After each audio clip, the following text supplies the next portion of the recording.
The House will be in order. The chair lays before the House the communications from the Speaker. The Speaker's Rooms, Washington, D.C., May 15th, 2025. I hereby appoint the Honorable Mark E. Green to act as Speaker pro tempore on this day. Signed, Mike Johnson, Speaker of the House of Representatives. Pursuant to the order of the House of January 3, 2025, the chair will now recognize members from lists submitted by the majority and minority leaders for morning hour debate. The chair will alternate recognition between the parties, with time equally allotted between the parties and each member other than the majority and minority leaders and the minority whip, limited to 5 minutes. But in no event shall debate continue beyond 11:50 a.m. The chair recognizes the gentleman from New York, Mr. Kennedy, for 5 minutes.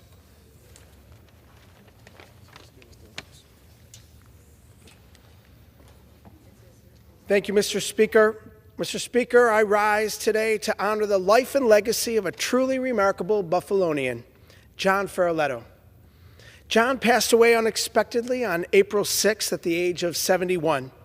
John Ferraletto was more than a distinguished trial lawyer.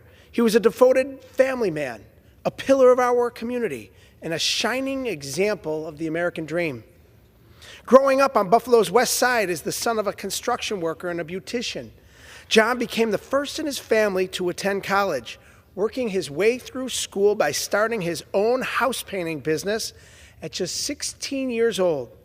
His determination led him to the University at Buffalo School of Law, where he met his wife of nearly 45 years, Paula, who is now a highly respected state Supreme Court judge.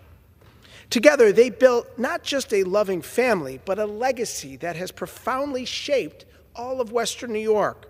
For more than 35 years, John dedicated his career to fighting for his clients and standing up for those who couldn't stand up for themselves. He established Ferraletto Law, which grew into a family enterprise with his children, John, Joel, and Kate, all following in his footsteps as attorneys. His son John was recently appointed to the Buffalo City Court, while Joel represents the Delaware District on the Buffalo Common Council, and Kate is a renowned attorney at the family practice, Ferraletto Law. In the courtroom, John took on the most challenging cases, not for personal gain, but because it was the right thing to do. But his contributions extended well beyond the courtroom. He was instrumental in founding the New York State Trial Lawyers Association Western New York chapter, serving as its second president. He established a paid internship program with his wife to provide high school students from all backgrounds with legal experience. And he was a generous supporter of numerous community causes, from collecting winter gloves for the needy to sponsoring fundraisers for organ transplant recipients and Down syndrome organizations. While he achieved great professional success, John never forgot his roots or the importance of family. John was deeply proud of his Italian heritage and kept traditions that had been passed down through generations of family alive, including making homemade wine. John found joy in life's simple pleasures, tending to his vegetable garden, running marathons, and spending summers with his beloved grandchildren at their family cottage in Thunder Bay, Ontario. Western New York has lost an extraordinary advocate, mentor, and friend. John Ferraletto's legacy lives on not just through his legal achievements, but through the countless lives he has touched with his generosity, his compassion, and his unwavering commitment to justice. I extend my deepest condolences to Paula, their children John P., Joel, and Kate, and their 6 grandchildren. Western New York stands with you in remembering a life well lived and a legacy that will inspire generations to come. May John Ferraletto's memory be a blessing, and may his example of service and devotion to family continue to guide us all. May he rest in peace.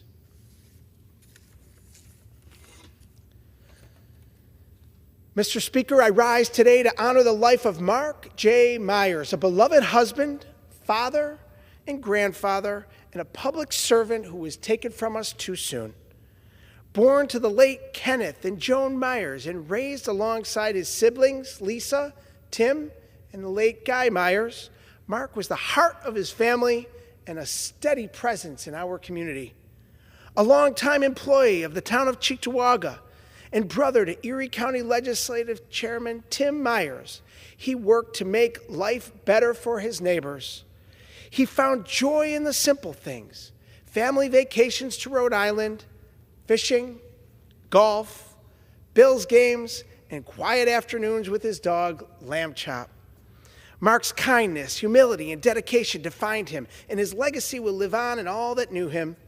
I send my prayers and deepest condolences to his wife, Pam, their children, Colin and Taylor, their 5 grandchildren, his surviving siblings, extended family, and all who loved him. Western New York has lost one of our finest. May Mark Myers rest in peace. I yield back. The chair recognizes the gentlewoman from Texas, Ms. Dela Cruz, for 5 minutes.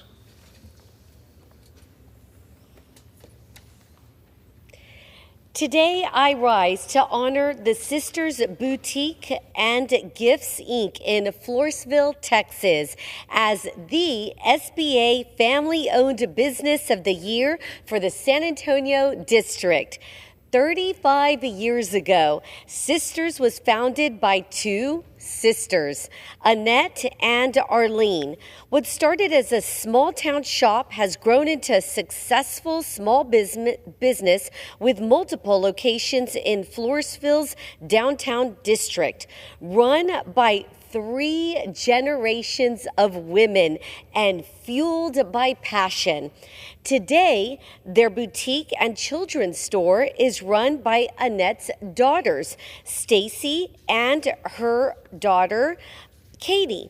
They are dedicated to creating a space where South Texas women feel empowered, celebrated, and inspired. They equally give back to Floresville by sponsoring youth sports teams, school fundraisers, and organizing charity fashion shows and events. We are fortunate to have the incredible small businesses run by passionate owners here in Deep South Texas. Congratulations, sisters, on 35 years. Thank you for supporting Floresville. We look forward to seeing your business continue to thrive for years to come. I yield back. I apologize. One more.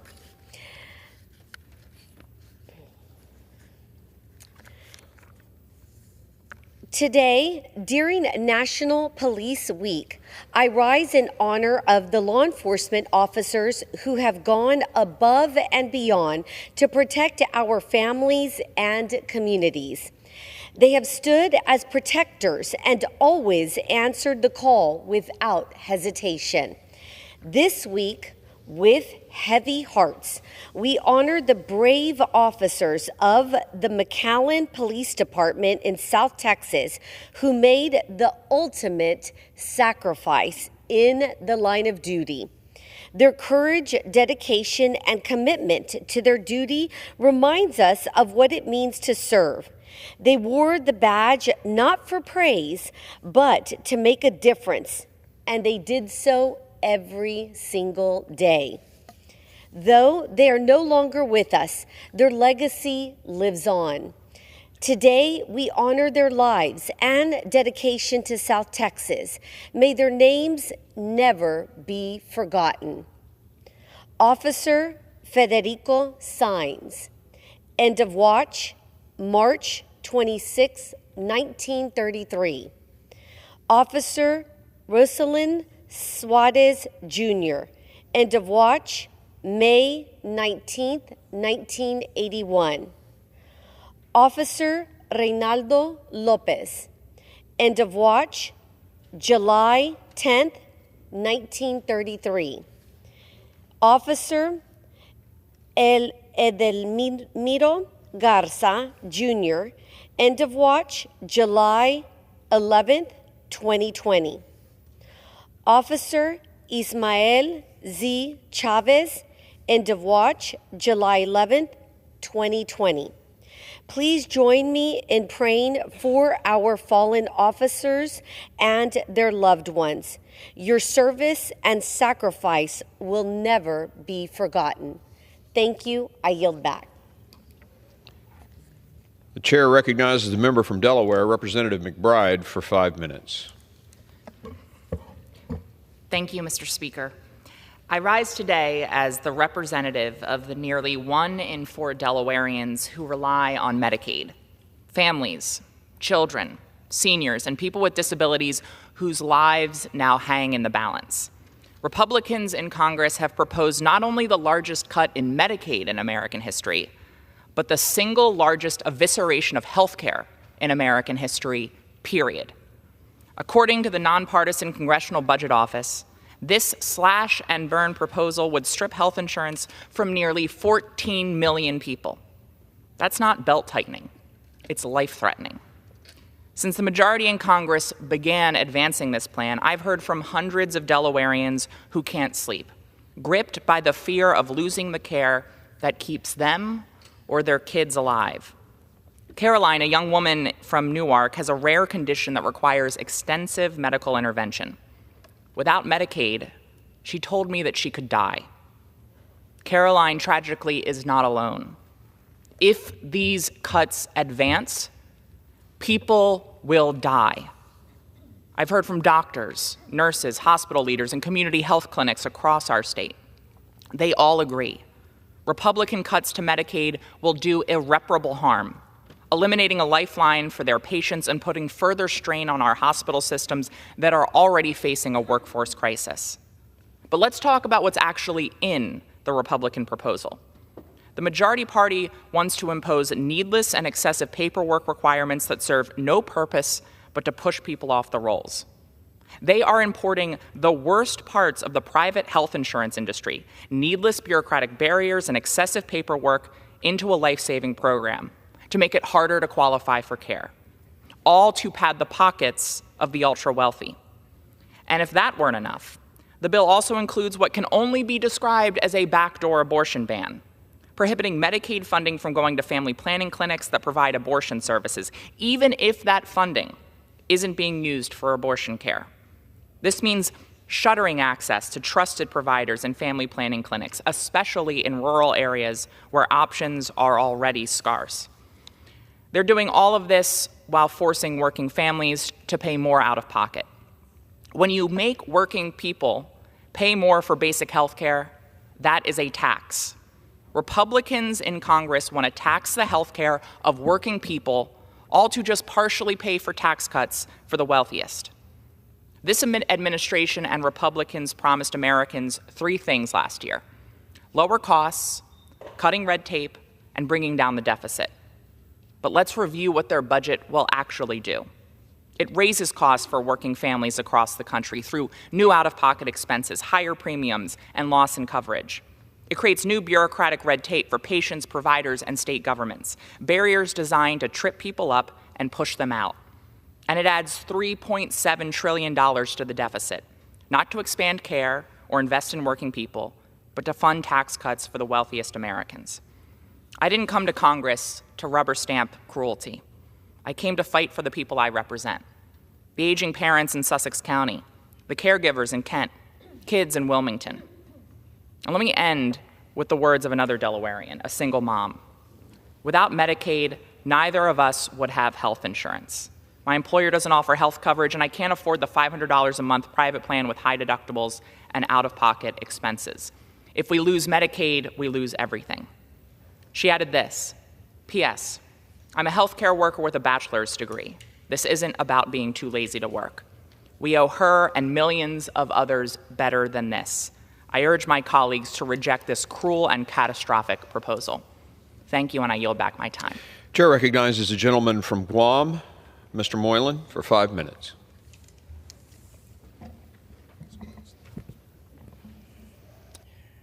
Thank you, Mr. Speaker. I rise today to recognize 3 extraordinary individuals from Guam who were honored today at the 2025 Guam Centenarian celebration. Miss Victorina Delay Robinal, Mr. Frank Monaghan, and Miss Serafina Ferherin. Each of these individuals has reached or surpassed 100 years of age.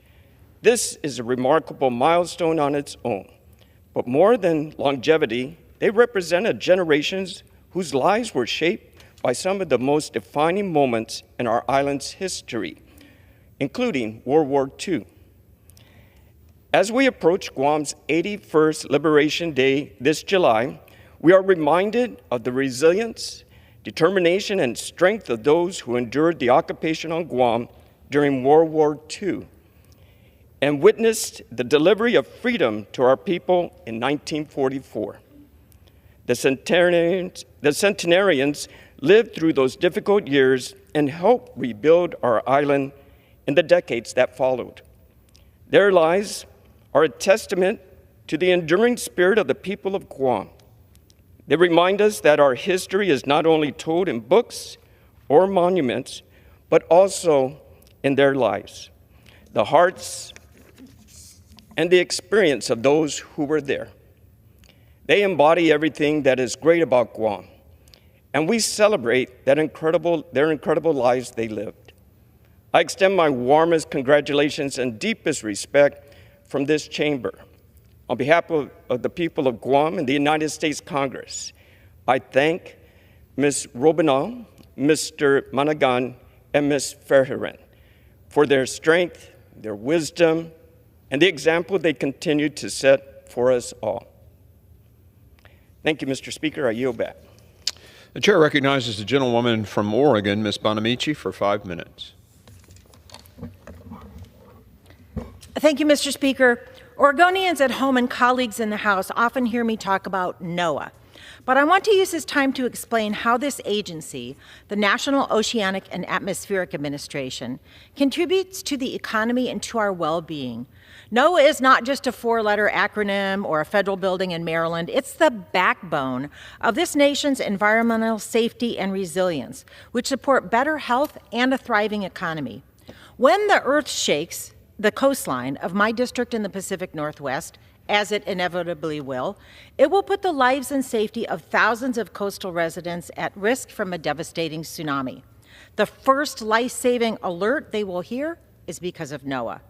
As a seismologist at the Alaska Earthquake Center said, NOAA creates the information needed by emergency managers, mariners, and everyday citizens. Where is the safe zone in my town? How long will I have? Where should boats go? How do I stay informed? When someone fishing in Astoria, Oregon, sets her catch limits for Dungeness crab or pink shrimp, and when she checks the marine weather forecast to decide whether to put her crew out on the water or to keep them safe at shore, that's because of the workers at NOAA. At a recent Oregon Fisheries Roundtable, one fisherman made the stakes clear. NOAA's forecasts of sea state and weather save lives. Last year, blooms of toxic algae shut down beaches, contaminated shellfish, and put about 40 Oregonians in the hospital with a paralytic shellfish poisoning. States, hospitals, and families deserve accurate information about what they're exposed to and what they consume. This should not be a luxury. This is a public service and expectation that we should be able to rely on, and we have it because of the hardworking staff at NOAA. Planes avoid turbulence. School districts decide whether it's safe to have class during a snowstorm. People seek shelter during a tornado or a hurricane. Weather forecasts are available at our fingertips, and behind every alert, every early warning, every saved lives are the people at NOAA. I've spoken with shrimpers in Newport, Oregon, and scientists at Oregon State Universities, tribal leaders along the Columbia River, and teachers in Hillsborough. They've all highlighted how NOAA's work is far-reaching. And this is just in one of 435 congressional districts. Students in Oregon recently told me that the Sea Grant program, run by NOAA, helped spark their love for marine biology and education. Sea Grant inspired their interest in ocean technology and set them on the path to study engineering. These students understand how NOAA's science programs can protect their communities and change lives. So it's hard to understand why so many of my colleagues in this administration are throwing NOAA overboard and then hoping a storm won't come. NOAA's bipartisan work is valued across red, blue, and purple districts and states. We've successfully fought back against attempts to muzzle its experts, and we will continue to fight back, and we will win. Let me be clear. Defunding NOAA will hurt Oregonians, Americans, people across this country. It puts the lives of fishers and their crews at risk. It leaves towns without early warnings. It undermines economies built on tourism, shipping, and fisheries. And slashing the budget of NOAA doesn't save money. A 2019 analysis showed that NOAA provides $11 in economic benefit for every dollar we invest. That's not charity, it's infrastructure. NOAA's ocean observation system, for example, drives economies and saves lives. Captain Don Jordan, a Columbia River bar pilot, sees this every day. He said ships crossing the Columbia River bar face one of the most dangerous harbor entrances in the world. Bar pilots rely on weather forecasts, real-time buoy data, and wave models to safely cross the bar. I agree with Captain Jordan. Just as we need roads, rails, and broadband, we need buoys, satellites, and tide gauges so our ships can safely transport goods in and out of our ports. This is navigation, weather, safety, commerce, and yes, climate science. Proposals to gut NOAA's funding by more than 25%, to decimate the Office of Oceanic and Atmospheric Research would, as the former director of that office said, take our scientific footing back to the 1950s. Their mission to develop the best possible science to save lives and property in a changing climate, to cut it is not fiscally conservative, it's strategically catastrophic. When did we become so afraid of knowledge? When did we decide that protecting political egos was more important than protecting people's lives? NOAA scientists are not enemies of the state, they are guardians of it. And to the next generation, I know many of you feel disillusioned. You see the ocean becoming more acidic. You see storms getting stronger. You wonder if anyone in power is listening. Let this moment be a promise. I hear you, and the workers of NOAA hear you as well. So let's reject the cynical policies of willful ignorance. Let's not stand in opposition to science, but in service to it, because when the sky darkens, the tide rises, and the wind begins to howl, it's the workers of NOAA who will tell us what comes next. Thank you. I yield back the remainder of my time. The chair recognizes the gentleman from California, Mr. Kiley, for 5 minutes. Mr. Speaker, yesterday, California Governor Gavin Newsom finally backed down from his irresponsible, reckless policy of providing full-scope Medicaid, Medi-Cal coverage to every person who is income eligible in our state illegally. Of course, the governor did not do the right thing on his own, but only in response to the pressure that we have brought to bear. It has been painfully obvious that this policy, which no other state in the country has, was utterly unsustainable and was threatening the solvency of Medicaid in California itself. The cost has ballooned for this year to $10 billion, over 3 times what was initially estimated. The governor has had to take out an emergency loan and then separately go to the legislature in the middle of the year for a bailout. So the governor has finally acknowledged this, that the policy should never have been enacted, and he has said he is going to freeze any new enrollment by adults who are in our country illegally. However, the governor is only partially reversing his policy. Indeed, by the time this freeze goes into effect, we will have already spent $23 billion $23 billion that could have gone towards improving access to care for legal California residents. So the partial repeal is not a solution. For one thing, it'll continue to cost us enormous sums in state tax dollars. And for another, it could lead to the loss of billions and billions of dollars every year in federal funding. So as I called on the governor before to repeal this policy, as I've introduced legislation requiring him to do so, I am now calling on Governor Newsom not to go halfway, but to completely reverse this reckless, disastrous policy that no other state in the country has. Mr. Speaker, yesterday, Governor Newsom introduced his budget proposal in Sacramento and has decided to double state funding for high-speed rail. This is the absolute definition of insanity. It has been some 17 years Since the project was approved, $17 billion have been spent, and there has not been a single passenger. Even under the most wildly optimistic scenarios, we're going to have a line from Palmdale to Gilroy in 20 years that will require 2 hours of additional travel on each end to get from San Francisco to LA. So in 20 years, riders will be able to get from San Francisco to LA in 6 hours, something you can do on a plane in 1 hour today. This project has been called a project that won't even be built within the next century by even sources like the New York Times. I've introduced legislation to eliminate all future federal funding for high-speed rail. The governor continues to believe that federal funding will come. It is not going to come. There is currently an investigation by the Department of Transportation as well, and I've asked for an investigation from FBI Director Kash Patel to look into exactly where all of this money went. It is time to end this irresponsible failure of a project, the biggest public infrastructure failure in U.S. history, once and for all, and put our transportation dollars where they are needed, towards improving our roads, repairing potholes, alleviating traffic, on things that will actually benefit the quality of life for Californians. I yield back. The chair recognizes the gentlewoman from Michigan, Ms. Tlaib, for 5 minutes. Thank you so much, Mr. Chair. When Peter Barnett said, "When you tell a people to forget its past, you are not proposing peace, you are proposing extinction." I introduced a resolution yesterday recognizing the 77 years of the ongoing Nakba against the Palestinian people and the need for refugee rights. We know that thousands of Palestinians were ethnically cleansed. In 1948, nearly 800,000 were violently removed from over 400 villages, completely erased.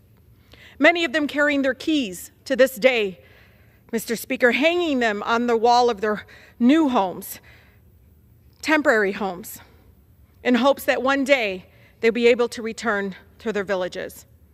We acknowledge their trauma and their painful loss of their connection to family members, to land, to the beautiful olive groves, and 400 Palestinian villages that they all grew up in.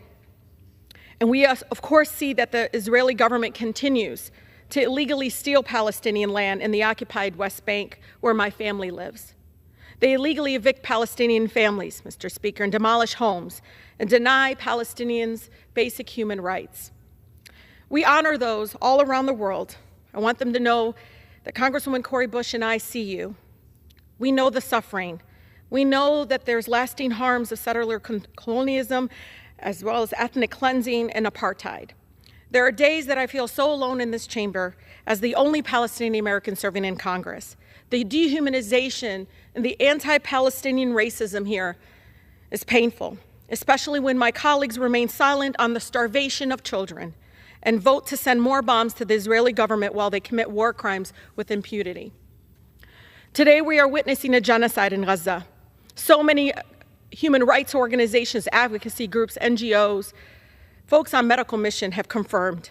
The campaign to erase Palestinians from existence is happening right now, live streamed for all of us to see, while the world sits and does nothing. Palestinians were right. The Nakba never ended.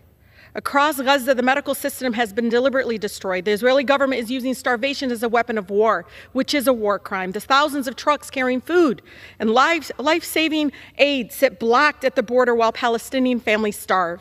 Instead of agreeing to a ceasefire, war criminal Netanyahu is now preparing a full-scale assault to ethnically cleanse and forcibly expel the entire Palestinian population from Gaza and to flatten and permanently occupy the land.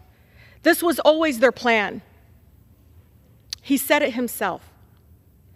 Israeli forces have killed more than 52,000 Palestinians, and nearly 70% of them were women and children. Babies who did not live to see their first birthday. There are thousands more who are dismembered, unrecognizable, burned alive, buried beneath the rubble, and presumed dead. Nearly 1.9 Palestinians have been displaced once again. Each year, our country sends billions of dollars to maintain this apartheid state and support the ongoing ethnic cleansing of the Palestinian people. Our country is complicit, Mr. Speaker, because our nation is funding this genocide. The Israeli government will not stop until we place an arms embargo. Majority of Americans support it. We must save lives, no matter faith or ethnicity. A child is a child. My city's only crime in the eyes of the Israeli apartheid government was that she was born Palestinian. And Mr. Speaker, it kills me inside that she took her last breath without being truly free. I pray that the ongoing Nakba against the Palestinians will end.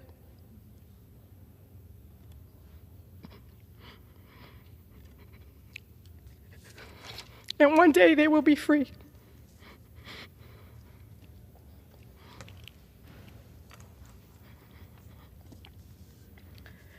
Mr. Speaker, I want to talk about something that's happening right here in our backyard in regards to the Congressional Mamas Caucus, though. As a mother, I am dismayed.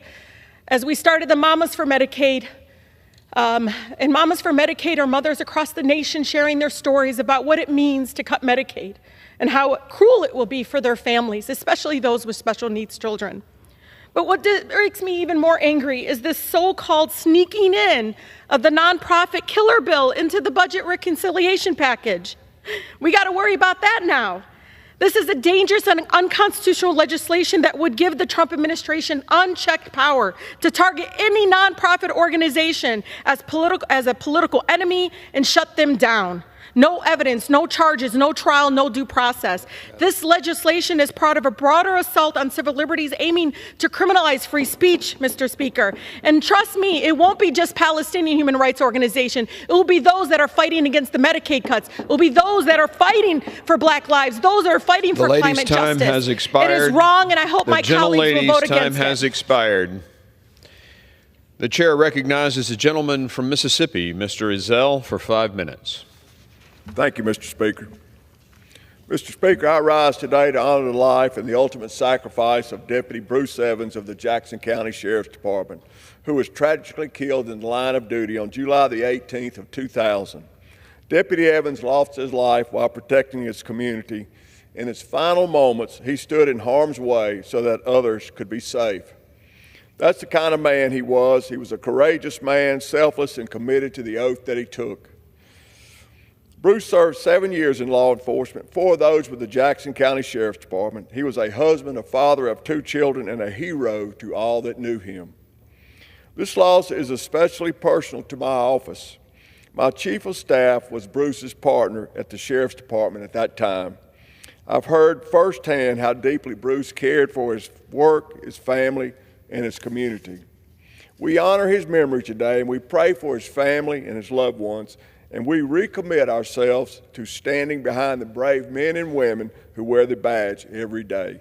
And thank you, Mr. Speaker, and I yield back. The chair recognizes the gentleman from California, Dr. Barra, for 5 minutes.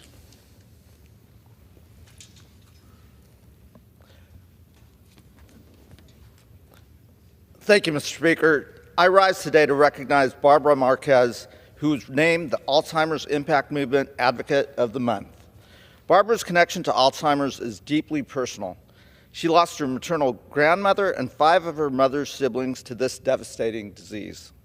When her mother, Florence, began showing signs of cognitive decline, Barbara stepped in as her full-time caregiver, managing medications, doctor's visits, and daily support. After a frightening incident when her mother went missing, Barbara made the decision to move Florence into her home, eventually retiring early to care for her full-time. Like so many caregivers, Barbara faced emotional and financial strain. Even with insurance, the costs of care added up: adult daycare programs, nutritional support, and memory care. But rather than step back, Barbara stepped up. She became an active advocate with the Alzheimer's Impact Movement, lending her voice and experience to support families across our community. And she's been instrumental in helping my office organize our annual Brain Health Forum with the Alzheimer's Association, bringing together caregivers, experts, and advocates to share resources and expand awareness around brain health and dementia care. Barbara's story is one of love, resilience, and service. I'm proud to honor her today and thank her for everything she's done and continues to do for families impacted by Alzheimer's in Sacramento County and beyond. Mr. Speaker, I rise today to honor a truly special milestone, 175 years of Sacramento County. Established in 1850 as one of California's original 27 counties, Sacramento has always been the heart of our state's story. Just a few years later, in 1854, Sacramento became the permanent capital of California, and we've served as the political, cultural, and economic engine of our state ever since. From the gold rush to the completion of the Transcontinental Railroad, Sacramento County has helped connect our nation from coast to coast and fueled California's early growth. But our story didn't stop there. Generations of families, immigrants, farmers, teachers, veterans, and small business owners have worked together to build a more inclusive, resilient, and thriving community. Today, Sacramento County is a leader in agriculture, clean energy, and technology, and remains one of the most diverse places in the country. We're proudly known as the farm-to-fork capital and home to the largest tree canopy in the United States, earning us the title City of Trees. I'm proud to call Sacramento County home, and I'm honored to represent our people in Congress. Congratulations to Sacramento County on 175 years of leadership, service, and progress. Here's to the next 175 years. Mr. Speaker, I rise today to honor the Jesuit High School Marauders of Carmichael, California, for capturing their first ever CIF state basketball championship and doing so in truly historic fashion. At Sacramento's Golden One Center, Jesuit put on a master class in teamwork and execution, defeating LA County heavyweight Chatsworth 66-53. In what the Sacramento Bee called one of the most remarkable championship efforts, the Marauders showed us all how the game should be played, with heart, with discipline, and with unity. This was more than a win. It was a defining moment. Jesuit beat a program with national recognition, and in doing so, they inspired a new generation of young athletes across Sacramento County to lead with character and strive for excellence. To the players, coaches, and community, congratulations. You've made history, and you've made our community proud. Go Marauders! Mr. Speaker, I rise today to recognize an important milestone for one of Sacramento County's most respected, enduring faith communities, the 125th anniversary of Mosaic Law Congregation. Founded in 1900 by just 7 families, Mosaic Law has grown into a vibrant, multi-generational congregation, now serving more than 400 families across our region. From its first home on H Street to its current 6-acre campus on Sierra Boulevard, the congregation has expanded not only in size, but in its impact on our community. Mosaic Law is more than a synagogue. It's home to Sacramento's only Jewish day school, the Shalom School, as well as the KOH Library and the Central Valley Holocaust Education Network. It is a place where families gather, where children learn, and where the value of service, education, and remembrance are passed down from generation to generation. I want to thank the entire Mosaic Law community for the role it plays in shaping the civic and moral life of Sacramento County. Mazel tov on 125 years, and Mr. Speaker, I yield back. The chair recognizes the gentleman from Wisconsin, Mr. Tiffany, for 5 minutes.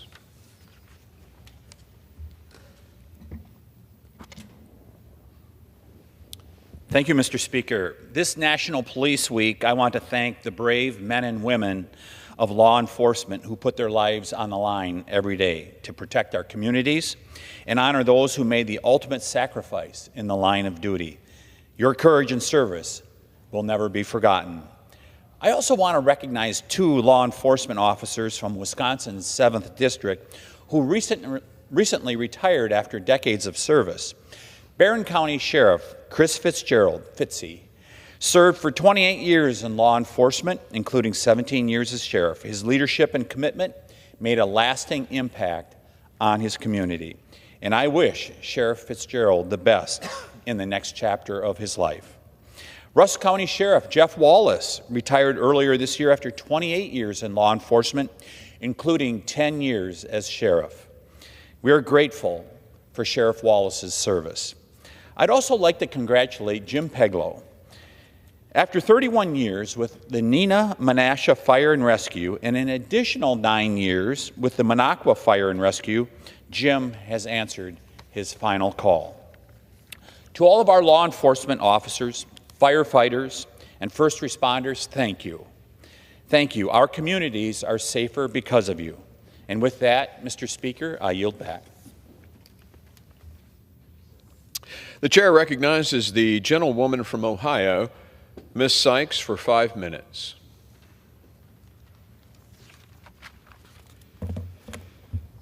Thank you, Mr. Speaker. I rise to recognize the courage, dedication, and sacrifice of the law enforcement officers serving in Ohio's 13th Congressional District and to honor those who have lost their lives in the line of duty. Being a police officer is not an easy job. It is one of the most difficult and most dangerous jobs in our society, and in recent years, it has only gotten harder. As I've met with law enforcement agencies across Northeast Ohio, I continue to hear the same concern. Officers are overworked, stretched thin, and in need of better support and training to meet the demands of the job and the needs of our community. That's why I've reintroduced the Law Enforcement Scenario-Based Training for Safety and De-Escalation Act. This is bipartisan legislation that supports law enforcement officers by ensuring they have access to high-quality, real-world training that prepares them for the complex situations that they face in the field. This bill requires the Department of Justice through the Community-Oriented Police Service, also known as COPS office, to develop and distribute scenario-based training curriculum that covers de-escalation, crisis intervention, use of force, situational awareness, decision-making under stress, and community relationship building. We know that when law enforcement has the tools and the training they need, it protects both the officers and the public. This bill creates a grant program to make these programs accessible to departments of all sizes, rural and urban, so that every officer in every community can benefit. This legislation is especially urgent for my community. On June 27th will mark 3 years since Jalen Walker was shot and killed by police in Akron. April 18th marked the 1-year anniversary of Frank Tyson's death, which took place while he was in custody in Canton after pleading with detaining officers that he could not breathe. We cannot ignore these tragedies. We must respond with solutions that promote safety, accountability, and trust. That's exactly what this legislation is designed to do. And at the end of the day, we want our citizens and our officers to make it home to their loved ones at the end of the night. And that is what this legislation will do. We are already seeing what's possible when departments commit to this type of training. I want to recognize the Canton Police Department for stepping up and participating in a 4-week de-escalation training program following a recent high-profile incident involving use of force. Their involvement aligns directly with the goals of this legislation. By embracing immersive de-escalation training like the program offered by the Midwest De-Escalation Training Center, CPD is taking meaningful action to build trust with the community and improve safety outcomes for everyone in Canton. This is exactly what we want to see. Police departments proactively seeking solutions to better serve and protect. It shows that when officers are equipped with the right tools, training, and support, we can prevent tragedies, rebuild relationships, and ensure that both officers and the public go home safely. The Law Enforcement Scenario-Based Training for Safety and De-Escalation Act is supported by the National Fraternal Order of Police, the FOP, and the Akron NAACP, because we all share the same goal of making sure that everyone goes home safely at the end of the night. When I came to Congress, I promised to put the people of Ohio's 13th Congressional District first, and that means supporting our officers, rebuilding trust in public safety, and working across the aisle to get things done. That's exactly what this bill does, and I look forward to seeing my colleagues advance this bill over the finish line. Again, as it is National Police Week, I want to say thank you to all of the law enforcement officers across Ohio's 13th District and the country for the service that they provide to protect and serve our communities. Thank you, Mr. Speaker, and I yield back. The chair recognizes the gentlewoman from New York, Ms. Tenney, for 5 minutes.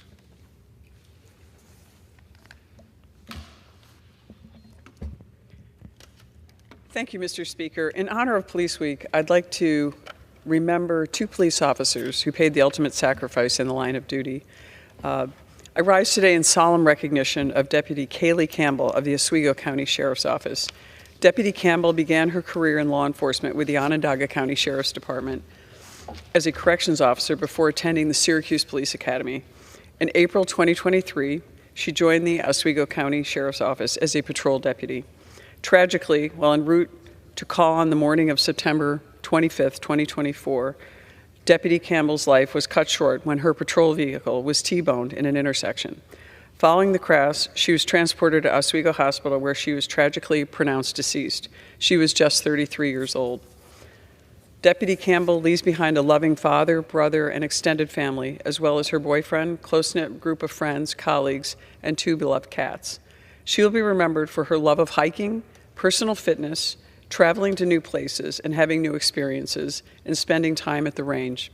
Her memory lives on through all those who knew her and whose lives she impacted. On behalf of the people of New York's 24th Congressional District, it is my honor to share this little bit about Deputy Campbell's life and legacy and express my appreciation and appreciation of my constituents for her service to her community and condolences to all who loved and cared for Deputy Campbell.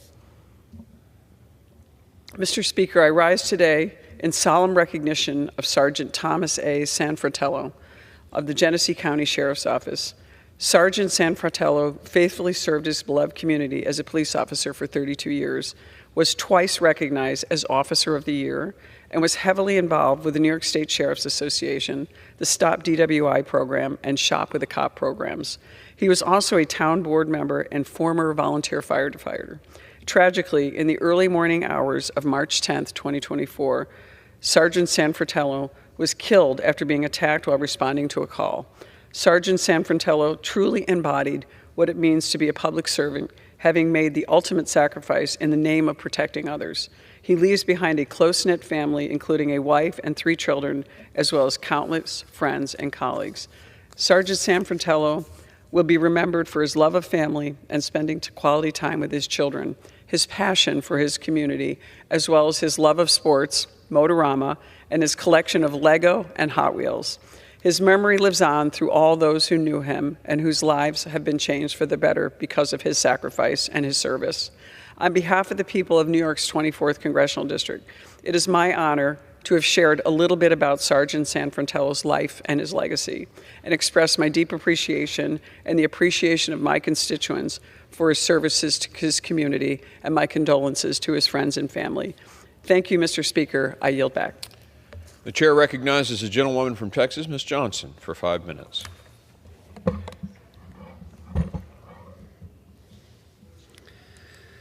Thank you, Mr. Speaker. Today, we're seeing a full-scale assault on the arts, culture, and public knowledge in America by Trump and Republicans in this Congress. The administration has made it clear they're not just trying to defund NPR, PBS, or make changes to the Library of Congress. They're trying to dismantle every institution that informs, educates, and inspires the American people. From Sesame Street to the Smithsonian, from symphony halls to small-town libraries, Republicans are waging a cultural war on anything they cannot control. The goal is simple: erase facts, silence independent voices, replace them with partisan noise, and use them as propaganda machines to spread disinformation and continue to divide our nation.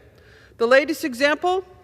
President Trump's removal of Dr. Carla Hayden as the Librarian of Congress, a respected public servant with decades of experience, and his illegal installation of his personal attorney, Todd Blanche, in her place, not a librarian, not a scholar, only a Trump loyalist. But it doesn't stop there. Republicans have repeatedly pushed to zero out funding for NPR, a lifeline for rural news and local journalism. They've attacked PBS, which brings educational programming to children who don't have access to cable or broadband. For decades, America's children have learned from Big Bird and Elmo. These aren't just TV characters. They have become part of the joys of growing up in this country. And Republicans want to deny our kids the joy and the opportunity to learn for generations in the future. These cornerstones of our civic life belong to the public.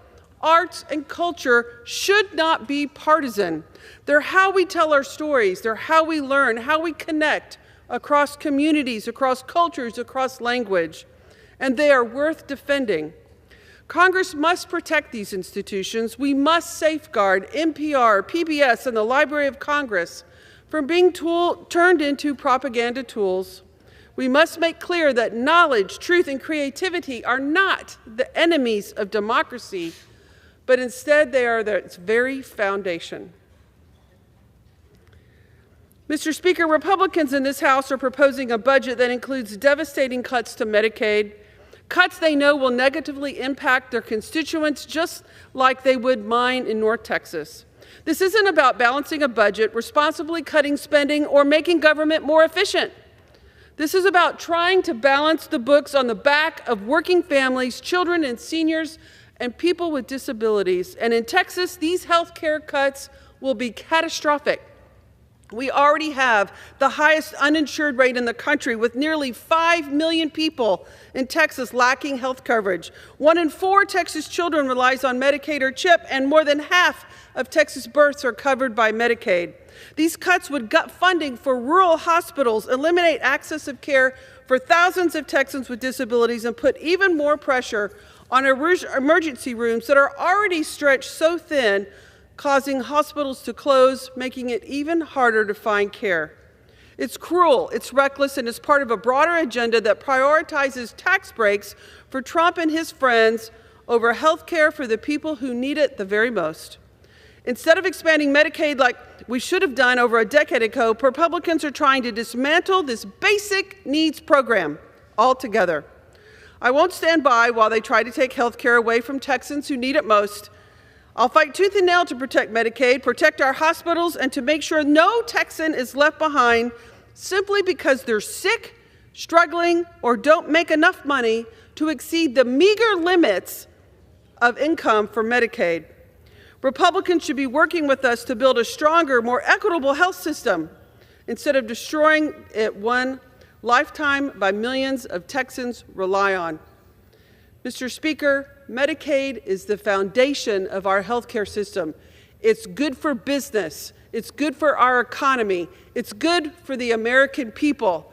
And I urge my colleagues on the other side of the aisle to join Democrats in defense of this vital program. And I yield back. The chair now recognizes the gentleman from Kansas, Mr. Mann, for 5 minutes. Thank you, Mr. Speaker. Yesterday, the House Agriculture Committee marked up our portion of the One Big Beautiful Bill to deliver on the mandate the country gave us on November 5th, 2024.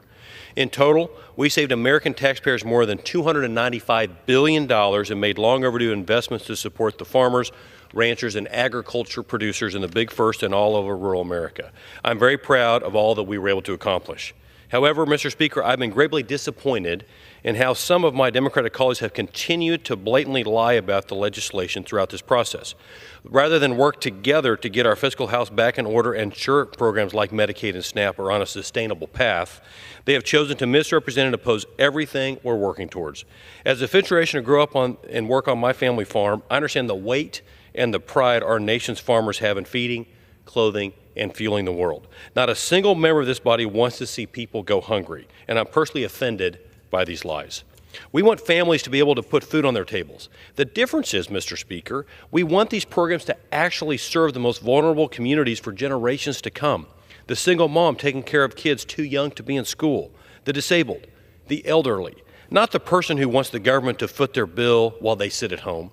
Why would we willingly jeopardize the benefits of vulnerable Americans for someone who's perfectly capable of making an honest income but just isn't willing to join the workforce? These programs were meant to be a bridge to a better life. They were intended to help Americans who fell in hard times and needed a helping hand, but today my Democrat colleagues are defending them as a final destination. That's not right, Mr. Speaker, and it's anti-American. Even former President Biden once said, quote, "The culture of welfare must be replaced with the culture of work. The culture of dependence must be replaced with the culture of self-sufficiency and personal responsibility, and the culture of permanence must no longer be a way of life," end quote. This used to be a bipartisan agreement we could all rally around. I sincerely ask my Democratic colleagues, what has changed? We live in the greatest country in the world, and where anyone from anywhere can come here legally, make an honest living, and pursue their American dream. That is what House Republicans are fighting for. It's unfortunate that the other side would rather see programs that were meant to help the neediest Americans continue to be riddled with fraud and abuse, intentionally mismanaged and undermined, all of it for the sake of scoring political points. House Republicans are committed to ensuring our programs help the most vulnerable Americans, slashing wasteful, fraudulent, and abusive spending, and preventing American families from seeing a $2,200 tax increase next January. That's what this is all about, and that's why 77 million Americans endorsed this last November. I'm disappointed that not a single Democrat has been willing to work with us, but I feel confident with this majority, along with the Senate and President Trump, we will deliver for the country. Mr. Speaker, this week the nation has come together to celebrate National Police Week, a time to honor the brave men and women who wear the badge and put their lives on the line on every single day to protect our families and our communities. In the Big First and across the country, law enforcement officers run towards danger when many would run away. They wake up every day with a calling to uphold the rule of law, serve their neighbors, and keep their communities safe. And yet, too often, they are met with hostility and policies from Washington that make their job harder and put their safety at risk. Let me be clear. I unapologetically stand with the men and women in blue. I will always oppose any effort to defund, demoralize, or dismantle the law enforcement agency that keep our streets safe. These men and women put their lives on the line every day to make our community stronger, safer, and more secure, and we should all be grateful. I express my deepest gratitude to the police officers, Customs and Border Patrol agents, detectives, state troopers, sheriffs, investigators, correction officers, drug enforcement agents, and U.S. Marshals who have dedicated their careers to serving their communities. Today and every day, we recognize your sacrifice and honor all that you do to serve our great nation. America is grateful for all that you do. Thank you. And with that, Mr. Speaker, I yield back. The chair recognizes the gentleman from New Mexico, Mr. Vasquez, for 5 minutes. Thank you, Mr. Speaker. I rise today during National Police Week to honor the courageous law enforcement officers from New Mexico who have made the ultimate sacrifice in service to our communities. Every day across our country and in my home state, law enforcement officers wake up, put on the badge, and commit themselves to protecting our neighbors. It's a calling that demands bravery, sacrifice, and unwavering dedication. This week, we remember those who answered the call and never returned home. This year, 3 officers from New Mexico are being added to the National Law Enforcement Officers Memorial Wall here in Washington.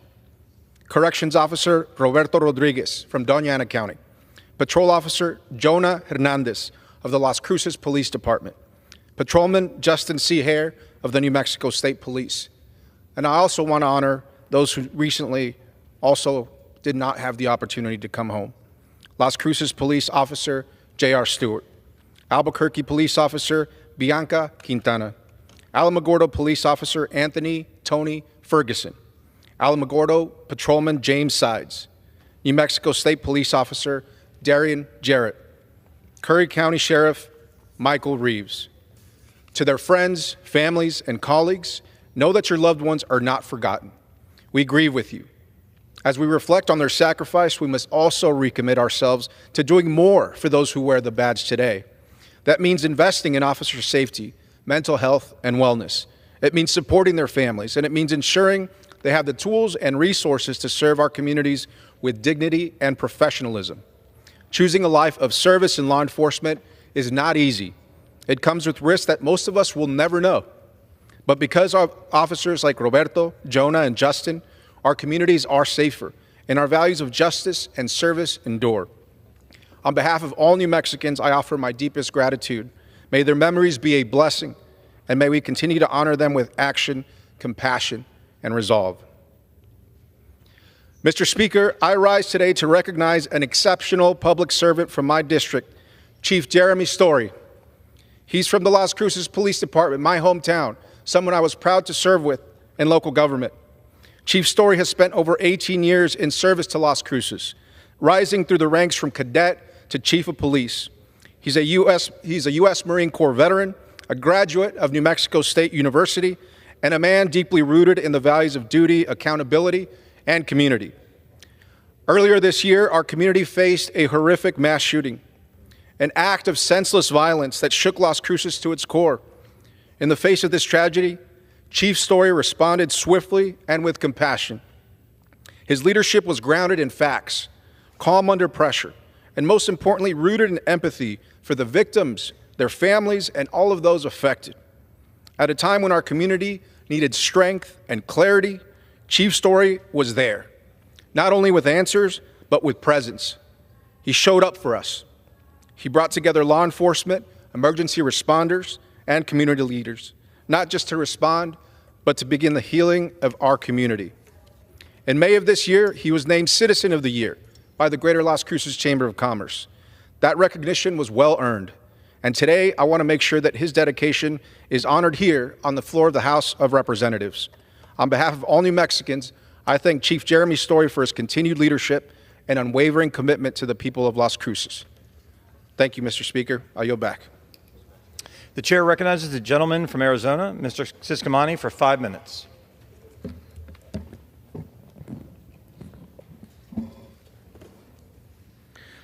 Thank you, Mr. Speaker. I rise today during National Police Week to honor the men and women in law enforcement for their invaluable service to our nation. I especially want to thank all the police officers in my district who work tirelessly to ensure that southeastern Arizona is safe, secure, and the best place to live and to carry out our own American dream. During times of crisis, when others run away, our brave police officers run towards danger, putting themselves at risk to protect life and property. Their courage, selflessness, and dedication deserve our deepest respect, not just this week, but every single day. Let us also remember, honor, and mourn the officers who made the ultimate sacrifice in the line of duty. Their legacy lives, it lives on, and when they left their lives on the line, when they protected us, these officers, they mentored in the communities that kept safe. To every office, every single office across our great state, thank you for your service. We're a stronger, safer, and more prosperous nation because of you. Thank you.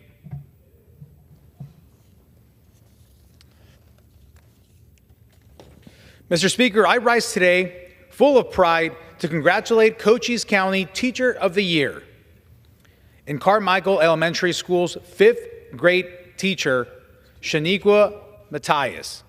Thank you for your tireless efforts on behalf of our students. I firmly believe that education is a pillar of the American dream, and that it's our teachers who care for our students, pass on the knowledge and skills that they need to succeed, and inspire them to dream big and embrace all the opportunities our great nation has to offer. As a teacher, you embraced a non-traditional, engaging classroom style where learning is less about memorization and more about creativity, play, and on-hands experience. Your dedication, compassion, and unwavering belief in the potential of every single one of your students is deeply inspiring, and it has left a permanent mark on all who learn from you. Your work is directly contributing to a bigger, better, and brighter future for Cochise County. Thank you for always uplifting your students. Enjoy this well-deserved recognition. Once again, congratulations. Mr. Speaker, I rise today to congratulate CDO High School in Oro Valley for receiving an A+ of Excellence Award by the Arizona Educational Foundation and the highest level recognition given to a public school. Go Dorados. Mr. Speaker, I rise today to congratulate the Innovation Academy in Oro Valley for receiving an A+ School of Excellence Award by the Arizona Educational Foundation, the highest state level recognition given to a public school. Go Scorpions. Mr. Speaker, I rise today to congratulate Lawrence W. Cross Middle School in Tucson for receiving an A+ School of Excellence Award by the Arizona Educational Foundation, the highest state level recognition given to a public school. Go Rams. Mr. Speaker, I rise today to congratulate Micah Mountain High School in Tucson for receiving an A+ School of Excellence Award by the Arizona Educational Foundation, the highest state level recognition given to a public school. Go Thunderbolts. Mr. Speaker, I rise today to congratulate Rattlesnake Ridge Elementary in Marana for receiving an A+ School of Excellence Award by the Arizona Educational Foundation, the highest level state recognition given to a public school. Go Rattlesnakes. Mr. Speaker, I rise today to congratulate Sonoran Science Academy East in Tucson for receiving an A+ School of Excellence Award by the Arizona Educational Foundation, the highest state level recognition given to a public school. Go Eagles. Mr. Speaker, I rise today to congratulate Village Meadows Elementary in Sierra Vista for receiving an A+ School of Excellence award by the Arizona Educational Foundation, the highest state-level recognition given to a public school. Go Wolves! Mr. Speaker, I rise today to congratulate Ritson Rich School in Sahuarita for receiving an A+ School of Excellence award by the Arizona Educational Foundation, the highest state-level recognition given to a public school. Go Roadrunners! Thank you, Mr. Speaker. I yield back. The chair recognizes the gentleman from Puerto Rico, Mr. Hernandez Rivera, for 5 minutes.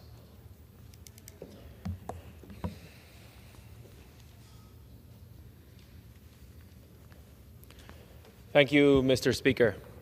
Mr. Speaker, in March, I stood on this floor and sounded the alarm that Puerto Rico's energy crisis was about to get a lot worse starting in May, due to selective power outages as a result of a lack of generation capacity. I acknowledged then that the government of Puerto Rico had a plan A to bring in barges with temporary generation capacity and to repair all generation plants. I offered to support those goals and put my office at the local government's disposition to help accomplish them. But I also said we needed a plan B in case plan A failed. I proposed 3 immediate steps: to demand transparency from the utility companies about outages, to promote energy conservation through education and incentives, and to provide backup power for the most vulnerable in the island. Well, here we are. Last week, the government announced that the generation barges are no longer viable. One of the repaired units failed. And this week, over 100,000 customers lost power in a selective outage announced by Luma, the utility company, that very same day, leaving them unprepared. And where is Plan B? It doesn't exist. Worse yet, the government is walking away from over $300 million in federal appropriated funds for solar panels, and it's walking away from a $1 billion lawsuit against oil companies, a lawsuit that sought to compensate our people for environmental harms. Yesterday, DH Secretary Noem did not assure the people of Puerto Rico that the tens of billions of dollars that have been assigned for its reconstruction will be honored. As I said in March, this administration, both the Puerto Rico administration and the federal administration, did not create the energy crisis. But they are responsible if it worsens. They are responsible for fixing it. And right now, they are failing. But I will not stop working. This month, I led 14 of my colleagues in urging the Appropriations Subcommittee on Energy and Water to increase funding for the Department of Energy to support the resiliency and the modernization of Puerto Rico's grid. I also requested language to expedite delivery of generation assets to the island. I sincerely hope that the government of Puerto Rico and the government of the United States correct the course. But no matter what, I will keep fighting for the people of Puerto Rico and it's for its energy future. And briefly in Spanish, for the benefit of my constituents, yo sinceramente espero que los gobiernos de Puerto Rico y Estados Unidos corrijan el curso que llevan en torno a la crisis energética que enfrenta la isla. Pero no importa qué, yo seguiré trabajando por el bienestar y por el futuro del pueblo de Puerto Rico y la solución a su problema energético. Thank you, Mr. Speaker, and with that, I yield back. The gentleman will provide a translation. The chair recognizes the gentleman from California, Mr. Liccardo, for 5 minutes. Thank you, Mr.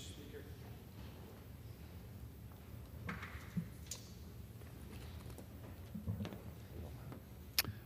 Mr. Speaker, you remember this friendly and famous fellow?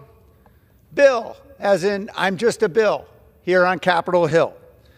I'd like to go back to Schoolhouse Rock because I think President needs a civics lesson that the rest of us received as kids, watching Saturday morning cartoons with our mouths full of cornflakes. Today, I'm proud to join Representatives Dave Min and Eugene Vindeman and 30 co-sponsors in introducing the Protect Our Constitution and Communities Act. It's just a bill on Capitol Hill, but it offers an opportunity to Congress to restore the rule of law against President Trump's unconstitutional hijacking of federal spending. As we all learned in school, two separate provisions of Article 1 of our Constitution allocate what's known as the power of the purse to Congress. As articulated by James Madison and Alexander Hamilton in the Federalist Papers, our founders made the spending power the bedrock of the Constitution's allocation of powers in our government. They sought to ensure that the expenditure of the people's money would remain in that body that is closest to the people. No longer. Under the dodgy dictatorship of Doge, we have seen the unconstitutional and haphazard seizure of billions of federal dollars critically needed in communities throughout our country, for everything from food safety inspections to health care for veterans. Although Doge has failed to meet any of Elon Musk's overblown claims for saving taxpayer dollars, Doge has done a superb job of creating chaos. With cuts of thousands of employees in the SSA, for example, the website that millions of Social Security recipients depend upon for services and information has crashed 4 times in only 10 days. We've seen shutdowns of critical health research. Tens of thousands of renters will be unable to pay their summer utility bills, and thousands more parents stranded without Head Start childcare. All of this is in violation of our federal appropriations laws, laws that this Congress passed and the President signed. A far cry from the constitutional imperative that the President, quote, shall take care that the laws be faithfully executed. So says Article 2. If the President wants to spend differently than the law dictates, the Constitution provides him with a couple of options. First, he can introduce a bill and he can ask Congress to change its spending priorities. It shouldn't be hard to persuade this Congress because the Republican majorities in both houses have been unable to muster the courage to oppose other Trumpian blunders, whether they're tariffs that burden families with higher grocery bills or the deprivation of the millions of Americans without health care coverage or the kleptocratic meme coin schemes to enrich the Trump family by more than $200 million. President Trump can simply ask Congress to pass a bill here on Capitol Hill. Another option is provided through a 1974 law, the Impoundment Control Act, or ICA. Under the ICA, the President can notify Congress when he intends to withhold or impound funds through deferral or rescission. The law requires the President to provide Congress and the public with the reason for the impoundment, along with the estimated impacts on our communities. The presidents throughout the history, since the passage of the ICA in 1974, have followed the law, providing notice to Congress on 243 occasions since it was enacted. That is until President Trump took office this January. Instead, Donald Trump and Doge have haphazardly frozen, blocked, and unlawfully impounded funds. Now, President Trump may have told a reporter 2 weeks ago that he, quote, does not know if he has an obligation to follow the Constitution. He actually took an oath to do just that only 115 days ago. POCA, Protect Our Constitution and Communities Act, will hold them accountable for doing so. It will empower American states, cities, and individuals to fight back when they're harmed by the executive branch's unlawful impoundment of funds. By giving Americans a right of action to seek injunctions or damages, POCA gives the ICA and Article 1 of our Constitution real teeth. And by waiving qualified immunity, it would make Elon Musk and any other administration officials who willfully break the law personally liable. Mr. Speaker, our Constitution is not negotiable. Thank you. The chair recognizes the gentlewoman from Florida, Ms. Terphilus McCormick, for 5 minutes.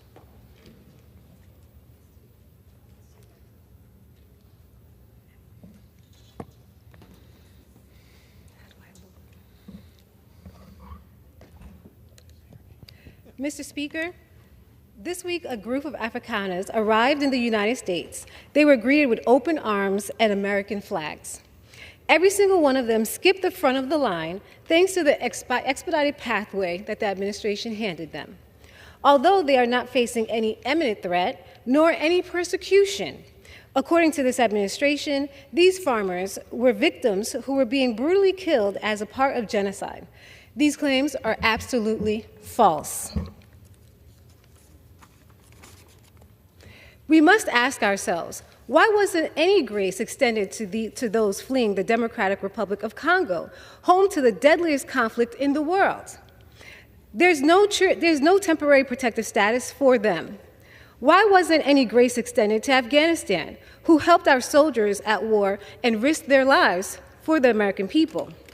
This administration ended their deportation protections the same day they welcomed Afrikaners. And for those Haitians who fled instability and gang violence, why were TPS and humanitarian parole ripped away from them? Around the world, we have victims of war, famine, and bloodshed, but they have been left out to dry, where these Afrikaners were welcomed with open arms and once again without any persecution or risk of harm. Why we can't simply open our doors to the vulnerable when they serve political purposes. Refugee policy should never align with an agenda.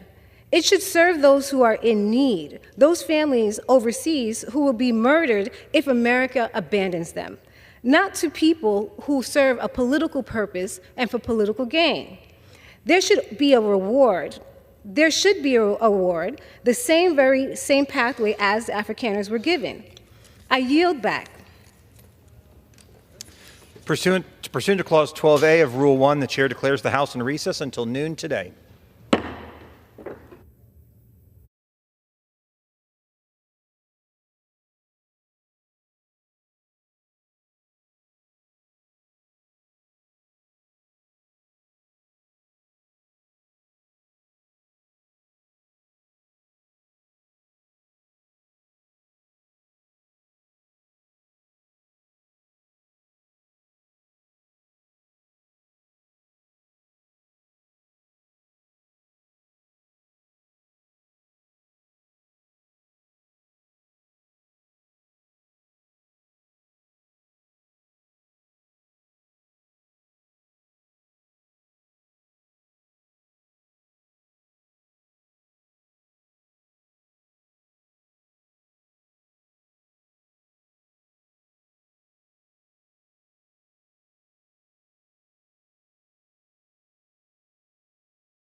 The House will be in order. The prayer will be offered by our guest chaplain, Dr. John Cross, First Sarasota Baptist Church, Sarasota, Florida.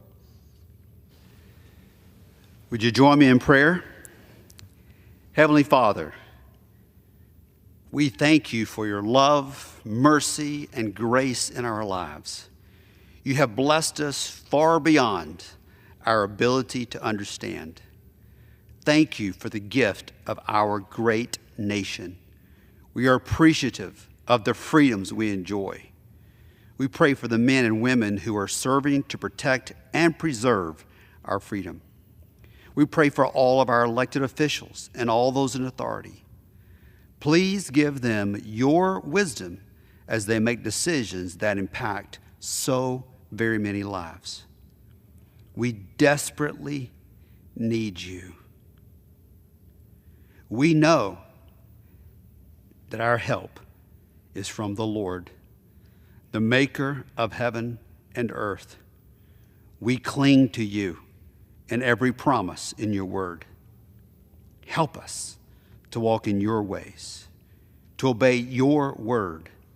May we act justly, love mercy, and walk humbly with our God. We pray this in the name of Jesus Christ, our living hope. Amen. The chair has examined the journal of the last day's proceedings and announces to the House the approval thereof. Pursuant to Clause 1 of Rule 1, the journal stands approved. Pledge of allegiance will be led by the gentleman from New York, Mr. Latimer.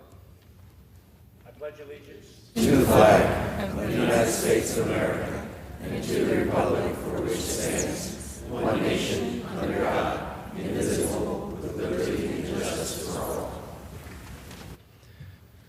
Without objection, the gentleman from Florida, Mr. Buchanan, is recognized for 1 minute.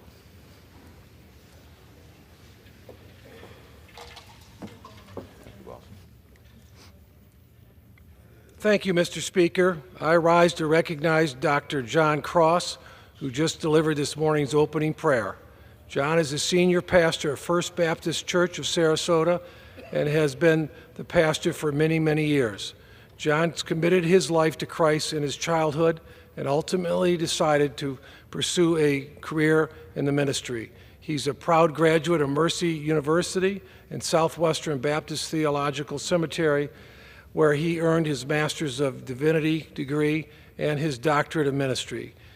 His leadership has extended beyond the local church, having served as the president of the Florida Baptist Convention Pastor Conference and president of the Florida Baptist State Convention.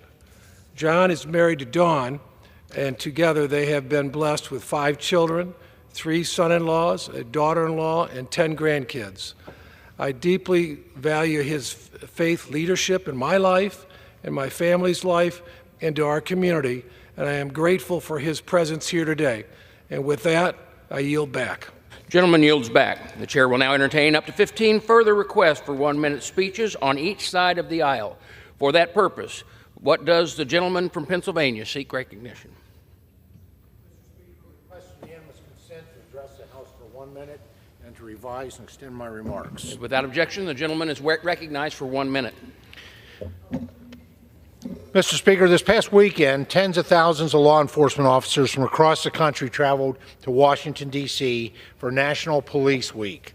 Established in 1962 through a joint resolution of Congress, National Police Week is a time for our nation to honor the courageous men and women who made the ultimate sacrifice in the line of duty.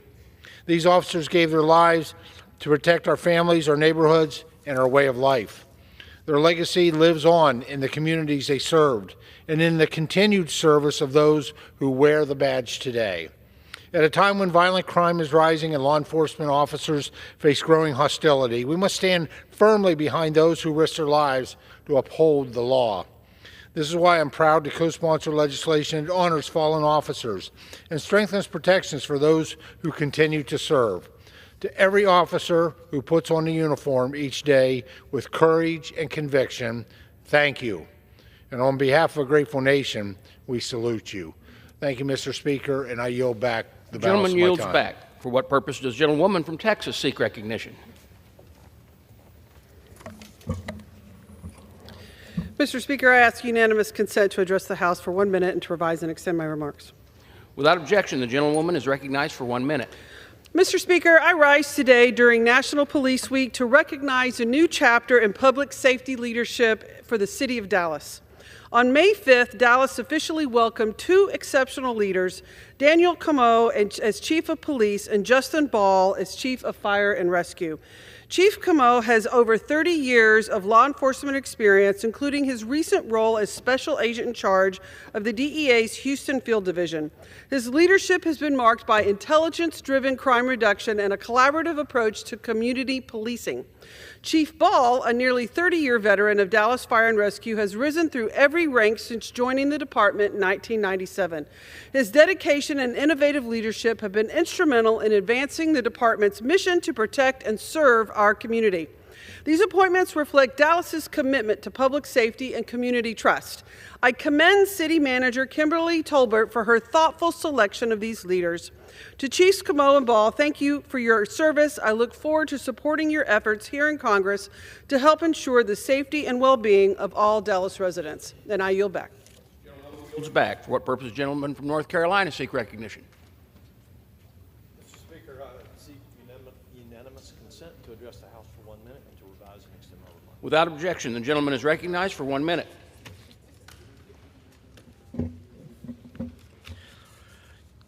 Thank you, Mr. Speaker. I rise today during National Police Week to honor the brave men and women in law enforcement who've made the ultimate sacrifice in the line of duty. These officers stood on the front lines to protect our communities, uphold the rule of law, and defend the safety of our citizens, often at a great personal risk. We remember their courage, their selflessness, and their unwavering commitment to service. Behind each badge was a story, a family, and a legacy that will not be forgotten. To the families who carry the burden of their loss, we offer our deepest gratitude and our heartfelt condolences. Your loved ones are heroes, and their memory will live on in our prayers and in the freedoms they helped safeguard. Let's continue to support all those who wear the badge and to honor those who gave everything to protect us. With that, I thank you, and I yield back. Gentleman yields back. For what purpose, gentleman from California seek recognition? Address the body for 1 minute without objection. Without objection, the gentleman is recognized for 1 minute. Mr. Speaker, I rise today to honor the life of Maria Macias Sanchez. Maria was born in Agua Prieta, Mexico. She then came to the United States in pursuit of the American dream. She married Ignacio and settled down in my hometown of Anaheim to raise a family of 7 children, including our own colleagues, Congresswoman Linda Sanchez and Loretta Sanchez. Today, she remains the only mother in the country to have 2 daughters serve in Congress. Maria was a teacher who believed that education was the key to the middle class, and she was a role model for our community. And in 2008, my alma mater, Cal State Fullerton, designated her as outstanding alumni. Maria, you're a trailblazer for us. Contributions to our community were tremendous. You're always in our heart. Thank you, Maria. We'll never forget you. Mr. Speaker, I yield. Gentleman yields back. For what purpose, gentlewoman from Oklahoma seek recognition? I ask unanimous consent to address the House for 1 minute and revise and extend my remarks. Without objection, the gentlewoman is recognized for 1 minute. Thank you, Mr. Speaker. I rise today in honor of National Police Week, which serves as a reminder to remember and memorialize law enforcement officers who have fallen in the line of duty. During this week, I am reminded of a quote from Matthew, chapter 5, verse 9. Blessed are the peacekeepers, for they shall be called the children of God. Our law enforcement officers put themselves in harm's way every day in the pursuit of justice and protection of the innocent. They are the thin blue line that represents courage when faced with unbelievable chaos and uncertainty. One of the greatest strengths of law enforcement is their ability to bridge gaps, to forge connections, and to build trust within our communities. For our officers, stopping criminals, saving innocent lives, and helping our communities is more than a job, it is a way of life. Thank you for everything you do to protect and safeguard our communities. With that, Mr. Speaker, I yield. Gentlewoman yields back. For what purpose does the gentleman from Massachusetts seek recognition? Without objection, the gentleman is recognized for 1 minute. Mr. Speaker, there is a catastrophic humanitarian crisis in Gaza. It is happening before our eyes. Tons of food, medicine, water, shelter, and other urgent humanitarian aid remains blocked from entering Gaza by Israeli Prime Minister Netanyahu. The World Food Program and NGOs have been forced to close their programs or are using the last of their dwindling supplies. For the first time, lab technicians with the American Near East Refugee Aid Organization are detecting signs of starvation in the lab work of 1/3 of all blood and urine samples of their patients in Gaza. Israeli officers charged with monitoring conditions inside of Gaza have told their commanders that it is on the brink of starvation. Mr. Speaker, for too long, Congress has been complacent and complicit about the suffering of the Palestinian people in Gaza. We need to speak out and demand the rapid, unimpeded, impartial, neutral, and independent delivery of humanitarian aid today. Tomorrow may be too late. And, Mr. Speaker, I ask unanimous consent to enter additional materials into the record. Without objection. The gentleman yields back. For what purpose, gentleman from South Carolina seek recognition? The gentleman is recognized for 1 minute. Thank you, Mr. Speaker. Yesterday, President Donald Trump and His Highness Sheikh Tamim bin Hamad Al Thani of Qatar signed an historic $1.2 trillion trade agreement, including the purchase of $96 billion of South Carolina-made 787 Boeing Dreamliners. As the manufacturer home of 787 Dreamliners, this creates thousands of Boeing jobs in South Carolina and also creates jobs for 200 suppliers throughout the Palmetto State, including AGY of Aiken Zeus of Orangeburg and Prismium of Lexington. Congratulations, Boeing President Kelly Ortberg and the Boeing team. President Trump is delivering on his promise to bring back Made in America, promoting stability in the Middle East, liberating Syria. In conclusion, God bless our troops as the global war on terrorism continues. Trump is reinstituting existing laws to protect American families with peace through strength, revealing war criminal Putin lies, and yesterday Putin threatening Estonia with Russian overflights in the Baltic Sea, verified today by European parliamentarian Richard Kohl of Latvia. I yield back. The gentleman yields back. For what purpose, gentlewoman from Texas seek recognition? Without objection, the gentlewoman is recognized for 1 minute. Thank you, Mr. Speaker. Mr. Speaker, this police week, I rise to honor 4 fallen heroes from the Harris County Sheriff's Office, whose names will soon be added to the National Law Enforcement Officers Memorial. Investigator John Kudu was a U.S. Army veteran and a 20-year member of the Sheriff's Office. His wife said he made people feel seen. Deputy Ronald Bates served 31 years with the Sheriff's Office. His son Derek now proudly carries his badge as a deputy. Deputy Brad Sweetman spent 39 years in service, but his main job was simply being a daddy and a pawpaw. Deputy Fernando Esqueda was just 28. He was as good of a musician as he was a crime fighter. These men were patriots. They loved this country, and Texans are safer because of them. Mr. Speaker, I ask that they never be forgotten by this House and that we enter their stories into the record. Thank you, and I yield back. Gentlewoman yields back. For what purpose, gentleman from North Carolina seek recognition?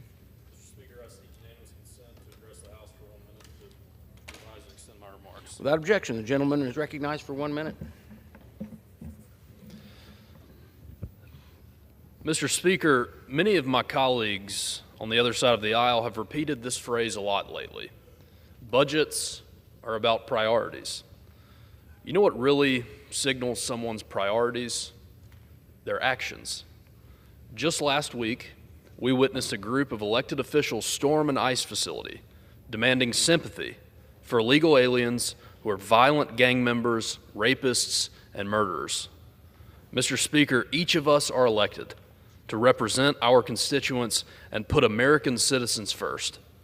The idea that someone could take the oath and then storm through law enforcement officials simply boggles the mind. If my colleagues want to talk about priorities, Mr. Speaker, here's one they should remember. The safety of law-abiding Americans is more important than the demands of foreign criminals. I yield back. Gentleman yields back. For what purpose the gentleman from New York seek recognition? Mr. Speaker, I ask unanimous consent to address the House for 1 minute and to revise and extend my remarks. Without objection, the gentleman is recognized for 1 minute. Thank you, Mr. Speaker. I rise to recognize the outstanding contributions made by At Home on the Sound to benefit senior citizen residents of Larchmont and Mamaroneck. Tonight, they are celebrating their 15th anniversary with their Crystal celebration. I can't be there in person, but we are there in spirit. At Home provides a support system to help seniors continue to enjoy a vibrant lifestyle as they age, able to remain in their homes and highly active. At Home volunteers and professionals deliver a monthly schedule of educational programs, active discussion groups, social gatherings, and the necessary transportation. When I retire, not that long from now, I know exactly where I can go to learn how to paint, play bridge, canasta, mahjong, and a host of other recreations. At Home on the Sound complements the already active senior recreation programs offered by the Village of Larchmont, the Village of Mamaroneck, and the Town of Mamaroneck, providing a complete menu of services and programs for those 60-plus years of age in our area. Congratulations on 15 great years, and the best is yet to come. Mr. Speaker, I yield my time. The gentleman yields back. For what purpose the gentleman from Colorado seek recognition? I ask for unanimous consent to address the House for 1 minute and to revise and extend my remarks. Without objection, the gentleman is recognized for 1 minute. Mr. Speaker, I rise today to recognize Sergeant Olav Cheney of the Colorado Springs Police Department for his 35 years of service to our community. I had the pleasure of taking Sergeant Cheney and his family last night on a Capitol tour, and a delightful family he has. Sergeant Cheney also has served us in the United States Army. He's become a recognized leader within the police department, and Sergeant Cheney helps lead the downtown area response team and the homeless outreach team, where he serves our vulnerable population with compassion and with grace. Sergeant Cheney's also served as Santa Claus for the Toys for Tots program. He's part of the Honor Guard, and he's an active participant in the Cadet Explorer program. Mr. Speaker, I ask that my colleagues in Congress join me in thanking Sergeant Olav Cheney on his dedication and his service to the Pikes Peak region and to Colorado and to America. I yield back. The gentleman yields back. For what purpose, gentlewoman from Georgia seek recognition? Mr. Speaker, I ask unanimous consent to address the House for 1 minute and to revise and extend my remarks. Without objection, the gentlewoman is recognized. Thank you, Mr. Speaker. Mr. Speaker, I rise today on behalf of Georgia's 5th Congressional District to honor Mr. Robert Bob Willis on a very special 99th birthday. Mr. Willis has lived a life of service, and I'm proud to help him celebrate his 99 years of life and more than 75 years of uninterrupted service to Alpha Phi Alpha Fraternity Incorporated. Born in Louisville, Kentucky in 1926, Mr. Willis served in the Navy during World War II and was initiated into the Beta Mu chapter of Alpha Phi Alpha at Kentucky State University in 1949. From there, Mr. Willis will go on to serve in many leadership roles in the fraternity, including District Director of Georgia and Southern Regional Vice President. Mr. Willis's unceasing fraternal dedication has earned him the highest award that Alpha Phi Alpha can bestow upon a member, the Award of Merit from General President Darryl Matthews. Mr. Willis, you are an exemplification of your brotherhood's moniker, Men of Distinction. Congratulations on your 99th birthday, Mr. Willis, for your life of service and to your community. I hope that you're enjoying this day in Atlanta. I yield back, Mr. Speaker. The gentlewoman yields back. For what purpose, gentleman from Alabama seek recognition? Mr. Speaker, I rise and ask unanimous consent to address the House for 1 minute. Without objection, the gentleman is recognized for 1 minute. Mr. Speaker, I rise today during National Police Week to honor the life and sacrifice of Deputy Sheriff John Randall McCrary of Lauderdale County, Alabama. Deputy McCrary dedicated over 15 years to law enforcement, serving with both the Lauderdale County Sheriff's Office and the Rogersville Police Department, where he was promoted to investigator. In 2016, Deputy McCrary was shot in the line of duty, and though he survived the attack, he endured years of medical complications until his untimely passing on February 28th of 2024. This week, his name was added to the National Law Enforcement Memorial here in Washington, D.C., where his sacrifice will be remembered for generations to come. To the McCrary family in North Alabama, we extend our deepest gratitude and heartfelt condolences. As we remember Deputy McCrary, let us also honor all of the brave men and women in law enforcement who sacrificed their lives for our safety. This week serves as a great reminder of the daily courage it takes to wear the badge and of our responsibility to support those who protect and serve each of us. Mr. Speaker, I yield back. The gentleman yields back. For what purpose does the gentlewoman from Nevada seek recognition? I seek unanimous consent to address the House for 1 minute, please. Without objection, the gentlewoman is recognized for 1 minute. Thank you, Mr. Speaker. I rise today to mourn the loss of a true trailblazer and my dear friend, Susan Toast Spencer. She was the first and only general manager, legal counsel, and vice president in NFL history, leading the Philadelphia Eagles. After moving to Las Vegas, Susan started her nonprofit, A Level Playing Field, which donated thousands to local high school football teams like that one at Rancho High School. She also helped launch a rowing program at Nevada State College, which at the time did not have any competitive sports programs. So many in Las Vegas and elsewhere have been touched by Susan's generosity and her tenacity. Susan touched so many lives, and her mark on Las Vegas, Philadelphia, and the NFL will always be remembered. And with that, I yield. Gentlewoman yields back. For what purpose does the gentleman from California seek recognition? Without objection, the gentleman is recognized for 1 minute. Thank you, Mr. Speaker. This week, as you know, is National Police Week, and it's always time every day to remember and give thanks to those put on the uniform and stand in the line of fire for all of us. I don't want to recite the number of officers killed and injured on duty. I want to talk about the upside of what they mean to us, of what they mean for keeping us out of harm's way, that they're there for us 24/7. The numbers should all impact us greatly of the officers we do lose, but they are indeed the front line. And this week we can show at least some level of appreciation by passing legislation that will help them to do their jobs. One of these bills tracks violence against officers so we can respond in a meaningful way with meaningful action for them. Another's help the retired officers be able to keep their weapons that they trained with. Another one gives qualified officers more flexibility to carry their firearms. Indeed, just a common sense step. As you know, the badge doesn't completely come off when the shift ends. During this week, we ought to show our thanks as we do every day. I yield back. Gentleman yields back. For what purpose does the gentleman from North Carolina seek recognition? Mr. Speaker, I ask for unanimous consent to address the House for 1 minute. Without objection, the gentleman is recognized for 1 minute. Mr. Speaker, I rise to commemorate the 16th anniversary of the Tamil genocide in Sri Lanka. Today and every day, we stand in unity with the Elan Tamil community. Survivors and their families are enduring ongoing struggle and oppression while they seek justice and recognition for their suffering from the Sri Lankan government.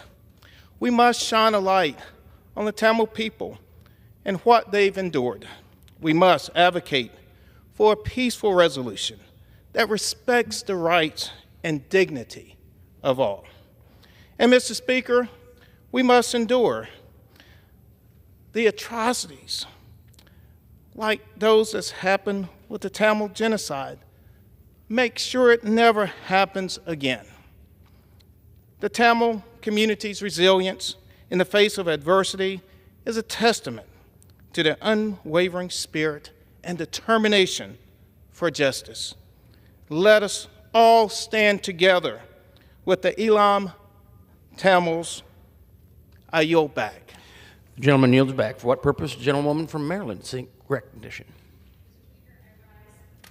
Seek unanimous consent to address the House for 1 minute and to revise and extend my remarks. Without objection, the gentlewoman is recognized for 1 minute. Mr. Speaker, the Trevor Project estimates that at least one LGBTQ youth attempts suicide every 45 seconds. Every 45 seconds. That's less time than my remarks will take today. But instead of addressing this very real public health crisis that our nation's youth face, the Trump administration has issued a budget proposal that seeks to eliminate funding for specialized crisis services for LGBTQ+ youth. You see, the 988 Suicide and Crisis Lifeline has saved countless lives, and when you call that hotline, you have the option to seek care via a specialist.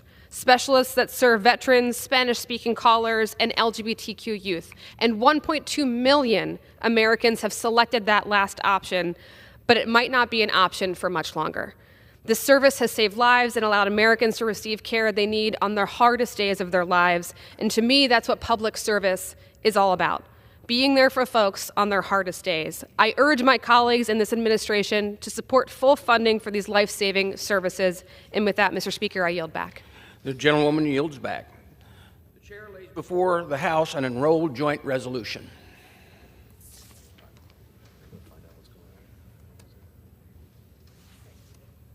House Joint Resolution 60.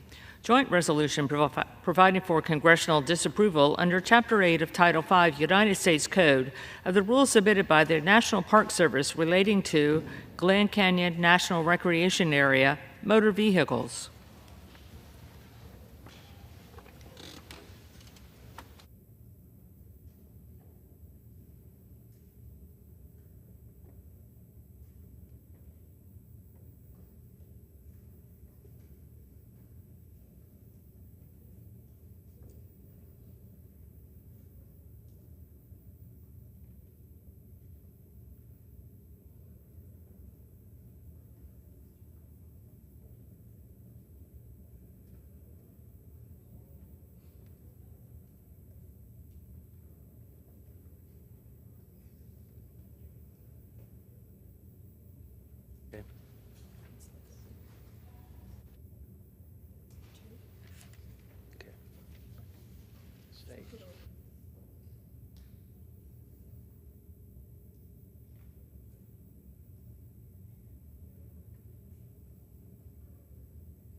For what purpose does the gentleman from South Carolina seek recognition? Mr. Speaker, pursuant to House Resolution 405, I call up the bill H.R. 2255 and ask for its immediate consideration in the House. The clerk will report the title of the bill. Union Calendar Number 57, H.R. 2255, a bill to allow federal law enforcement officers to purchase retired service weapons and for other purposes. Pursuant to House Resolution 405, the amendment in the nature of a substitute recommended by the Committee on the Judiciary, printed in the bill, is adopted, and the bill as amended is considered read. The bill is amended and shall be debated for 1 hour, equally divided and controlled by the chair and the ranking minority member of the Committee on the Judiciary or their respective designees. The gentleman from South Carolina, Mr. Fry, and the gentleman from Maryland, Mr. Raskin, will each control 30 minutes. The chair now recognizes the gentleman from South Carolina.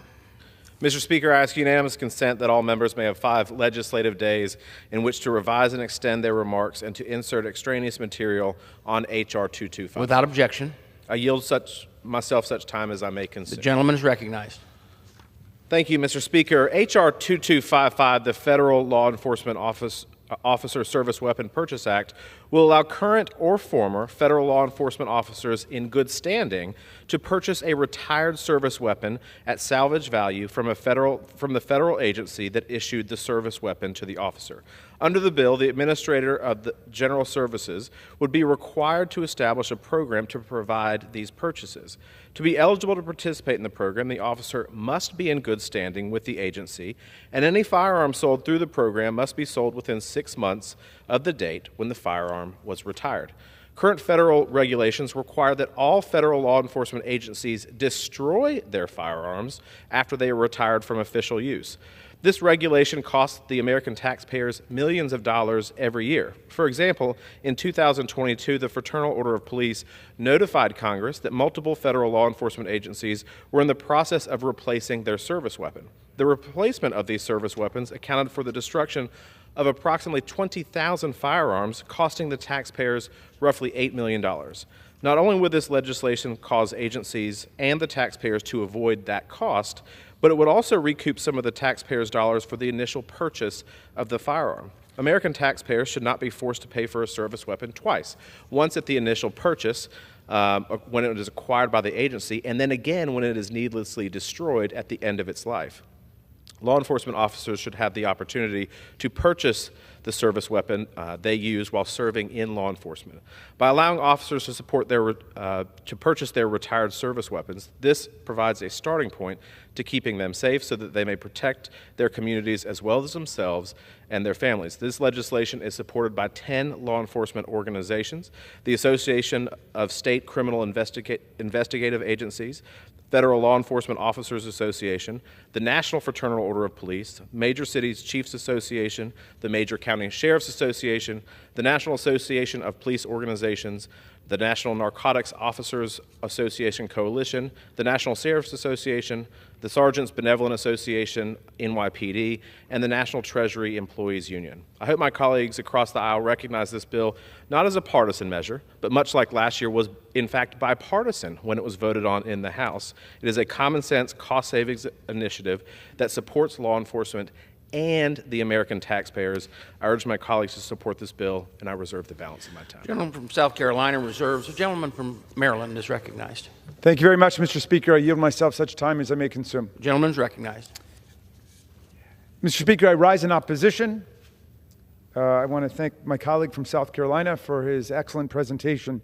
But this bill is a case study in a legislative majority that's in search of not common ground and common sense, but rather extreme measures that divide and polarize the Congress and the people. Once upon a time, this was a sensible bipartisan bill led by our Democratic colleague, Val Demings from Orlando, Florida, who'd been a police chief. Her bill allowed federal agencies to sell handguns that they were no longer using to the active duty officers who previously carried those handguns for fair market value, as long as they completed a background check like everybody else in America. Well, last Congress, Republicans weakened that bipartisan bill, which I think commanded unanimous support in Congress, by stripping the background check requirement while still restricting the bill to handgun sales to current law enforcement officers only. So we were willing to go along with that compromise. We accepted that in the last Congress. When the bill came to the floor for a vote, however, Republicans filled the bill with a menagerie of more outlandish and extreme provisions, and that's the version that they started with in this Congress, which is before us today. When we marked up the legislation, we offered an amendment that would allow them to go back to the compromise version of the bill, a version of the bill that they themselves had introduced and that we support, but they refused to do it. So today, in place of a reasonable, common sense, common ground bill, Republicans are dug in on another extreme proposal that riddles our gun laws with loopholes and politicizes what should have been a simple bipartisan measure. The bill before us today would allow surplus firearms to be sold not only to active federal law enforcement officers in good standing, but also to retired law enforcement officers. Because the bill also now has no background check requirement, it would create a situation in which it would be possible for an officer to retire, commit a crime like domestic violence or assault that would ordinarily render him or her ineligible to purchase and possess firearms, but then still be able to buy a firearm from the federal government without any background check at all. While the bill includes a good standing requirement, as they remind us, this is plainly meaningless as applied to retired officers who may have left a department in perfectly good standing but could not pass a background check today. Agencies can certify that an officer is in good standing when they retire, but they have no way to track the behavior of their former officers after that if they cannot do a background check. So an agency could unknowingly sell a surplus firearm to someone who cannot lawfully buy a gun. And all of this would occur under the statute without any background check at all. The bill also allows for the sale of any firearm except machine guns. That includes not just handguns, but also assault weapons, destructive devices like hand grenades, and even firearms that are subject to heightened restrictions under the National Firearms Act. And it allows them to be sold at salvage value, effectively making it so that the federal government and the taxpayers would actually be subsidizing gun sales. They replaced fair market value with salvage value. My colleagues have claimed that the bill would not really allow for the sale of all of these types of firearms because it only applies, they say, to service weapons. But they need to read their own bill. It allows for the sale of any firearm other than a machine gun that is, quote, issued to an officer. That means if an officer uses not just a handgun, but an assault rifle, a grenade launcher, anything classified as a destructive device, any firearm or destructive device used by a SWAT team, any firearm or destructive device used by the Secret Service, so long as it's not a machine gun, if it's issued to an officer, can be sold back to him or her without a background check under the bill at salvage value. If that's not what they mean, and they've been scrambling to deny it, they should change the language of the bill, because that's plainly what the bill says. And forgive me for insisting on scrupulous attention to words, but that's the business we're in when we enter the legislative process. Taken together, the bill makes it so that an officer could retire, commit a crime, become a person who may not legally own firearms under federal law, then buy from the federal government a handgun, a semi-automatic assault rifle, a sawed-off shotgun, or even a grenade launcher at a discount with no background check at all. Now look, this is a famously do nothing or do very little Congress. They don't have much on their agenda other than slashing $880 billion from Medicaid and SNAP and Meals on Wheels and Head Start and the other programs that actually serve Americans who don't live like Elon Musk and Donald Trump. But you think that they would have the time at least to write a bill that would not permit these kinds of things to happen. These are unacceptable risks of a dangerous weapon being sold to a person who may not legally have one. And so reluctantly, we must oppose this bill, which began as a Democratic bill, which commanded unanimous bipartisan support before. Nothing in this bill is going to help law enforcement officers actually do their jobs, which was how all of this was introduced when we first started out today. Indeed, it doesn't provide a single federal dollar to help local law enforcement. In fact, our colleagues have not advanced a single bill during this entire police week or even this entire session of Congress to increase funding to state and local police. In fact, the party that now controls the White House and both chambers of Congress is letting Doge and Elon Musk and their midnight crew of computer hackers dismantle entire agencies, fire thousands of federal workers without cause, and generally wreak havoc across the government. Last month, Doge decided unilaterally to cancel more than $500 million of Department of Justice grant funding for local law enforcement, public safety, and crime prevention programs all over the country in our communities. And what did we hear from our colleagues across the aisle? Did they stand up to Doge and object to this defunding of the police? No, Mr. Speaker, our colleagues said absolutely nothing. And I mean that literally. During the Judiciary Committee markup of the reconciliation bill, Democrats offered a simple amendment to immediately restore hundreds of millions of dollars in funding for the police and for hundreds of other essential public safety grant programs dismantled by, as far as we can tell, one employee at DOGE.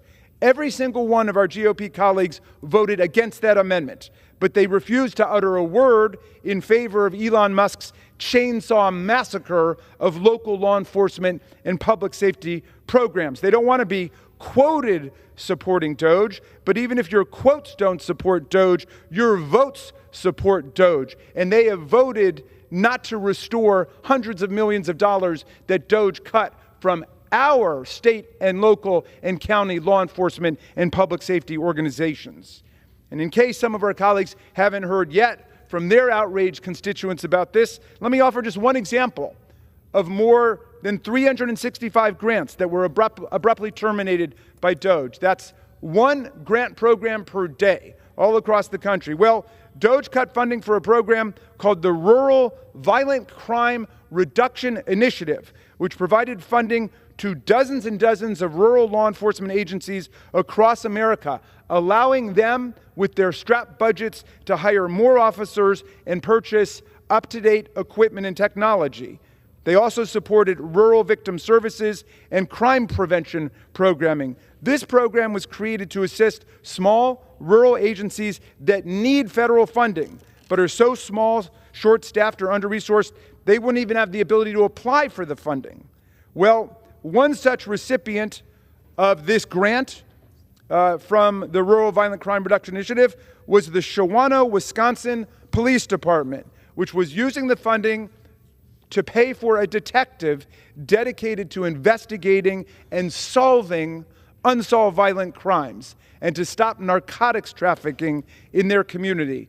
The police department said the additional detective would build trust with community members, increase patrols in hotspot areas, enhance crime prevention, and sustain a reduction in violent crime and narcotics-related crime. And this is just one of the hundreds of rural police departments and other agencies using this funding from this one grant program from 365 that were suddenly terminated by one DOGE employee running amok in the Department of Justice. This is funding, Mr. Speaker, that we in the House of Representatives voted for on an overwhelming bipartisan basis, that the Senate overwhelmingly voted for on a bipartisan basis. We had bicameral passage and presentment to the President. The President signed it into law. The Department of Justice got the funding. The Department of Justice programmed the funding. The Department of Justice awarded those grants all across America. And guess who stopped it? Without my knowledge, without their knowledge, without anybody's knowledge, one DOGE employee, one of Elon Musk's junior lieutenants who spent his career at Tesla, and then he decided he was going to wipe out hundreds of millions of dollars going to our people. Well,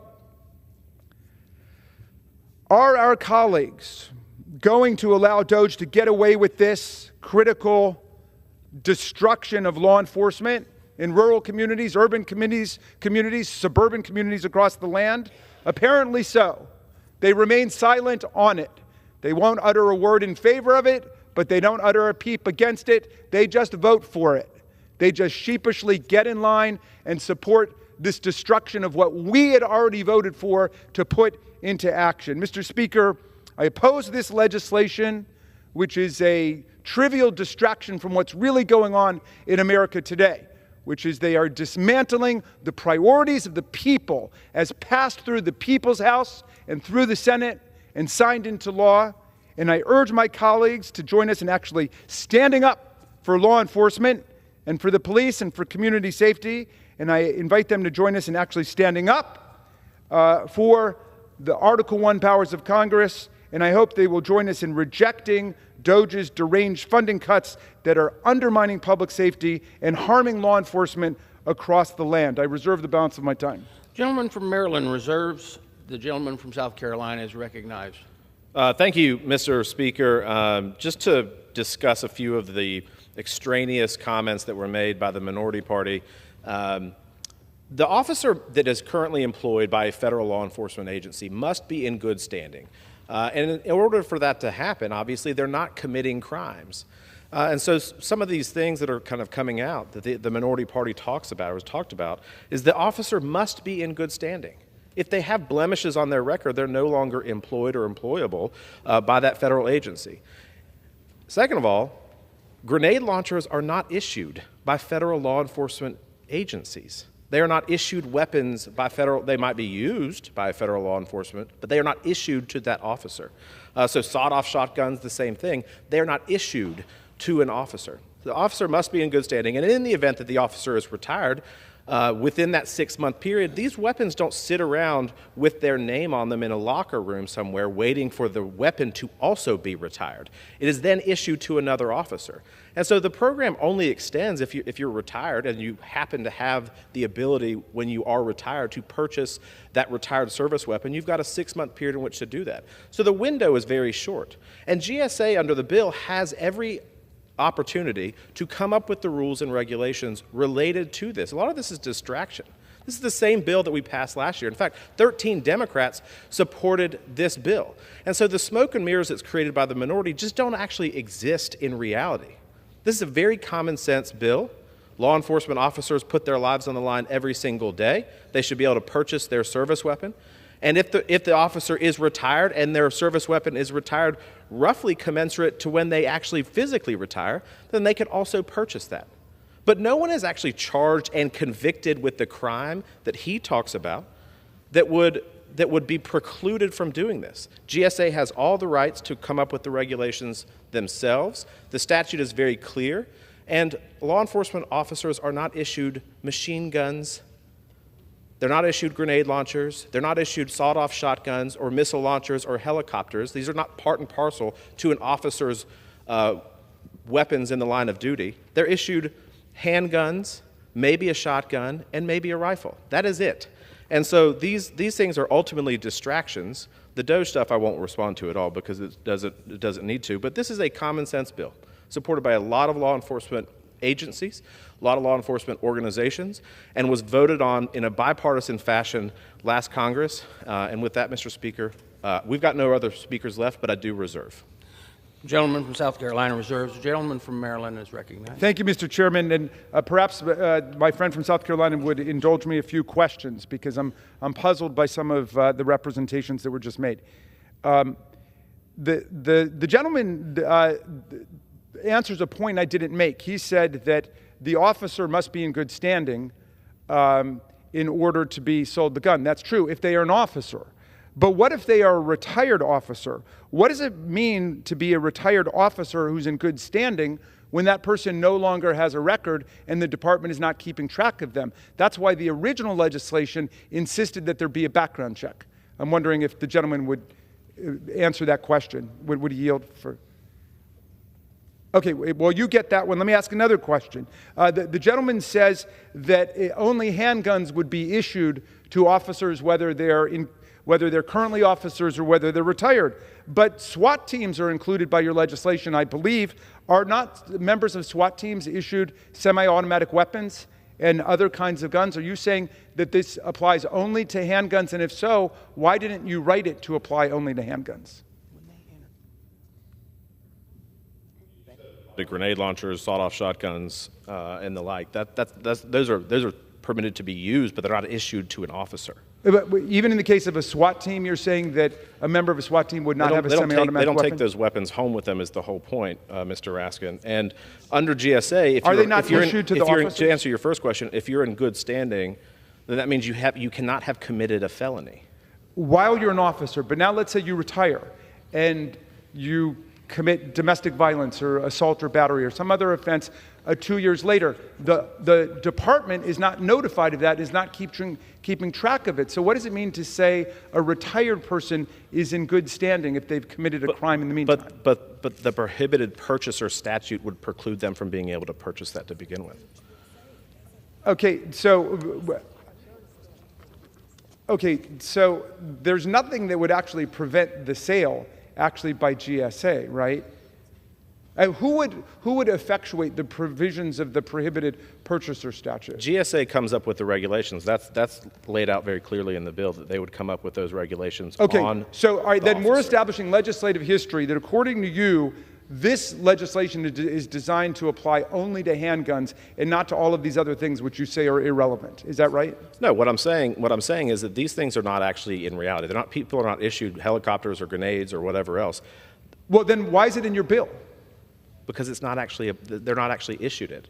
Well, but neither you can't buy these things. But you've You cannot buy these machine things. guns. You cannot buy these things on the street. I reclaim my time, Mr. Speaker. Look, they went to the pains of excluding machine guns, saying that they didn't want a retired officer to be able to purchase a machine gun, but then they're allowing grenade launchers and semi-automatic weapons and all these other weapons. I don't understand why, when the gentleman now is vigorously protesting that is not the intention of the statute. That's not the intention of the legislation. Please rewrite the bill to be in accord with what you're saying, which is that this applies only to handguns. Otherwise, you're just multiplying the proliferation of regulations, which I thought you were opposed to. So now you're saying we want the GSA to issue a whole bunch of regulations to do the work that Congress refuses to do. And I think you're moving a little bit closer to what Congresswoman Deming's original legislation was if you limit it to handguns. Because what she said is, look, obviously someone who retires from the force can go out and purchase whatever weapons they want. This was the sentimental value of allowing an officer to purchase a gun that he or she used when they were actually in service at fair market value. And now you've riddled it with all these other exceptions and completely changed the meaning of the legislation in a way that moves us backwards in terms of public safety. 80 or 90% of the American people want a universal violent criminal background check in America. We think we have enough loopholes as it is, with the internet loophole, which the majority refuses to close, with the private gun show loophole, which the majority refuses to close, with the person-to-person private sale loophole, which the majority refuses to close. We don't need more loopholes. America already stands out as an outlier in the world among advanced industrialized countries. We have rates of gun violence and gun homicide that are 10 or 20 times higher than Canada, the United Kingdom, France, Germany, Israel, Japan, you name it. Nothing comes close to us. And instead of helping police officers by getting guns out of the hands of criminals, our colleagues are just looking for ways to create more loopholes in the laws for purchasing guns. I'll reserve the balance of my time. The gentleman from Maryland reserves. The gentleman from South Carolina is recognized. I reserve. The gentleman from South Carolina reserves. The gentleman from Maryland is recognized. Okay, so I'm going to read that. Is recognized. Yes. Again, I just wanted to nail down into the weeds here exactly what the legislation says, right? So the term firearm is the meaning given that term in Section 921A of Title 18, excluding any machine gun. So they've properly decided that we should not put more machine guns into the stream of commerce. But what is still swept within it? Well, any explosive, incendiary, or poison gas, bomb, grenade, rocket, missile having an explosive or incendiary charge of more than 1/4 ounce, mine, device, and so on. Well, why would we want to open this up if that's not the intention of my colleague, and I take him completely in good faith at his word? Let's write that out of the bill. Because what we've seen is that people who mean to do harm to other people will exploit any other opportunity to do it. And so I don't understand the logic of excluding machine guns, but then sweeping in all of these other dangerous weapons. And I'd be happy to yield to my friend if he wants to elaborate on that, or I'll reserve my time. Maybe he can use some of his time. Gentleman from Maryland reserves. The gentleman from South Carolina is recognized. I reserve. Yeah. And gentleman from South Carolina reserves. And we don't have any Gentleman other from speakers, Mr. Speaker, so we are prepared to close, but we'll keep yielding to them. South Carolina reserves. The gentleman from Maryland is recognized. Mr. Speaker, there's another bit of business we need to clean up here, and I would invite my distinguished colleague from South Carolina to join me in this. We voted back on March 15th, 2022, to erect a plaque in the Congress of the United States to honor the police officers who fought tooth and nail with valor and courage and heroism to defend us against mobs of thousands of marauding rioters and insurrectionists, Proud Boys, Oath Keepers, 3%ers, who came to try to overthrow a presidential election. They stormed the Capitol. They injured, wounded, hospitalized, brutalized more than 140 officers, many of whom are still suffering from the physical and mental wounds today. Well, we voted back on March 15, 2022, to put a plaque up in Congress to honor them. And it reads this: on behalf of a grateful Congress, this plaque honors the extraordinary individuals who bravely protected and defended this symbol of democracy on January 6, 2021. Their heroism will never be forgotten. Well, alas, Mr. Speaker, their heroism seems already to have been forgotten by some of our colleagues. The plaque exists. We've got the plaque. It's been produced. And yet the Speaker of the House refuses to put the plaque up. 2 years later, why? Why will we not honor the police officers like Sergeant Gunnell, who was forced to leave the police force because of the severe injuries that he suffered then, and is trying to support his family on around half the salary that he had before? Why would we not honor the officers like Michael Fanone, who wasn't even on duty that day, but he heard about the riots at the Capitol and he came down to join the fight with his brothers and sisters in blue and was nearly killed? He begged for his life to the mob, saying he had 4 daughters of his own. He had a heart attack. Will we not honor Michael Fanone? Will we honor Officer Harry Dunn, who fought for hours and hours, enduring not just all the physical attacks, but savage racial epithets and abuse? How about Officer Hodges, who nearly died trying to stop the mob from entering the Capitol? He got caught in the doorway on the western front of the Capitol. He was tortured in front of the eyes of the world. You probably know the pictures of him being caught and beaten by the mob, which that day was wielding Confederate battle flags, American flags, baseball bats, steel pipes, broken furniture, you name it, to attack our officers. These people gave blood, sweat, and tears. And several officers died in the aftermath, including Officer Brian Sicknick, who died the very next day after receiving grievous wounds and injuries. And we could be doing a lot more for them. President Trump wants a fund for January 6th. That's good, right? No, he wants a fund for the rioters' families. He wants a fund for the insurrectionists that he pardoned, not for the police officers. Will my colleagues say anything about that? At the very least, let's put up the plaque to honor these officers. Not a single member of the majority has given us one reason why this plaque, which is completed, has not been hung in the Capitol of the United States. Why not? And if you don't respect the law enforcement officers and the police who fought tooth and nail for us that day, at least respect the rule of law. They're supposed to be up 2 years ago. I'll reserve. The gentleman from Maryland reserves. The gentleman from South Carolina. I reserve. The gentleman from South Carolina reserves. The gentleman from Maryland is recognized. We're prepared to close. The gentleman is recognized. The gentleman from Maryland recognized. Thank you, Mr. Speaker. Forgive my passion, but I was there. I was here on January 6, 2021. I heard them chanting, "Hang Mike Pence! Hang Mike Pence!" The words are still echoing in my mind from that day. They're looking for Nancy Pelosi. They were quoted as saying they wanted to assassinate Nancy Pelosi. They stormed her office. They took over her office. Do we honor police officers for real? Or do we only honor them if it's politically convenient for us to honor them? Like the prosecutors. The new Attorney General got in. The new acting U.S. Attorney, Ed Martin, got in. They were forced to withdraw that nomination after it turned out he'd appeared 150 different times on Russian propaganda networks like Russia Today and Sputnik And after it turned out he had all kinds of neo-Nazi affiliations and friendships. But anyway, he got in, and you know what he did? They fired more than a dozen of the most experienced veteran prosecutors in the Department of Justice. Why?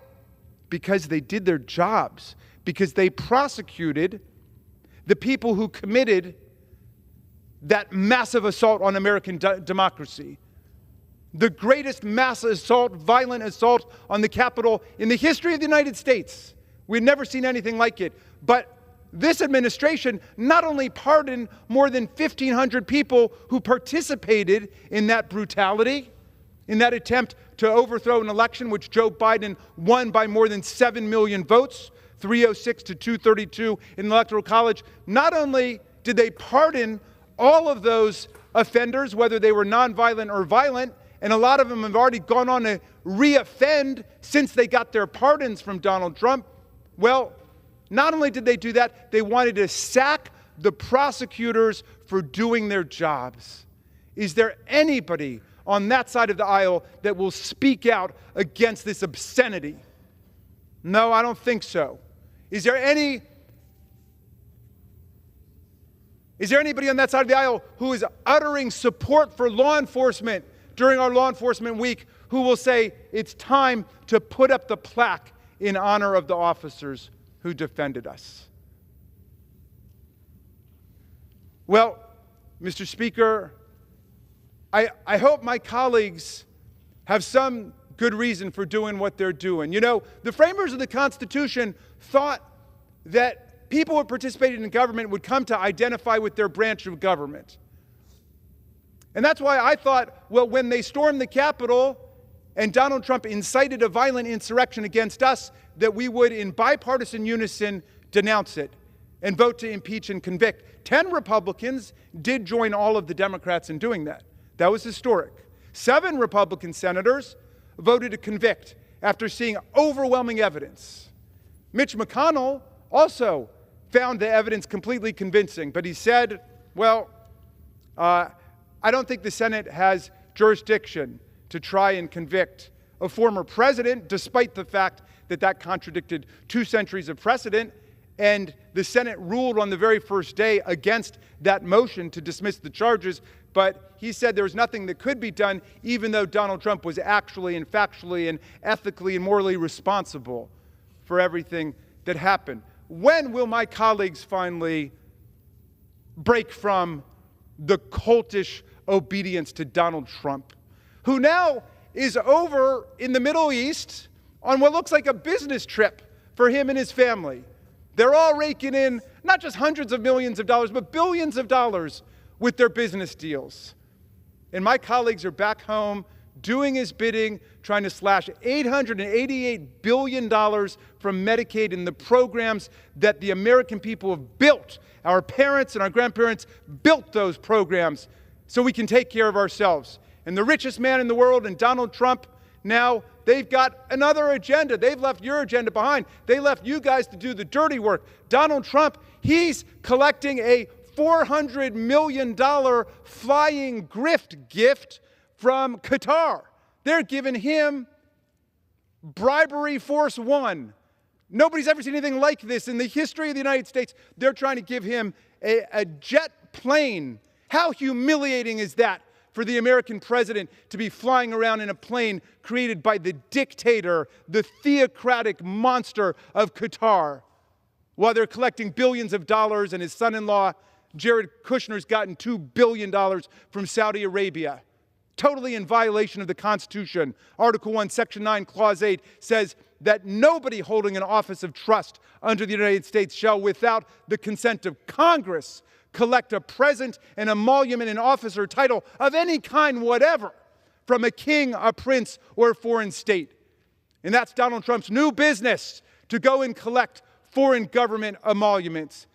I hope my colleagues will join us at least in demanding that he come to Congress to ask for permission to keep that $400 million bug-riddled airplane that he wants to fly around on somebody else's tab.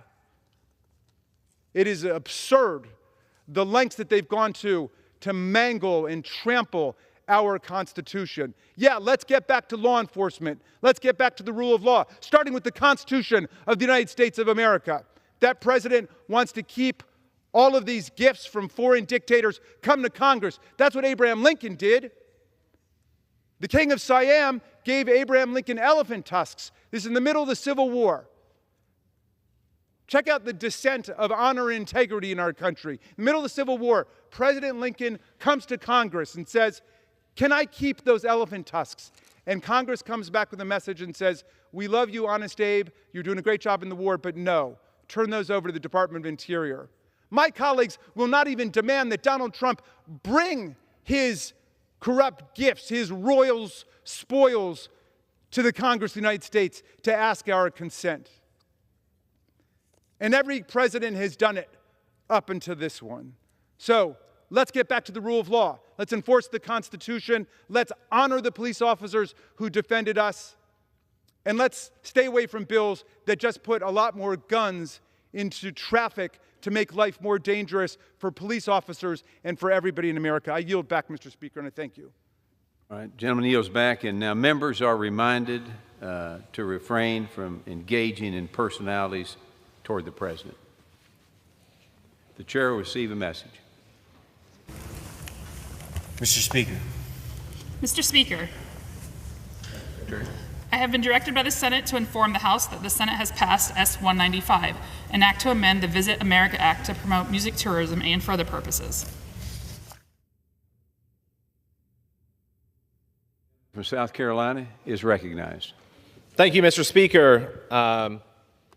H.R. 2255, the Federal Law Enforcement Officers Service Weapons Purchase Act, is a very common sense piece of legislation, supported by Republicans, and at least last Congress, by 13 Democrats as well.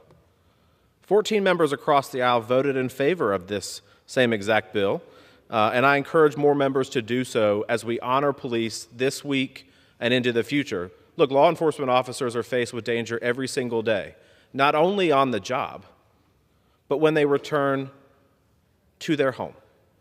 This common sense bill allows them, honors them a little bit, and shows them that we want them to have these weapons in their home to protect them, their property, and their family as well. And with that, Mr. Speaker, I yield back. Gentleman yields back. All time for debate has expired. Pursuant to House Resolution 405, the previous question is ordered on the bill as amended. The question is on the engrossment and third reading of the bill. Those in favor say aye. Opposed? No.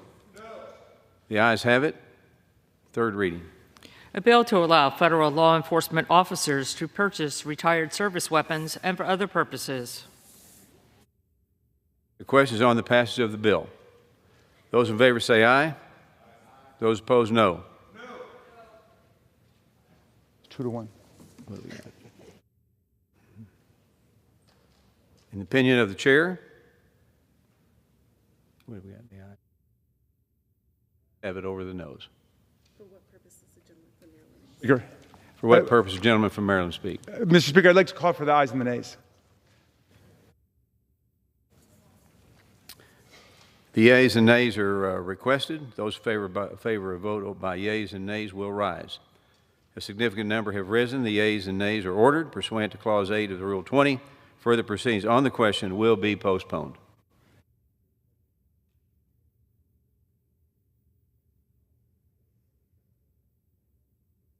Does the gentleman from South Carolina seek recognition? Mr. Speaker, pursuant to House Resolution 405, I call up the bill H.R. 2240 and ask for its immediate consideration in the House.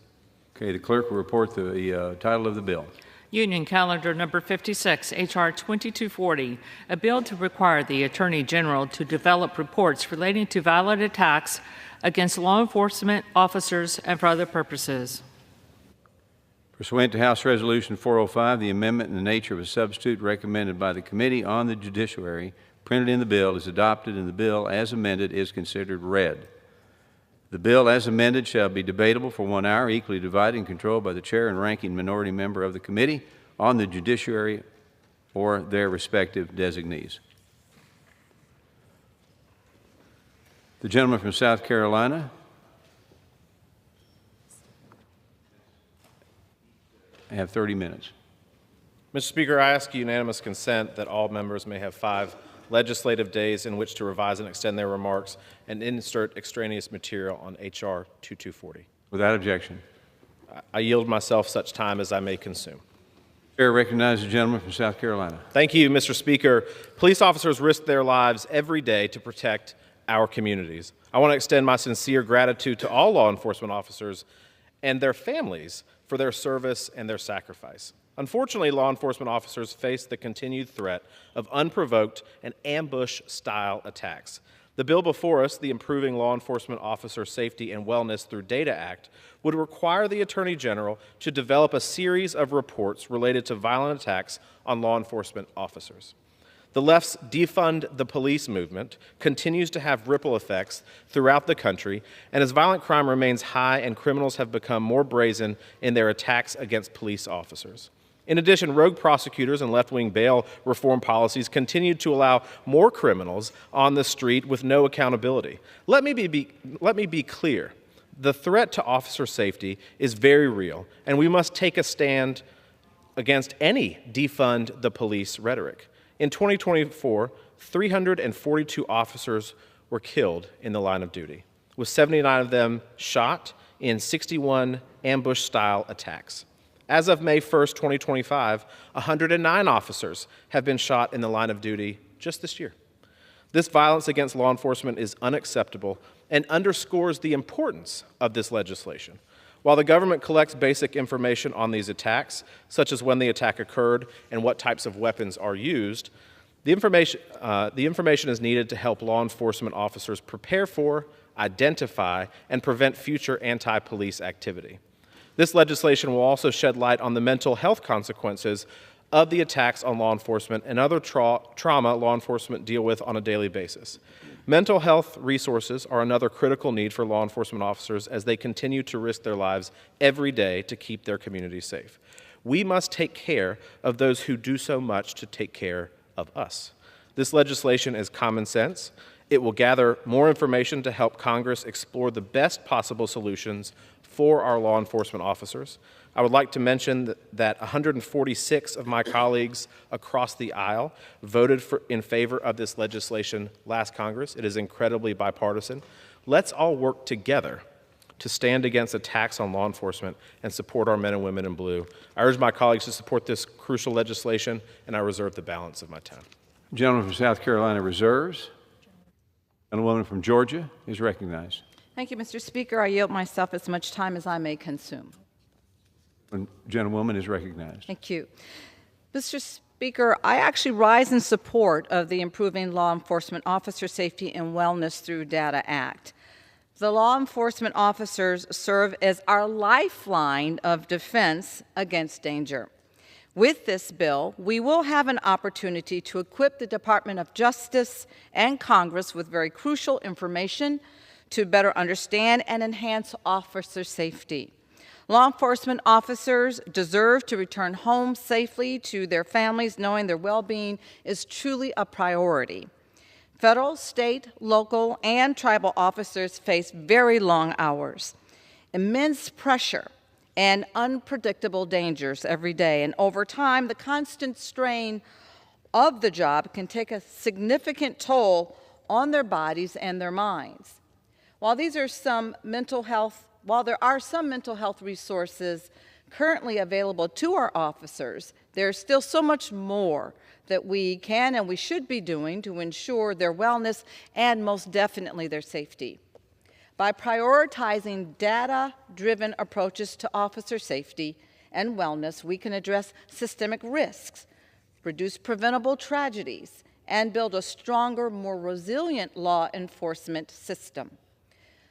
The goal is that the required report will provide us with the insight into the challenges our officers face and help us to understand the additional support that they need to remain physically and mentally safe. Federal law enforcement officers dedicate themselves to protecting our nation, to protecting our communities. And it is our responsibility in this body to ensure that they receive the protection that they deserve. Law enforcement officers face unparalleled risks every day, from physical violence to psychological traumas. According to the FBI, assaults against officers remain very, very high, with tens of thousands of them that are injured annually. Beyond the line of duty, officers experience higher rates of PTSD, depression, and suicide compared to the general population. Yet for too long, this body, Congress, has not done as much as we should to tackle these issues that they face. This bill requires the collection and analysis of critical data on attacks on officers, injuries that they suffer, their mental health challenges, and wellness program effectiveness. Without accurate data, we're fighting blind. By identifying trends such as the frequency of attacks on officers or gaps in mental health support, we can implement targeted solutions to keep our officers safe and to keep them healthy. Many officer fatalities and injuries are preventable with better training, better equipment, and better policies. For example, if data reveals that a significant number of injuries occurred during traffic stops, agencies can adopt safer tactics or deploy new technologies. If certain regions report higher rates of firearm-related fatalities, we can prioritize resources there. Officer suicide rates outpace line-of-duty deaths. And I want to say this again. Officer suicide rates outpace line-of-duty deaths, yet stigma and inadequate resources prevent many of them from seeking help. This bill will help us track mental health trends, evaluate the effectiveness of peer support programs, and expand access to counseling. Healthy officers are better officers. They're more effective officers, both for their own well-being and for the communities that they serve. When officers are safer and they're healthier and they're better supported, they're better equipped to serve with professionalism and with empathy. Our communities benefit when law enforcement agencies are operating using data to improve practices rather than reacting to crises. But the Improving Law Enforcement Officer Safety and Wellness Through Data Act isn't just about gathering data and reporting statistics. It's about lives, and it's about public safety. It's about the officer who returns home safely to their family at night, the rookie who gets life-saving training, or the veteran who receives mental health care instead of suffering in silence. But if we are to realize any of these benefits, this bill must be the first step that we take, and definitely not the last. We must be prepared to act on the information that we get from these reports that come from this bill, much of which is already collected by the DOJ and other agencies. We must be prepared to provide tangible resources to our law enforcement, which I'm sure the reports will suggest that they need. As we observe National Police Week and talk about officer safety and wellness, I would be remiss if I did not call for the immediate restoration of hundreds of millions of dollars affecting nearly 40 states in public safety grant funding that the Department of Justice chose to abruptly terminate. Some of that canceled funding went to law enforcement training, support, and other critical resources, and more specifically to addressing the health, the safety, and wellness of law enforcement. And as I have here, President Trump's 2026 budget would have devastating impact on public policy, $1 billion across 40 Department of Justice grant programs which support police departments and reduce violent crime, hate crime, and crime against women. That's been cut. $646 million from the Federal Emergency Management Agency, FEMA, for violence and terrorism. And I could go on and on and on, but I won't. These terminations include a grant totaled at over $8 million to the National Policing Institute, which assisted rural police departments and district attorneys' offices to pay for violent crime investigators and programs to combat child sex abuse. I also feel that it's necessary to mention once again, as the ranking member has, the plaque that we voted to hang in the Capitol more than 3 years ago to honor the countless officers who fought, and they died, to protect the lives of members of Congress, all of us in this body. Not only members of Congress, but staffers and other personnel, and to save our democracy on January 6, 2021. Hanging this plaque is the least that we could do to honor those that have fought and died and given their lives for us, this body. Hanging this plaque is required by law, a law that was passed. We passed the law over 3 years ago. Why is this plaque not up? That's a simple question. Why is this law being defied? That's a simple question. Many of those officers who have been left feeling ignored and betrayed by the very members of Congress, they stand outside every single day and they protect and they watch over us, and they feel betrayed. Many times they can't even look at us as we walk out the door because they feel betrayed. They fought to protect us on that day, January 6th, and yes, we still betray them. Former U.S. Capitol Police Sergeant Aquilino Gunnell recently told our staff, and I quote, "Trump is treating the rioters like they were the ones defending the Capitol," end quote. He went on to say of Trump, calling January 6th a day of love, end quote.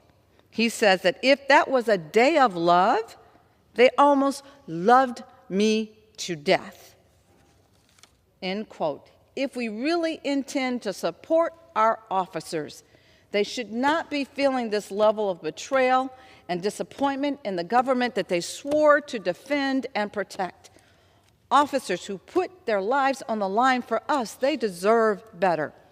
Let me take a point of privilege to say, when I lost my son Jordan in Jacksonville, Florida, November 23, 2012, at a convenience store gas station by a man who never should have had a gun, that convenience store family, the owners, at least had the decency to put a plaque up in remembrance of my slain son, who was simply stopping to get some chewing gum as he was going from one mall to the next with his friends.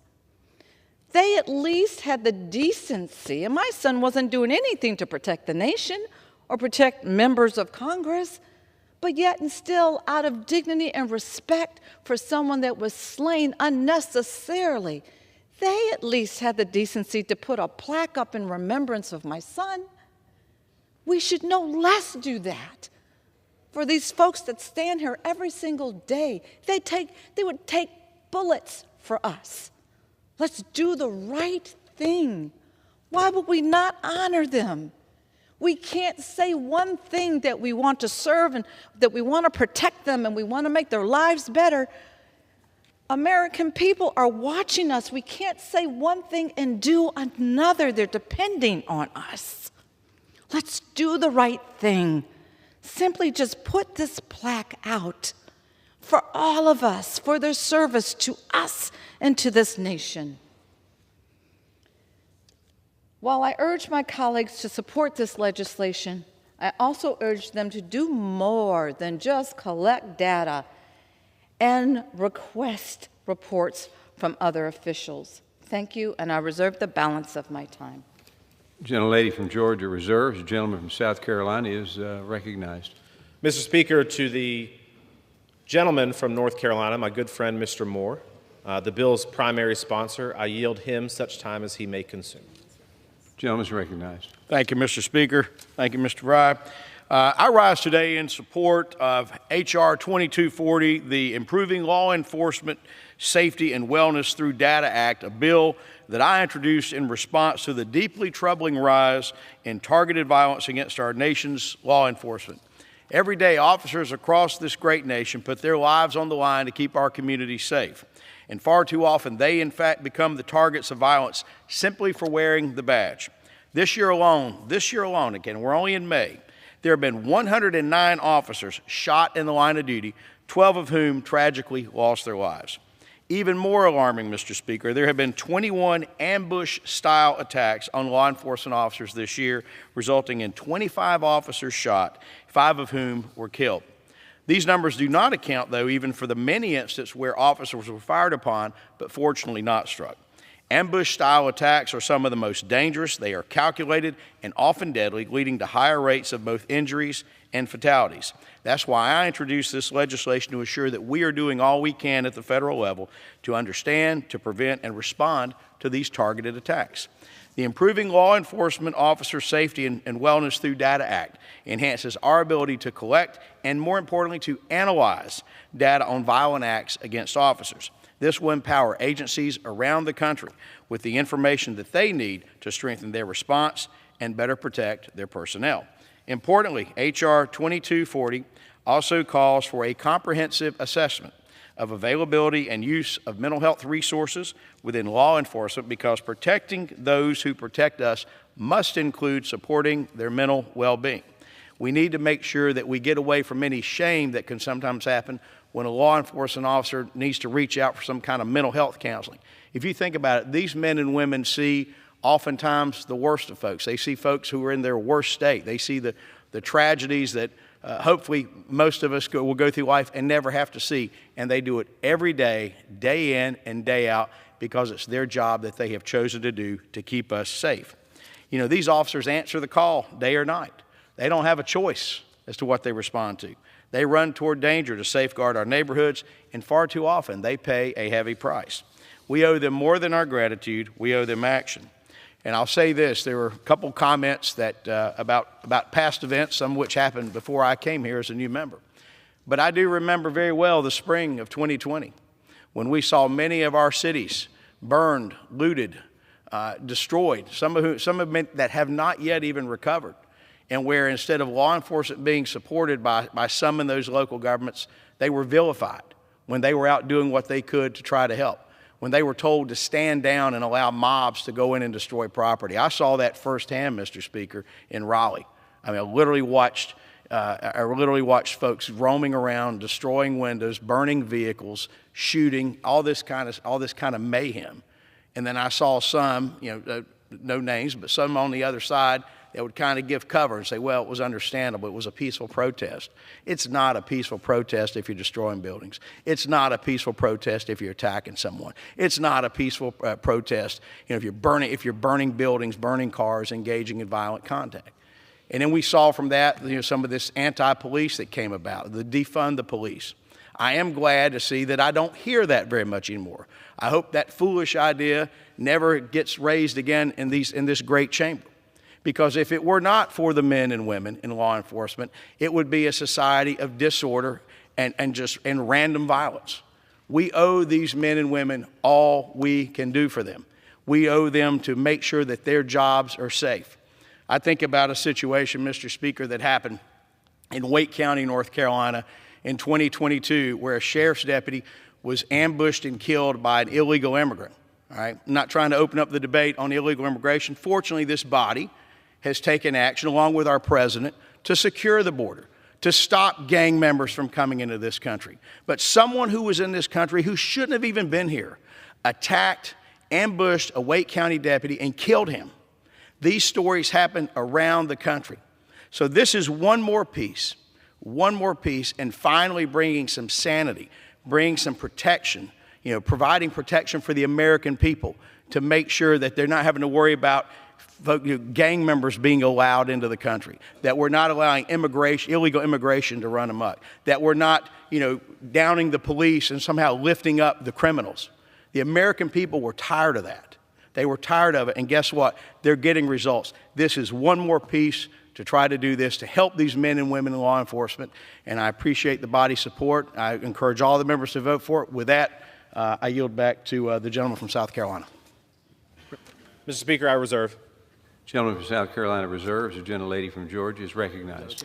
Mr. Speaker, I yield 8 minutes to the gentleman from Maryland, Representative Raskin. So moved. Thank you, Mr. Speaker. Gentleman is recognized. Thank you very much, and thank you, Ranking Member McBath, for your extraordinary leadership. I rise to support the Improving Law Enforcement Officer Safety and Wellness Through Data Act, which seeks to improve law enforcement officer safety and wellness by requiring that the AG and other federal officials issue regular reports on attacks on police officers, aggression against police officers, and on officer mental health.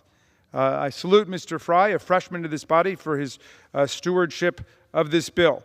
The collection of this information is important and useful, but of course the mere passive gathering of data does little or nothing to actually improve officer effectiveness or public safety. In fact, none of the bills we've considered from the majority during this Law Enforcement Week would actually produce any measurable gains in public safety.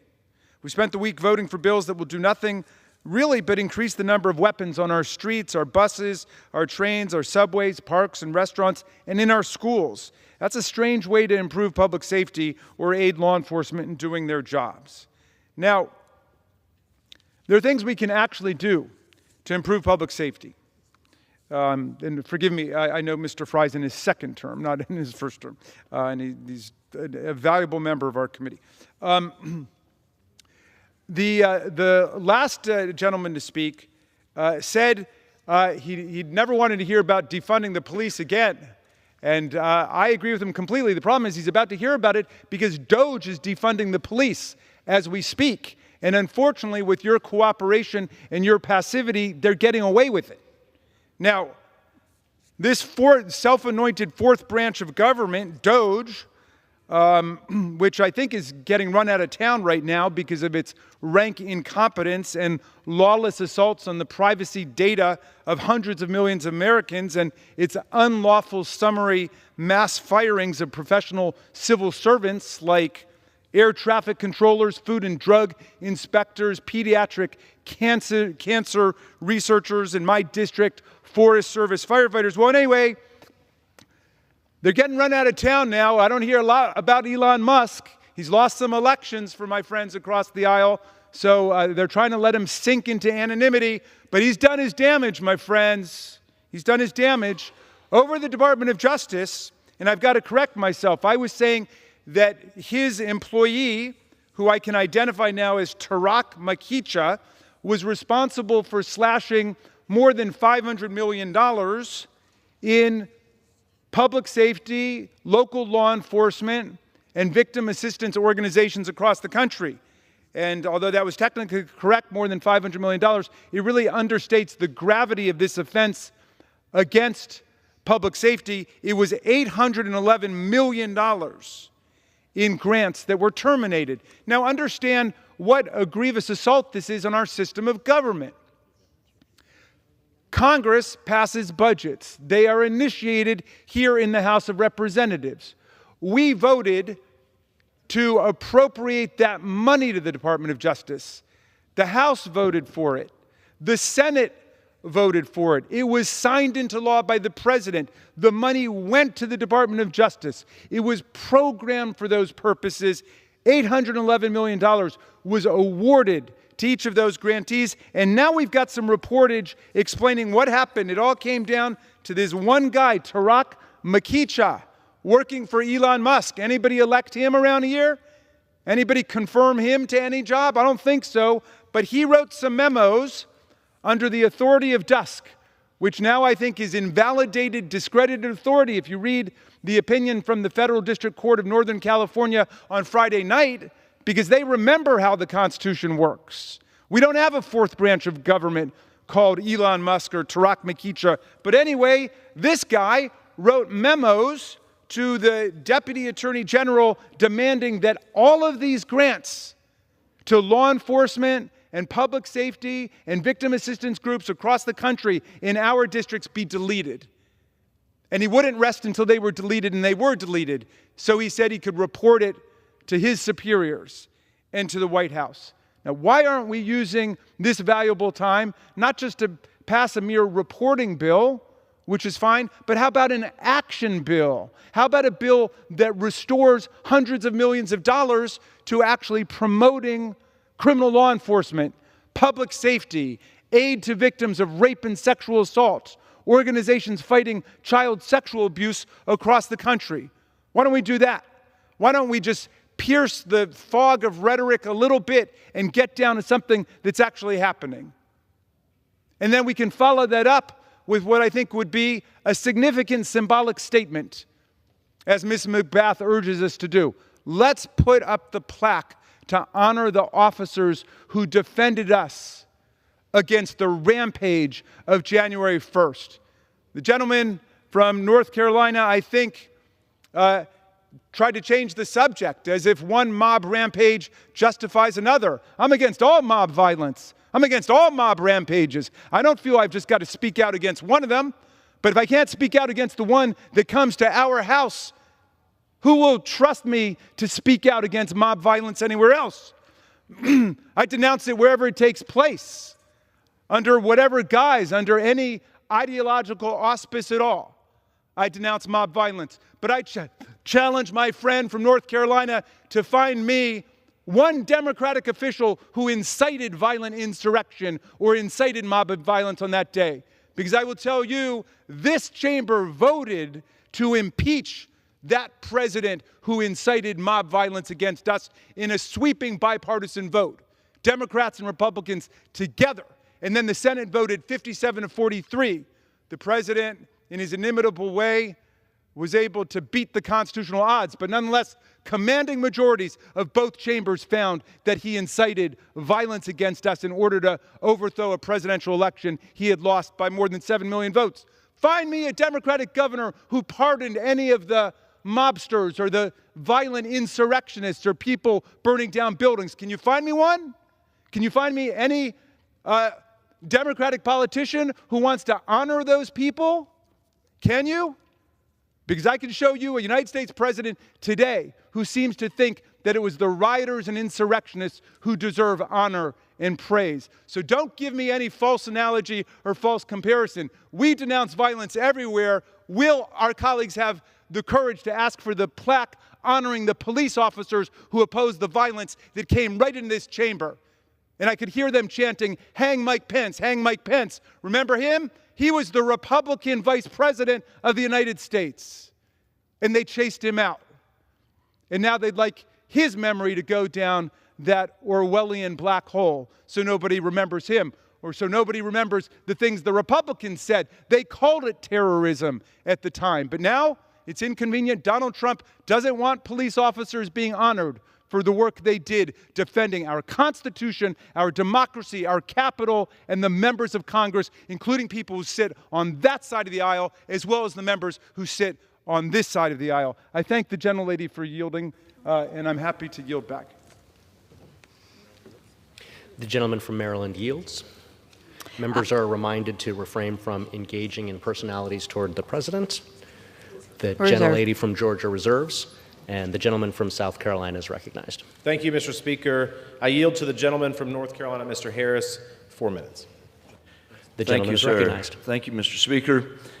A little over 1 year ago, 4 law enforcement officers, heroes in North Carolina, lost their lives protecting the public from an armed and highly dangerous felon.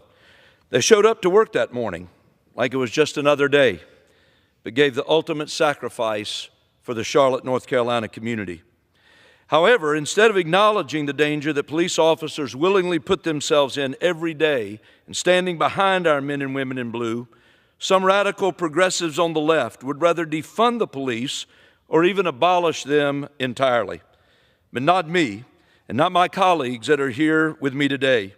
This National Police Week, I'm honored to stand behind our law enforcement as they keep our communities safe and I'm especially proud to stand today and speak on behalf of H.R. 2240, the Improving Officer Safety and Wellness Through Data Act. As I read this bill, one disturbing fact caught my eye. In 2022, 30% of the murders of police officers were unprovoked ambushes. This is unconscionable. As a pastor at First Baptist Church, Charlotte, North Carolina, I actually witnessed and saw families suffering and hurting of police officers that were murdered in just this way. Police officers are community leaders and public servants who deserve the respect of the country. Instead, it seems cold-blooded killers have been deliberately targeting our law enforcement heroes, and it's now more important than ever not to just talk, but to act. And I'm confident that Congressman Moore's bill will accomplish just that. Our nation's police are under constant attack, and they need Congress's steadfast support. This bill will shine a light on the threats that law enforcement face, threats that have steeply risen in number ever since the left began its dangerous defund the police rhetoric. And it will begin the process of expanding the resources available to law enforcement officials. I urge my colleagues today to stand with me join with me in supporting the Improving Officer Safety and Wellness Through Data Act. And let's ensure that our nation's police forces know that we have their back. Mr. Speaker, I yield back. The gentleman from North Carolina yields. The gentleman from South Carolina reserves, and the gentlelady from Georgia is recognized. Mr. Speaker, I yield 2 minutes to our wonderful Representative Alfreth from Maryland. The gentlelady is recognized. Thank you, Mr. Speaker. Local law enforcement officers bravely and tirelessly work to protect our communities day in and day out. And the situations that these law enforcement officers encounter put them, as we all know, at an increased risk of developing mental health disorders, including PTSD, depression, and anxiety. This police week, I thank the sponsors of the bill, my colleagues across the aisle, for introducing H.R. 2440, the Improving Law Enforcement Officer Safety and Wellness Through Data Act. I did offer an amendment to require that it includes the Department of Justice to include recommendations on improving training programs for domestic violence cases, because far too often our local law enforcement officers are at the front line of response to domestic violence cases. These situations not only need to be handled carefully with specialized training, but they also take a toll on officers' own well-being. While this amendment was not made in order, I rise today because I believe it is essential to address the issues of domestic violence and the mental health of our officers in a bipartisan manner. I look forward to working with my colleagues across the aisle in addressing this critical need and continuing to address these issues together. And with that, I yield back. The gentlelady from Maryland yields. The gentlelady from Georgia reserves. And the gentleman from South Carolina is recognized. Mr. Speaker, I reserve and am prepared to close. The gentleman reserves. The gentlelady from Georgia is recognized. Thank you, Mr. Speaker. I'd like to just kind of spend a little bit more time speaking. I have no other speakers, and so I'm just going to give myself the rest of the time, if I may. Okay, thank you so much. The gentlelady is recognized. Thank you. Not only are my colleagues apparently letting DOJ get away with terminating the Department of Justice grant programs, but they're also attempting to rob federal law enforcement officers of their hard-earned retirement benefits. I'd like to put on the record that unlike other federal employees, federal law enforcement officers are eligible to retire voluntarily after serving our country for at least 20 years and reaching the age of 50 or after 25 years of service at any age. Now, the Special Retirement Supplement for federal officers provides roughly 1/3 of a federal officer's retirement benefits, bridging the financial gap between when an officer chooses to retire and when they become eligible for Social Security at age 62. The Special Retirement Supplement ensures financial stability for those who have dedicated their lives and their careers to protecting this country.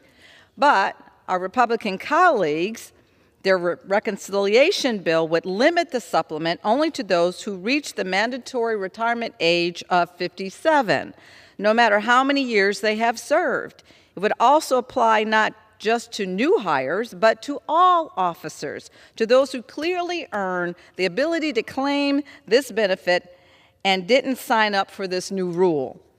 The moment Trump signs the reconciliation bill into law, any officer that retires before reaching the age of 57 would lose 1/3 of the retirement benefits, making voluntary retirement untenable for every federal law enforcement officer who is or at near retirement. Cutting the supplement would have an immediate effect on the retention of overburdened, increasingly demoralized officers across the federal government, creating an overwhelming incentive for tens of thousands of eligible officers to retire before they plan to, before this change becomes law.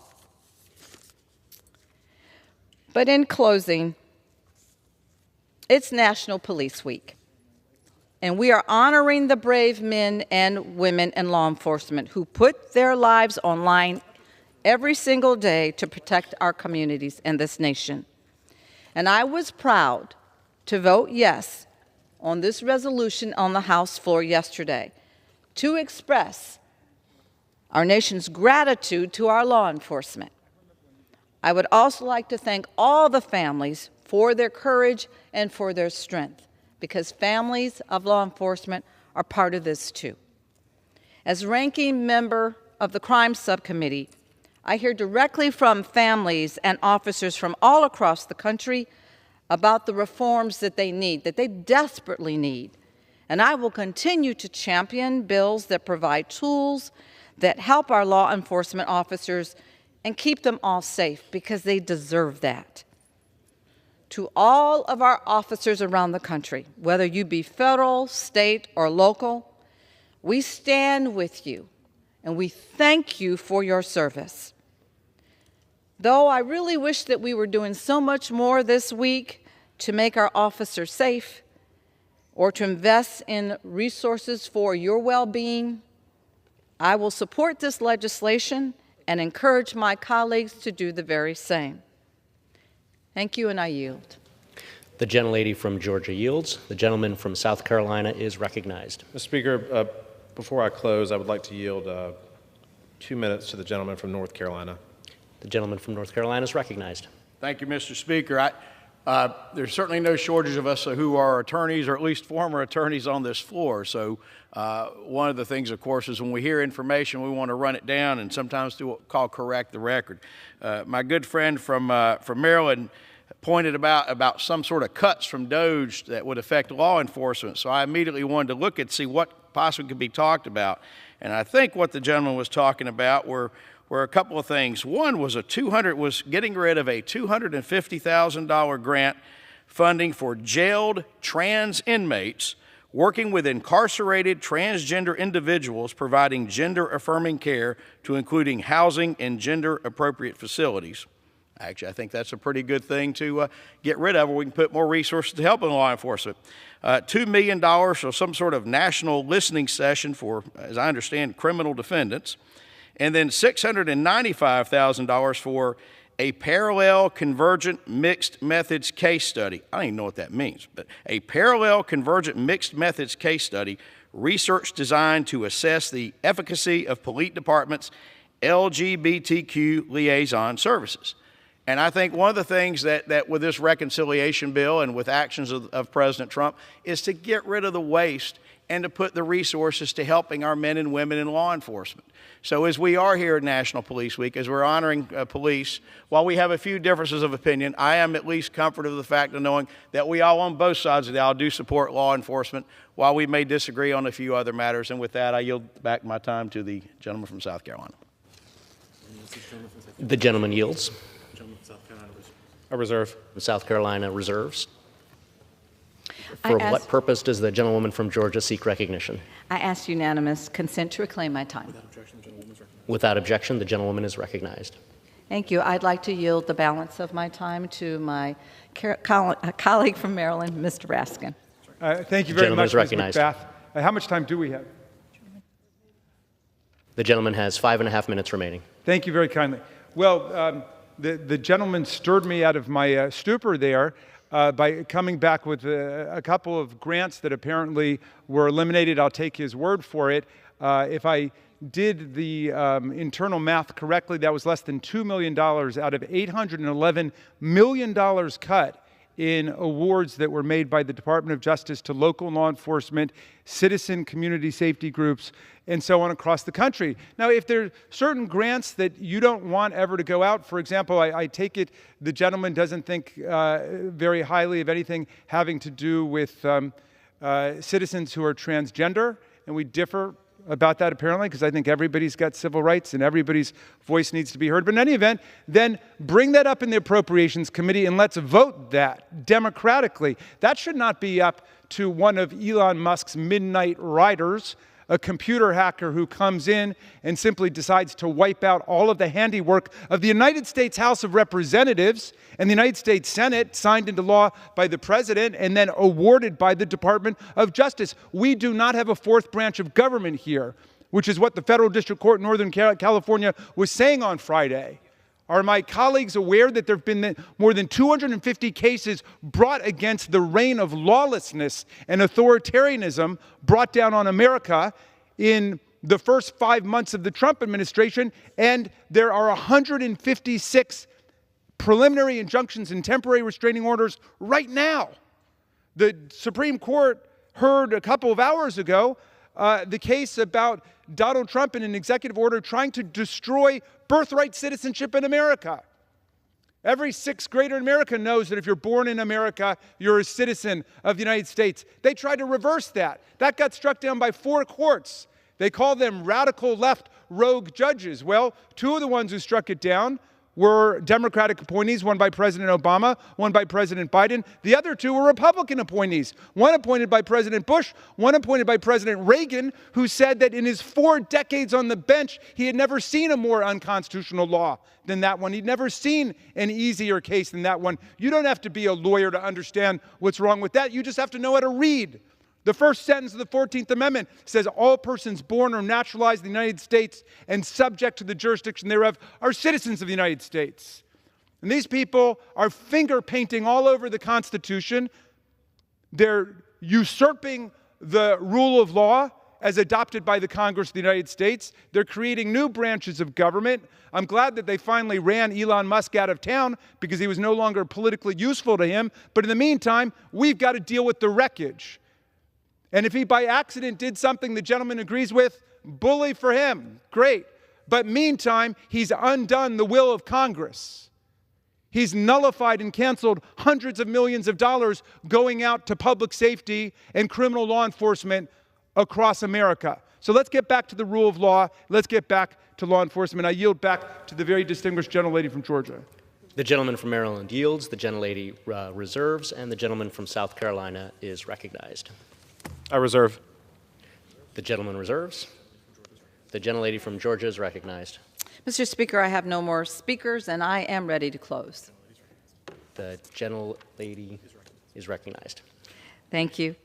Mr. Speaker, in closing, while I do, as I've said earlier, really support this legislation, I also call on my colleagues to stand with law enforcement by restoring these critical grants, commemorating the bravery of our officers on January 6th and every day, protecting their pay, protecting their benefits, and, all that the federal officers have earned over the course of the time that they have served their communities and served this country, and ensuring that every federal agency can continue to provide critical assistance to our state and local law enforcement.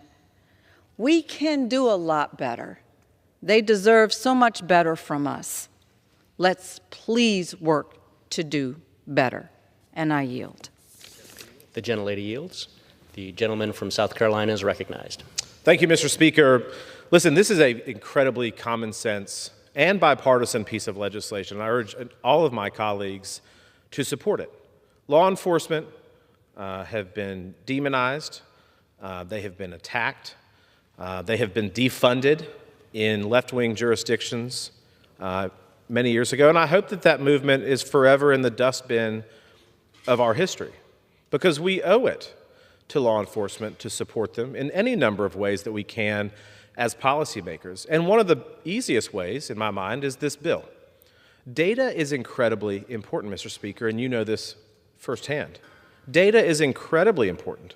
And understanding these attacks on our law enforcement, how it is affected by the officer, how these things occur, where they occur, these data points are incredibly important to understand and protect our law enforcement. And so last year, I think all of the Republicans and the vast majority of my Democrat colleagues supported this very measure. And I hope that this year, even more Democrats will support it and that it will be signed into law, because this data is incredibly important to make sure that we protect our law enforcement officers. And this is just a small way that we can advance that initiative forward. With that, Mr. Speaker, I yield back. The gentleman yields. The time for debate has expired. Pursuant to House Resolution 405, the previous question is ordered on the bill as amended. The question is on engrossment and third reading of the bill. Those in favor say aye. Those opposed, no. The ayes have it. Third reading.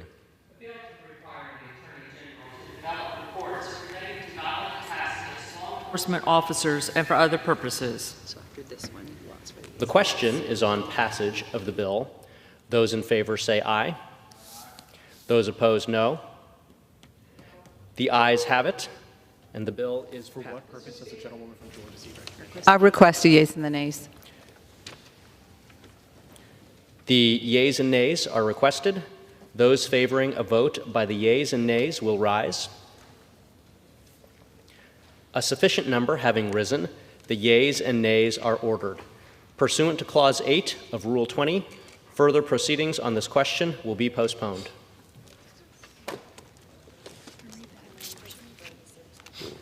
Pursuant to Clause 12A of Rule 1, the Chair declares the House in recess, subject to the call of the Chair.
The House will be in order. Proceedings will resume on questions previously postponed. Votes will be taken in the following order. Passage of H.R. 2255 and passage of H.R. 2240.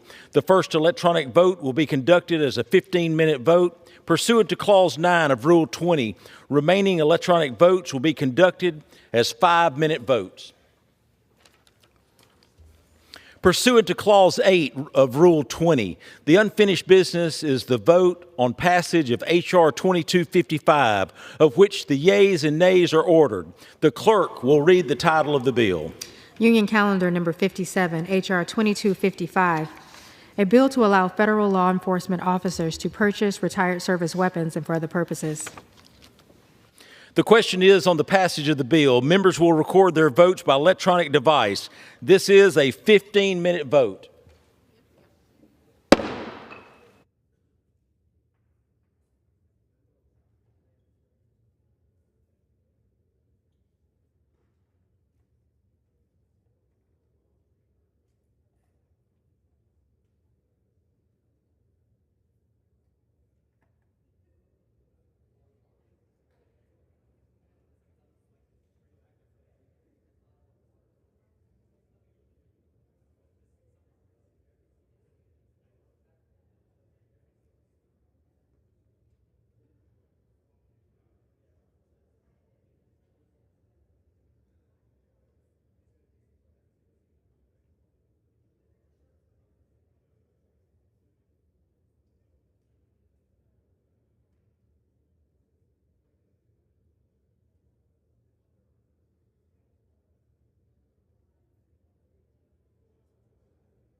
all members.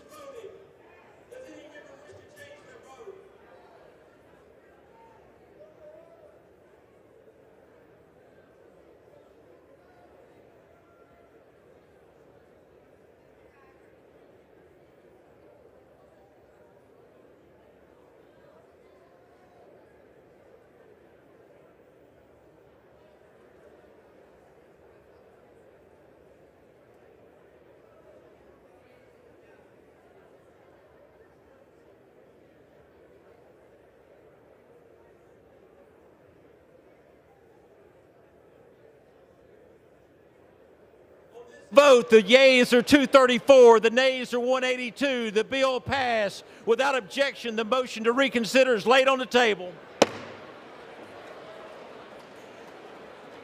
Pursuant to Clause 8 of Rule 20, the unfinished business is the vote on the passage of H.R. 2240, on which the yeas and nays are ordered. The clerk will report the title of the bill. Union Calendar Number 56, H.R. 2240, a bill to require the Attorney General to develop reports relating to violent attacks against law enforcement officers and for other purposes. The question is on passage of the bill. Members will record their votes by electronic device. This is a 5-minute vote.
On this vote, the yeas are 403, the nays are 11. The bill is passed. Without objection, a motion to reconsider is laid on the table.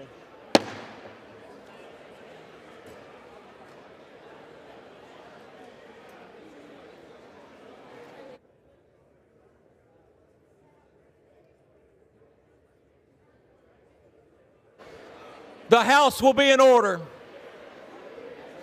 The chair lays before the House a communication. The Honorable, the Speaker, House of Representatives, sir, May 15, 2025. I hereby designate the period from Thursday, May 15, 2025 through Sunday, May 18, 2025 as a district work period under Clause 13 of Rule 1. Signed sincerely, Mike Johnson, Speaker of the House of Representatives.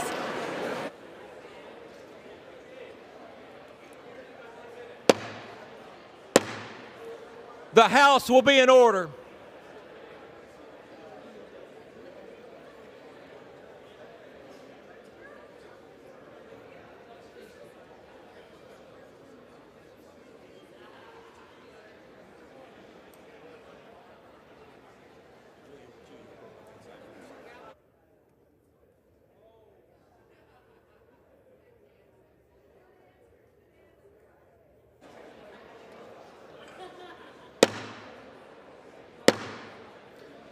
The House will be in order.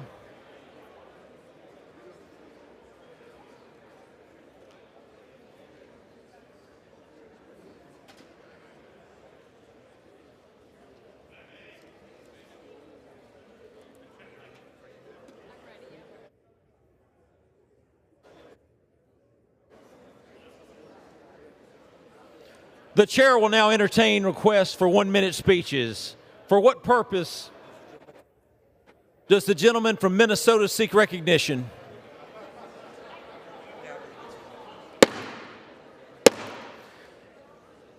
The House will be in order. Please take your communications off of the floor.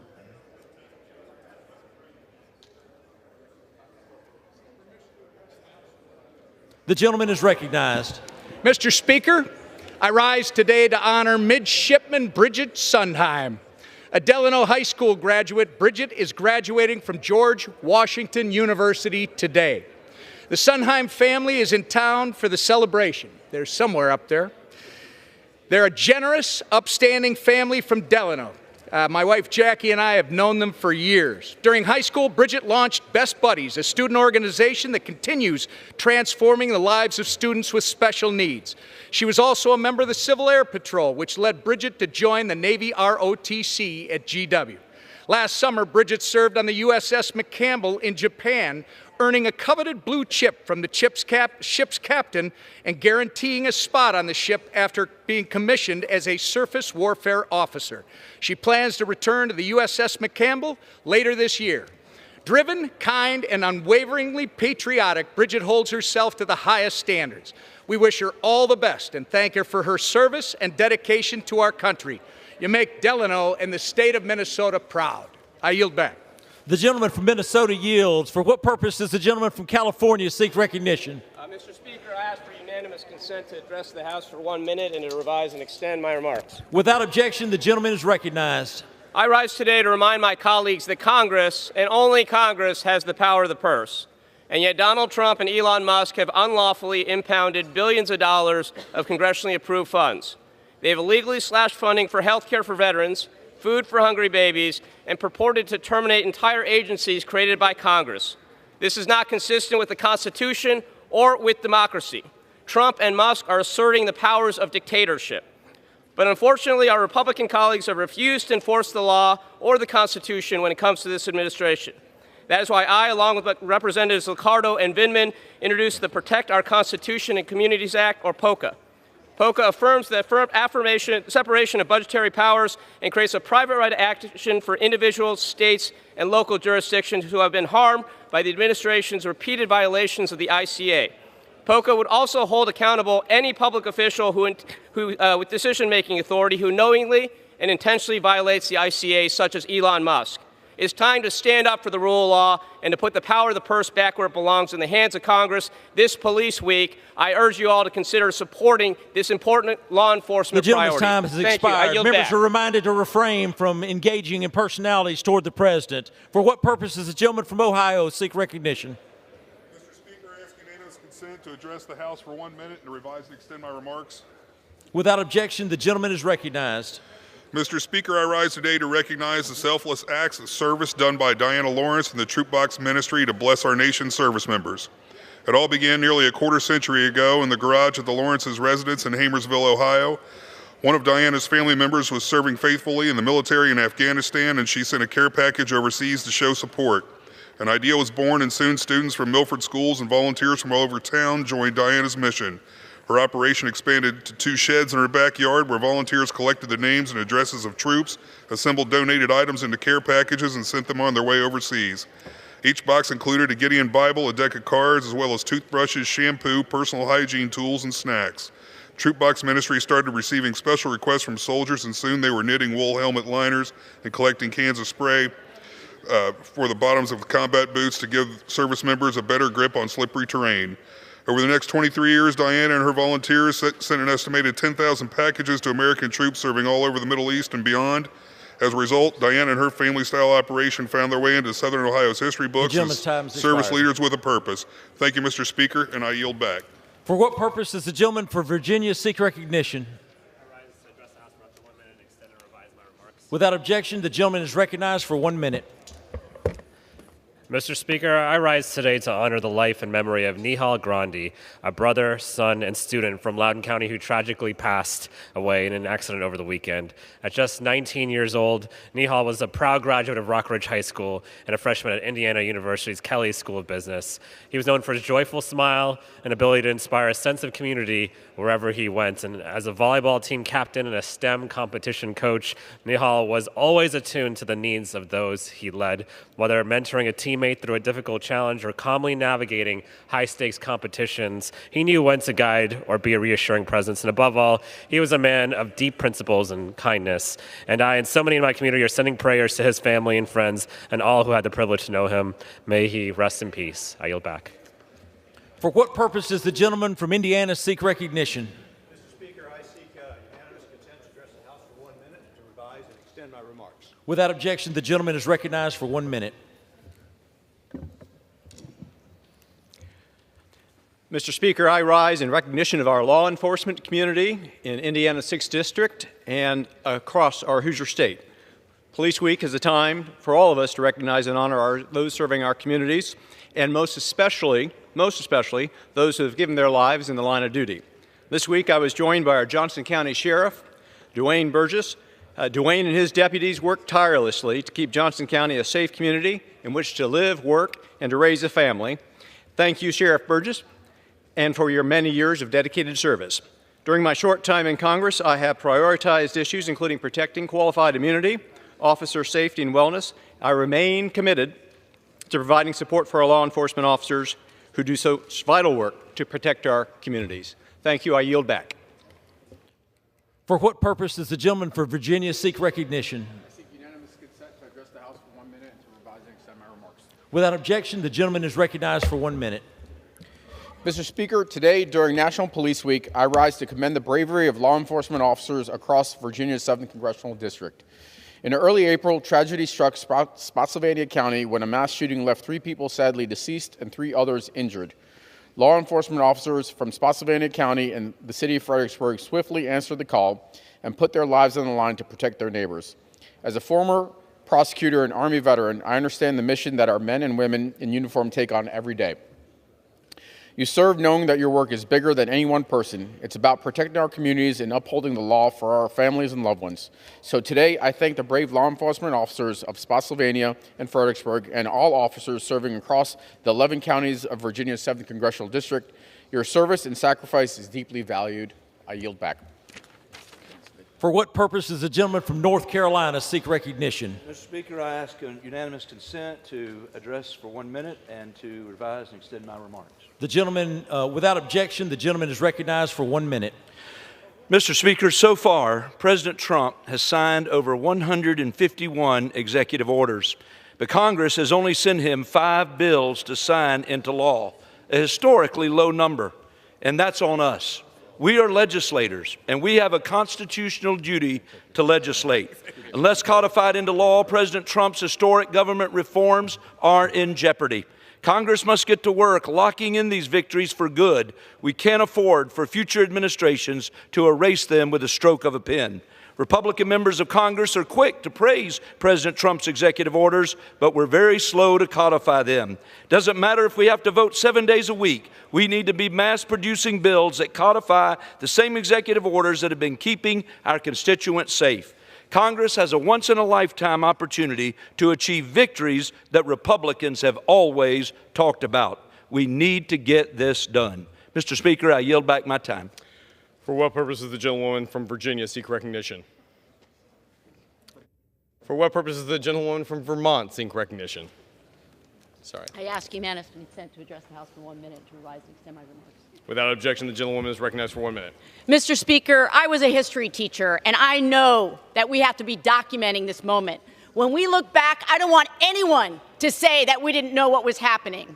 Trump advisor Stephen Miller, and perhaps the most joyless man in America, recently said that Trump is actively looking at suspending the writ of habeas corpus. I'm sorry. What? What? Habeas corpus is the right we all have to challenge in court. If we are detained and locked up, without it, it means any of us can be locked up with no cause. It can only be suspended by Congress, by us. Americans, please hear me. Who are we? Who are we if we let Trump abandon our core principle that no one in this country will be imprisoned unlawfully? This is about liberty, and there is nothing more importantly than our liberty. I yield back. For what purpose does the gentleman from Michigan seek recognition? I request unanimous consent to address the House for 1 minute. Without objection, the gentleman is recognized for 1 minute. Thank you, Mr. Speaker. I rise today to recognize Bryce Michael for his heroic actions and dedication to helping our nation's students. Bryce is a bus driver for the Columbia School District in Brooklyn, Michigan, and was driving students home when a kindergarten student placed a quarter in her mouth and began to choke. Bryce immediately sprang into action and assisted the student so she was able to cough up the quarter and was no longer under duress. I thank Bryce for his quick actions and calm demeanor, as well as his commitment to caring for the students on his bus every day. His dedication and passion for his job is evidenced through his daily actions. Bryce is a hero, and his many contributions to our community are worthy of recognition. I yield back. For what purpose does the gentlewoman from Oregon seek recognition? Mr. Speaker, I ask unanimous consent to address the House for 1 minute and to revise and extend my remarks. Without objection, the gentlewoman is recognized for 1 minute. Thank you, Mr. Speaker. I am again coming to the House floor, the People's Chamber, to say the emergency isn't coming, it's now. Donald Trump's advisors are threatening to suspend habeas corpus. Habeas corpus is the constitutional right that protects Americans from being detained without charge, without trial, without due process. This isn't some obscure legal debate. Habeas corpus is the bedrock of our freedom. Strip it away, and you strip away the very foundation of our nation. Let me be clear. This is authoritarianism in plain sight, a direct assault on the rule of law and on the American people. To my colleagues in this chamber, we are not just representatives of our districts. We are the frontline defenders of our republic. We cannot merely just watch history unfold. We must shape it. It is on each and every one of us to tell the truth. Donald Trump is coming for our freedoms. It is on each and every one of us to stand up, speak out, and refuse to be silenced. And to my colleagues, don't wait for the history books to decide what side you were on. Decide right now. Thank you, Mr. Speaker. I yield back. For what purpose does the gentlewoman from North Dakota seek recognition? Mr. Speaker, I seek unanimous consent to address the House for 1 minute. Without objection, the gentlewoman is recognized for 1 minute. Mr. Speaker, I rise today to recognize WDAY Chief Meteorologist John Wheeler. On May 16th, tomorrow, John will deliver his final forecast, sunsetting a memorable 40-year broadcasting career. John joined WDAY in 1985 as the station's first on-air meteorologist. Since then, he's weathered it all, guiding North Dakotans through blizzards, floods, and drought, always with steady insight, clear instructions, and a partly sunny optimism, even on the coldest North Dakota days. Let's be honest, being a weatherman in North Dakota, in my state, is no easy task. And while our weather is reliably unpredictable, John was always a high-pressure system of calm and confidence, helping farmers, families, and everyone in between plan for a smooth day ahead. John, as you enter retirement, the forecast looks great. I see clear skies ahead, wind at your back, and hopefully an extended period of sunshine. Thank you, John, for helping us weather so many storms. I wish you the very best in this new season of life. Mr. Speaker, I yield back. Thank you, John. We wish you a balmy retirement. With that, for what purpose does the gentlewoman from Michigan seek recognition? And extend my remarks. Without objection, the gentlewoman is recognized for 1 minute. Okay, thank you, Mr. Speaker. I rise to call attention to the brazen firing of our respected Librarian of Congress, Dr. Carla Hayden. Last week, she was ruthlessly fired by President Donald J. Trump. And Dr. Hayden is a model public servant who led the library with dignity and professionalism for 8 years. Dr. Hayden was the first professional librarian to oversee our nation's largest library. And yes, I still have too many overdue library books. But I worked with Dr. Hayden during the dark days of COVID-19 to help Michigan, to preserve the history, to assist veterans. So her premature dismissal, Mr. Speaker, is a true loss to the institution and the millions of people it serves, including my colleagues, who rely on the library's nonpartisan resources to research and to draft legislation. Politicizing this institution is not right, and we must give Dr. Hayden the recognition she deserves, a true leader for this country. Thank you, Mr. Speaker, and I yield back. The gentlewoman yields. For what purpose does the gentleman from Texas seek recognition? Unanimous consent to address the House for 1 minute, extend my remarks. Without objection, the gentleman is recognized for 1 minute. Mr. Speaker, this Sunday, May the 18th, marks 7 years since a heartbreaking and evil tragedy struck down the town of Santa Fe, Texas. 7 years since 10 innocent lives were stolen in a senseless act of violence that shook our community to its very core. Lives cut short, families changed forever. I'll never forget getting that phone call. I remember walking the school halls a week after the shooting, seeing the pain etched on the faces of the parents, the students, and the first responders. I attended the funerals. I wept with the families. Those were our kids. These were our teachers. These were our neighbors. But, Mr. Speaker, in the face of that darkness, something else stood out. The unshakable spirit of Santa Fe, Texas. That Texas town showed the world what it means to be strong, what it means to come together, what it means to rise above any occasion. Santa Fe is resilient, Mr. Speaker. Santa Fe is faithful, and Santa Fe is still standing. May we never forget the lives we lost, and may we always honor them by standing for life, for truth, and for the communities that we are blessed to represent.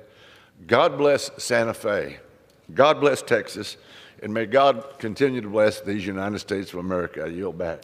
The gentleman yields. For what purpose does the gentlewoman from Michigan seek recognition? House floor for 1 minute. Revise and extend my remarks. Without objection, the gentlewoman is recognized for 1 minute. Mr. Speaker, I rise today to recognize Huntington's Disease Awareness Month and to honor the courage and strength of families across the nation who face lifelong hardships due to Huntington's disease, including one of my own constituents, Rachel Rising, and her family. Rachel has reached out to me and asked that I join her in raising awareness for this disease. Huntington's disease is a rare genetic disorder that slowly damages the brain over time. There is currently no cure. However, there is hope, thanks to Medicaid research advancements and investments. Rachel recently reached out to me and shared her brave story as she grieves the loss of her father, whom she tragically lost to Huntington's. She has made it her life's mission to advocate for proper care of those affected and to eventually find a cure. In honor of Rachel's family and the tens of thousands of others who face Huntington's disease, I urge my colleagues to protect research and funding to help those living with this rare disease. Thank you, and I yield back. The gentlewoman yields. For what purpose does the gentleman from Texas seek recognition? Ask unanimous consent to address the chamber for 1 minute and advise to extend my remarks. Without objection, the gentleman is recognized for 1 minute. I thank the Speaker. As we celebrate National Police Week this week and ALS Awareness Month in May, I want to take time to honor Monica Martinez. I know that her niece Annie is here in the chamber, and Annie is a staffer here on Capitol Hill. Annie's from New Braunfels, and Monica served faithfully with the Comal County Sheriff's Office for nearly a quarter of a century. Now I've become very close with the great public servants in Comal County and the Sheriff's Office and the Police Department. They're great people, and tragically in 2023, Monica's career was cut short after she was diagnosed with bulbar onset ALS. She's a cornerstone of her community and a beacon of inspiration for the entire family. We are indebted to her service to Comal County, and we honor her as she faces this next challenge against this terrible disease. And as a cancer survivor, I wish her well, and we'll be praying for her constantly. Thank you for your steadfast commitment to Texas, Monica. You are in our thoughts and prayers of me, the people of Comal County, and your family. God bless. Gentleman yields. For what purpose does the gentlewoman from Pennsylvania seek recognition? And to revise and extend my remarks. Without objection, the gentlewoman is recognized for 1 minute. Thank you, Mr. Speaker. One of the latest targets of President Trump's vicious cuts is AmeriCorps, a program that engages 200,000 Americans every year in community service. In Pennsylvania, AmeriCorps supports 1,000 service sites, more than 10,000 teachers in the Philadelphia region, and various food pantries in the Lehigh Valley. But with no justification, Musk and DOJ laid off 85% of AmeriCorps staff and unconstitutionally froze more than $400 million. Millions of Americans are losing access to services they rely upon. Veterans receiving mental health treatment, children enrolled in public schools, homebound seniors in need of assistance and companionship. AmeriCorps was born under President Bush, codified under President Clinton, its mission to improve lives and strengthen communities through the service of dedicated volunteers. It has long enjoyed bipartisan support, and for good reason, because it's one of the best ways our government can do good things for real people right here at home. To cut AmeriCorps is to deprive Americans. The Trump administration does not care. Their goal is to serve the rich while forsaking the poor. I yield back. Gentlewoman yields. For what purpose does the gentleman from Florida seek recognition? Mr. Speaker, I ask unanimous consent to address the House for 1 minute and to revise and extend my remarks. Without objection, the gentleman is recognized for 1 minute. Mr. Speaker, on May 10, 2025, the 14th annual Footsteps in the Sand Kidney Walk took place in Cocoa Beach. This event this year raised $22,000 for kidney patients in need. Today, I rise to honor the memory of those individuals whose lives were tragically cut short and to recognize the courage of their family members who gave the gift of life on their behalf. Chase Abogelo, Seth Anthony Baruti, Michael Robert Brown, Sean Carpenter, Jose Collins, Linda Marie Couch, Giovanni Cruz, Brooke Dawkins, Andrew Dorsey, Blake Eden, CJ Jordan Michael Gray, Melissa Hauser, Corey Humphrey, Jacob Monroe, Dylan Rowe, Keboe Esters, Deja Thompson, Donna Walker, Nathan Walker, and Jeffrey Wasden. Thank you for your sacrifice, and I yield back, Mr. Speaker. Gentleman yields. For what purposes the gentleman from California seek recognition? I ask unanimous consent to address the House for 1 minute and to extend and revise my remarks. Without objection, the gentleman is recognized for 1 minute. I rise today during National Police Week to honor the bravery, sacrifice, and service of law enforcement officers across California's 25th District and our nation. To every officer in my district, from city departments to county and federal agencies, thank you for putting your lives on the line to keep our community safe. On May 2nd, the 17th Annual Imperial Valley Law Enforcement Memorial Ceremony brought our community together in El Centro to remember the 49 officers who made the ultimate sacrifice in their service to the Imperial Valley. This week, the Riverside County Sheriff's Office held its own memorial, recommitting to their mission to protect and serve. This is a sad reminder that each day police and first responders make the ultimate sacrifice for their communities. That's why Congress needs to do more to support officers and their surviving families. We must pass my legislation, the Heroes Leslie Zarebny and Gilbert Vega First Responders Survivor Support Act, which increases and improves access to financial and educational benefits for the families of the fallen or disabled officers. Let's honor our officers not just with words, but with meaningful actions that support their well-being and their families' well-being and safety. I yield back. The gentleman yields. For what purpose does the gentleman from Iowa seek recognition? Thank you, Mr. Speaker. I wish to address the chamber for 1 minute and advise and extend my remarks as necessary. Without objection, the gentleman is recognized for 1 minute. Mr. Speaker, in 2023, dozens of members of Congress beat the S&P 500, while only 40% of Wall Street pros were able to pull that off. I think that's got Americans asking, what does Congress have, a secret strategy? The sad part is, they do. It's called insider trading.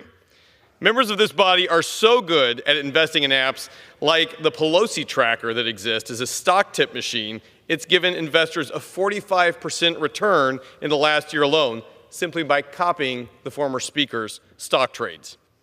Now, friends, this isn't a partisan issue. Republicans and Democrats together have made over $200 million in the market last year, while Americans got hammered by inflation and rising interest rates. Look, I'm a farm kid from Iowa. When I came to Washington, I didn't have many stocks to sell, but I sold them all because it's the right thing to do. It is ridiculous that anyone would commit insider trading while being here. President Trump agrees, Speaker Johnson agrees. Now is the time to pass my bill, the No Corruption in Government Act, to finally ban members of Congress from stock trading, stop government pay raises, and extend the lobbying ban. Mr. Speaker, let's pass this bill and get it to the President's desk and give American people faith back in their democracy.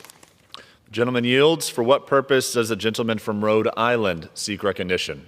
Unanimous consent to address the House for 1 minute and to revise and extend my remarks. Without objection, the gentleman is recognized for 1 minute.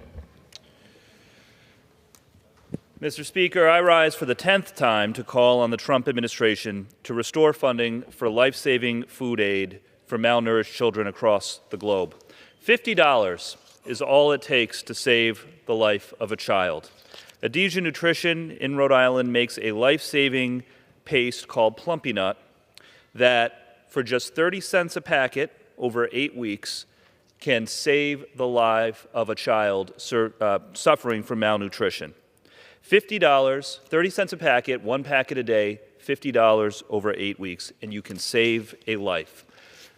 This product was shipped to millions of children around the world before the Trump administration cut off funding.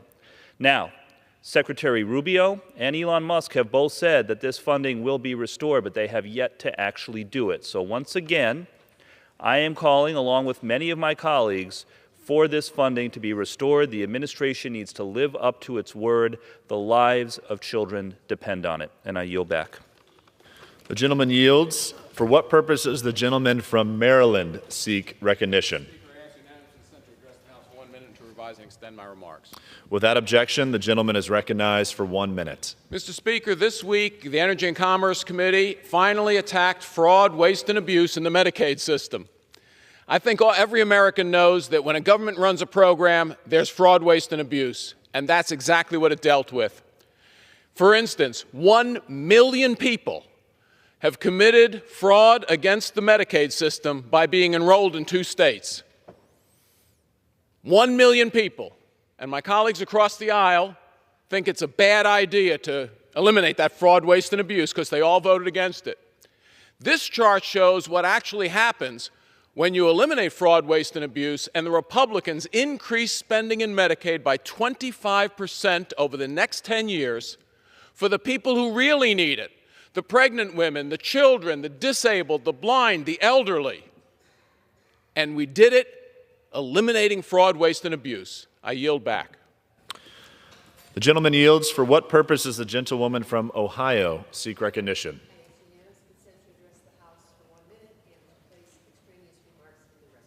Without objection, the gentlewoman is recognized for 1 minute. Thank you, Mr. Speaker. I rise today during National Police Week to honor the courage, sacrifice, and unwavering service of our law enforcement officers. In communities I represent across Northwest Ohio, I have stood beside the families of heroes like Officer Anthony Dia and Officer Brandon Stalker, who gave their lives protecting Toledo's citizenry. I have witnessed the strength of mothers like Lorraine Dressel, who lost her son, Detective Keith Dressel, in the line of duty. And now I've seen that same strength in his son Noah, who wears the badge in his father's honor. It's time to honor these heroes, not just in words, but in deed. And thus I've recently introduced a bipartisan law enforcement training for mental health crisis response act. It will give our officers the tools they need to safely respond to behavioral health crises. Our officers are not just enforcers of the law. They are often the first to meet people in their most broken state. They deserve training that protects both the public and themselves. Our responsibility is to ensure that no officer sacrifice is forgotten. So let us stand together always for those who serve and for those who, in blue, gave the ultimate sacrifice to protect our Northwest Ohio communities and salute them when you see them. They are heroes. Thank you, Mr. Speaker, and I yield back. The gentlewoman yields. For what purpose does the gentlewoman from Michigan seek recognition? Mr. Speaker, I ask unanimous consent to address the House for 1 minute and revise and extend my remarks. Without objection, the gentlewoman is recognized for 1 minute. Put this down. Yeah. Mr. Speaker, I rise today with a heavy heart to recognize the life and service of Deputy Sheriff Bradley J. Reckling. Deputy Reckling served faithfully for 9 years with the Oakland County Sheriff's Office. He was from Michigan's 9th District. Sadly, Deputy Reckling was killed in the line of duty on June 22, 2024. He was only 29 years old. When he was killed, he was a proud husband and father to 3 beautiful daughters, with a 4th one on the way. As we mark National Police Week, we pause to honor the courage of those who wear the badge, the ones who run towards danger, and far too often those who pay the ultimate sacrifice, like Deputy Reckling. Every day, brave men and women put on their uniform and go to work, and they know they may not come home. We owe these people a lot more than just a thank you. We owe them respect, admiration, and our unwavering support. I encourage my colleagues to do the same and to honor the life of Deputy Brad Reckling. May we always appreciate the men and women in blue. Thank you, Mr. Speaker, and I yield back. The gentlewoman yields. For what purpose does the gentleman from Illinois seek recognition? Without objection, the gentleman is recognized for 1 minute.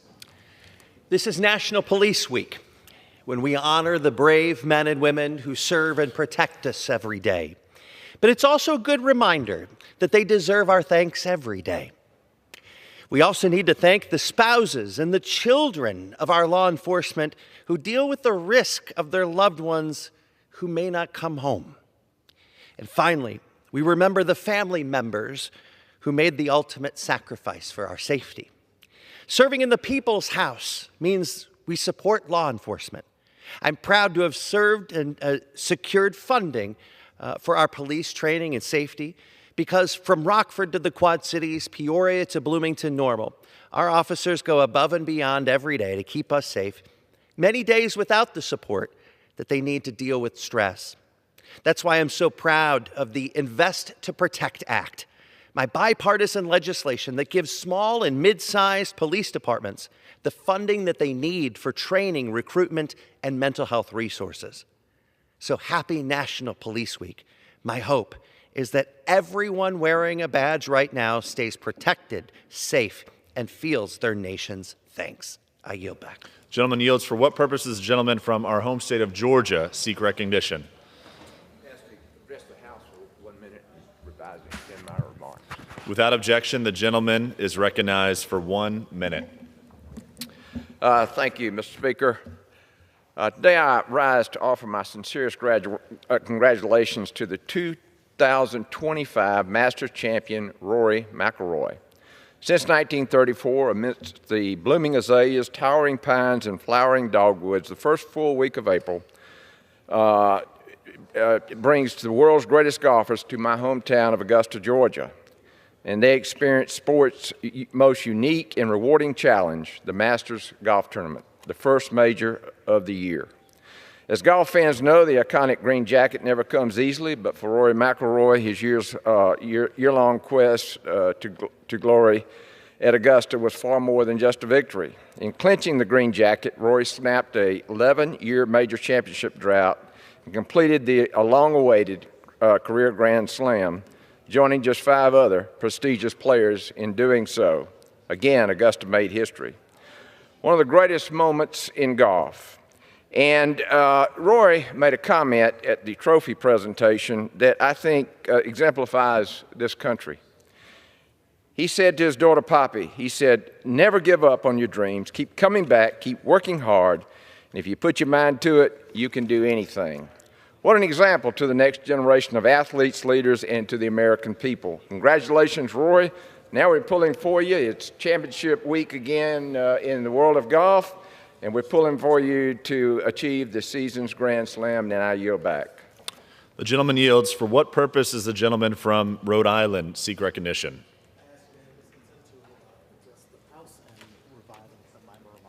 Without objection, the gentleman is recognized for 1 minute.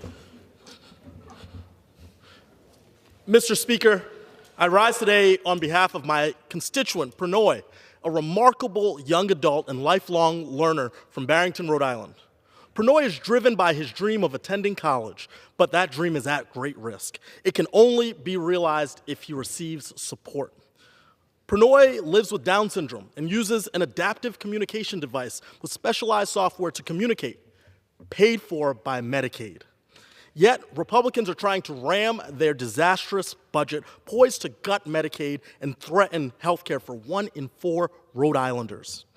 I recently met with Pranoy. He said simply, "I'm only getting started."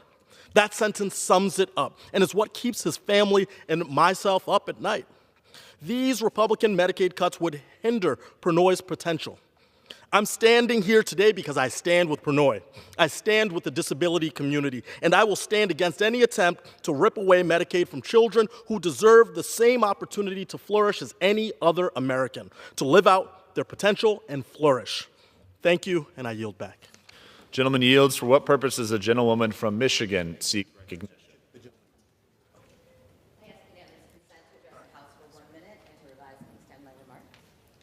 Without objection, the gentlewoman is recognized for 1 minute. Thank you. Mr. Speaker, I rise to honor a Mid-Michigan hero, Trooper Joel E. Popp of the Michigan State Police.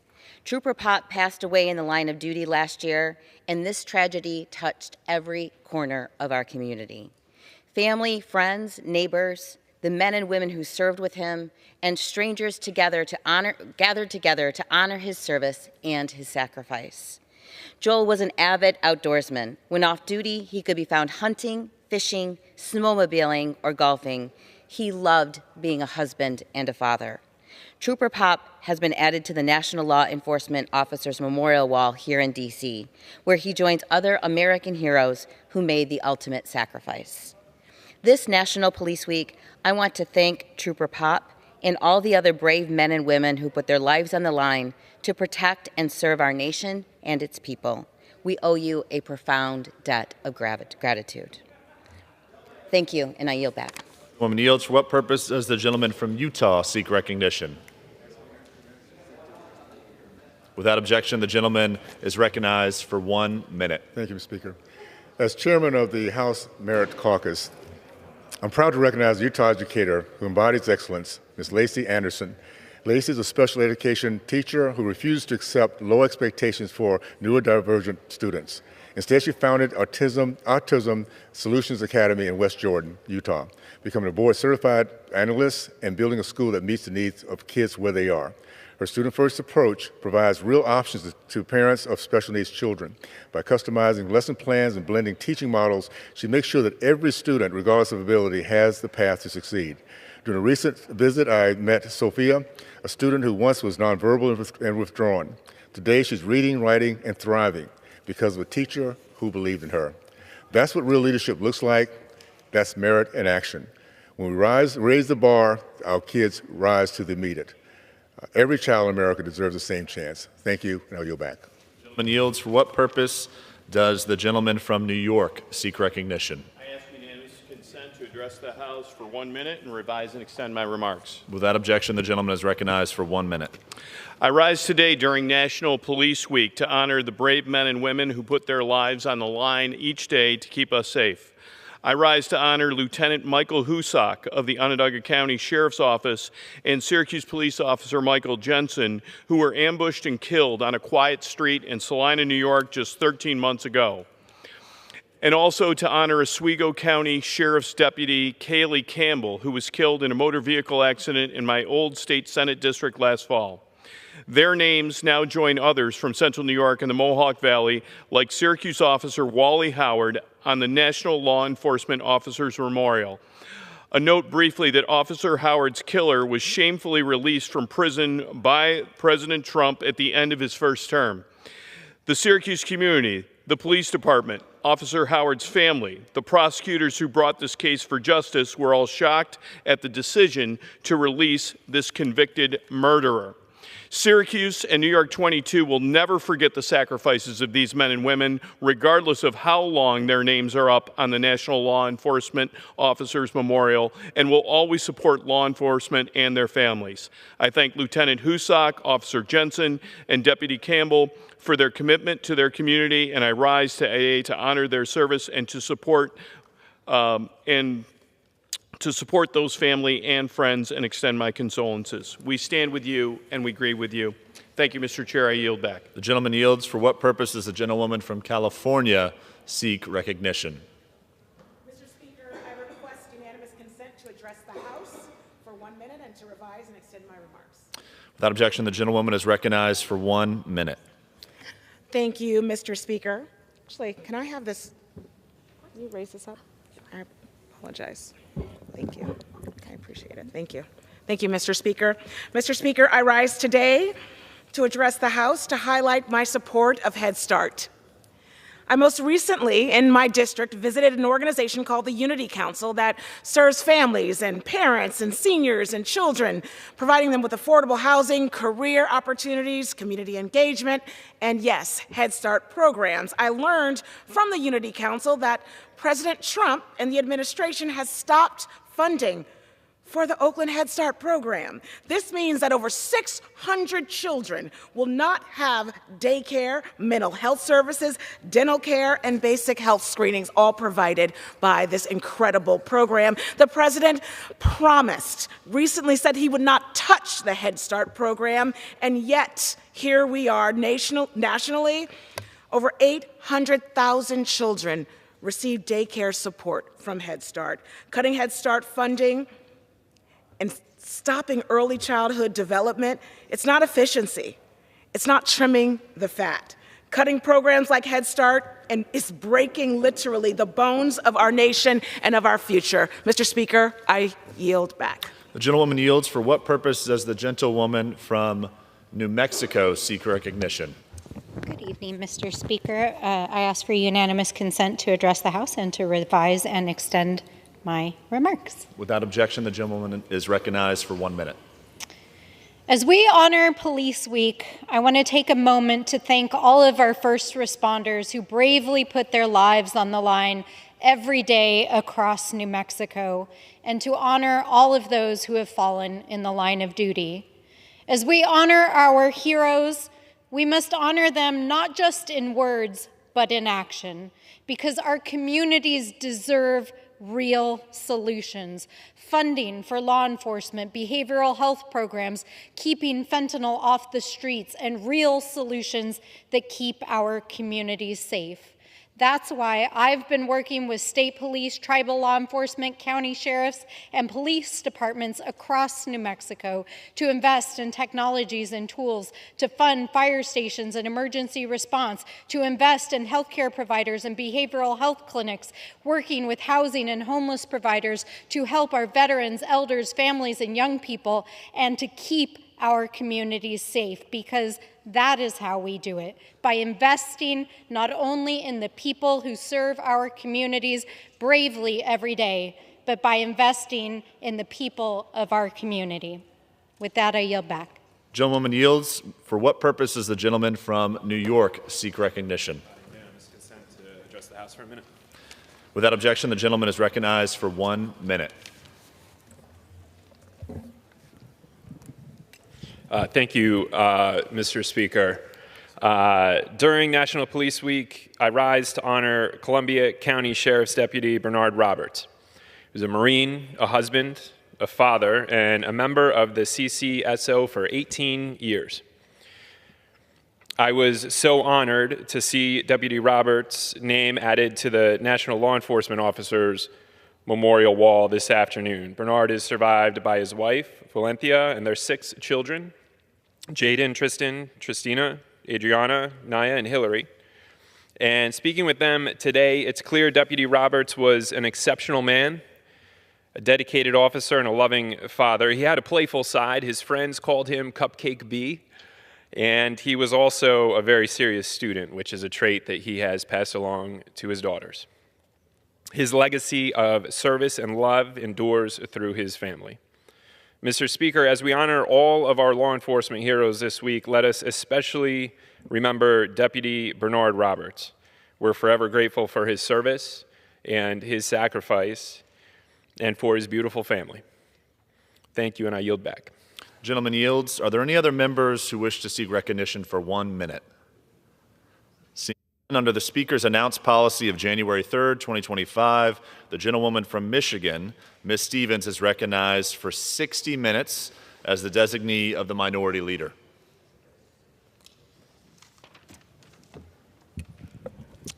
Thank you, Mr. Speaker, and I yield myself as much time as I consume, or as I may consume. Tonight, I rise with my Democratic colleagues, frankly, to call out dangerous and draconian anti-science agendas of this current administration. Since day one, this administration has unleashed chaos on our national scientific enterprise, undermining our competitiveness, undermining health safety, the dignity of research and how it is conducted, and it is coming at a time that will frankly move our country in the wrong direction, and it will cost us. In just over 100 days, we have seen the firing and rehiring and firing of experts, illegally impounded, congressionally authorized and appropriated research funding, jeopardizing the future of our STEM student pipeline, and frankly, an entire chilling effect has been created across our scientific research enterprise.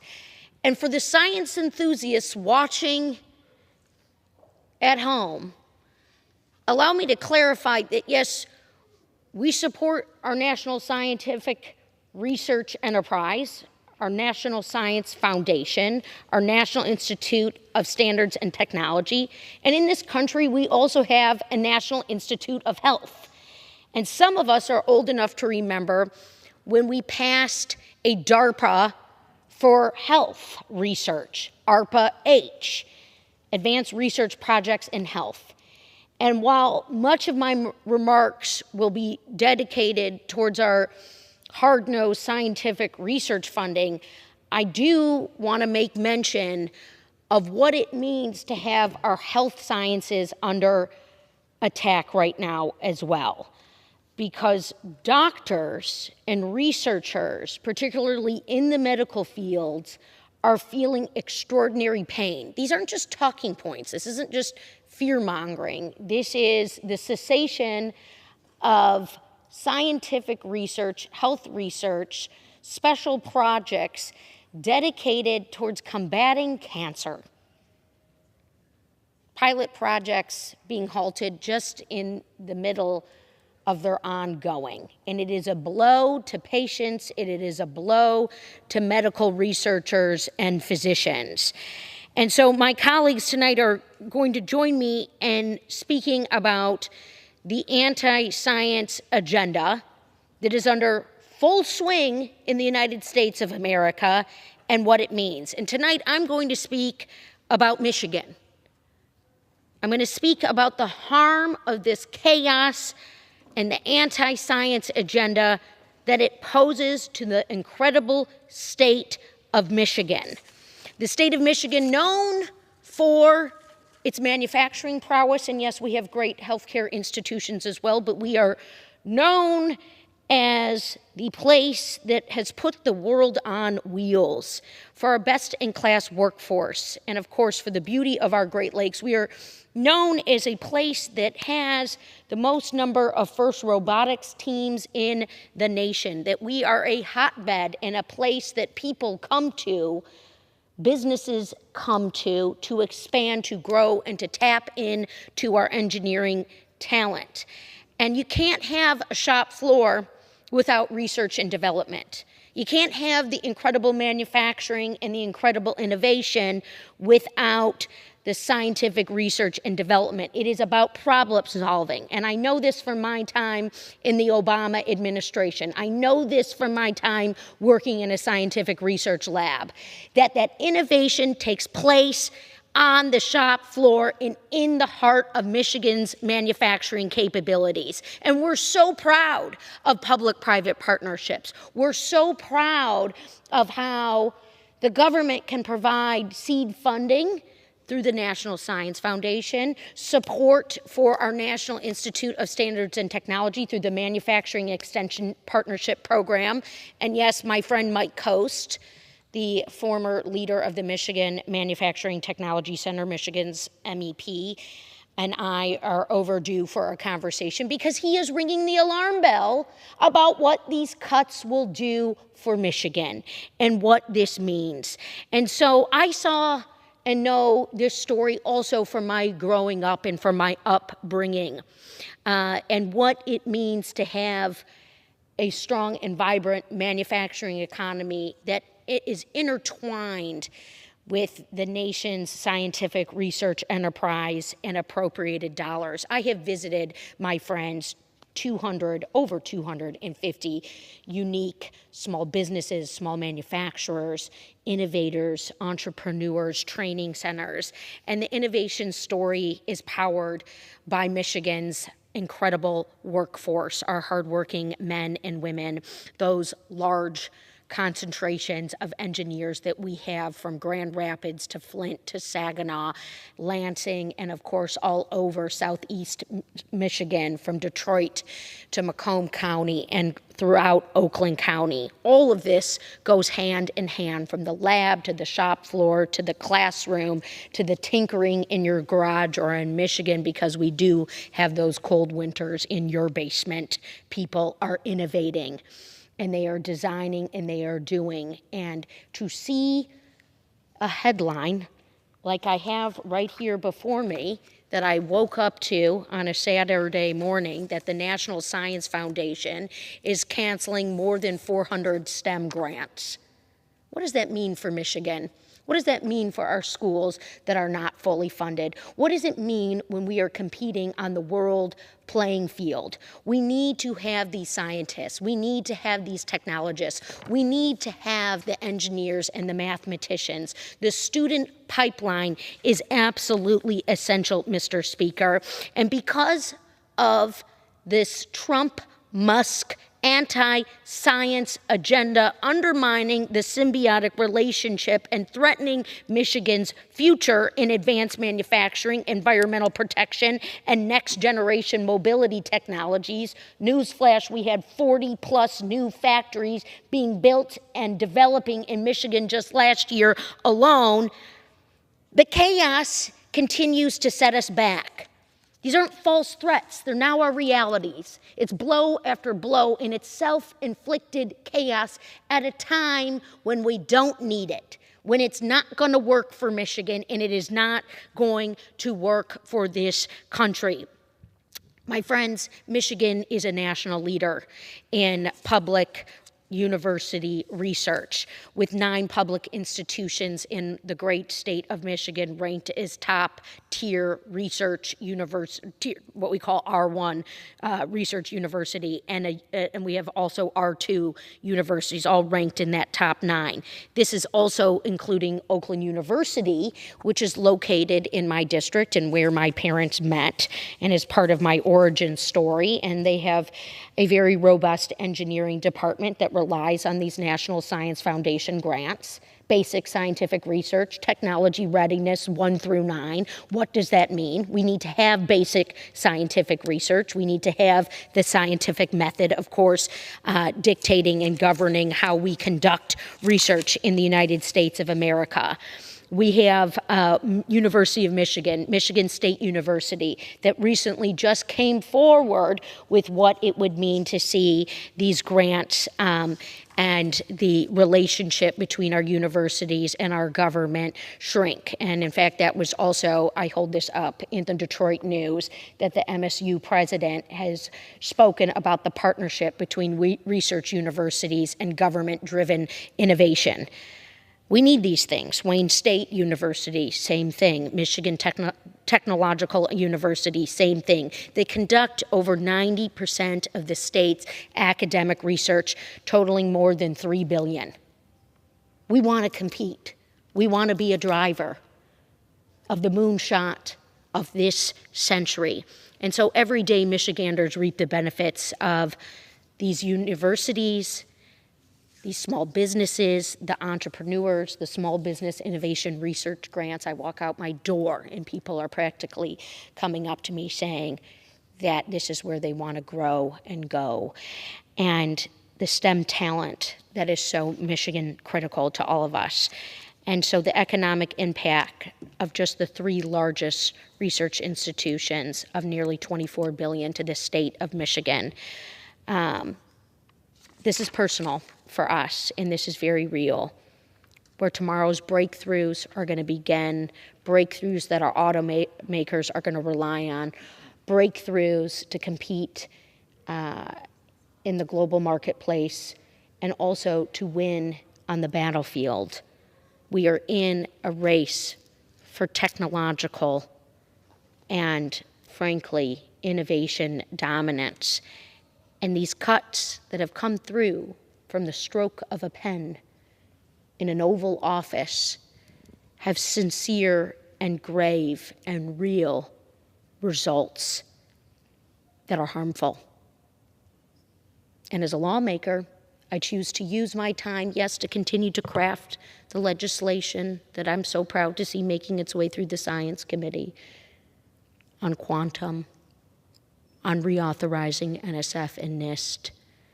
And we hope that colleagues will join us and pass those bills. But today, we use our voices to call out the harms of an anti-science agenda, the setbacks it means for equity, the setbacks it means for disadvantaged students, for women, and for students of color, what this means for our manufacturers who rely on the diversity of a fully educated, skilled, and trained workforce, something that I see happening every single day in my incredible home state.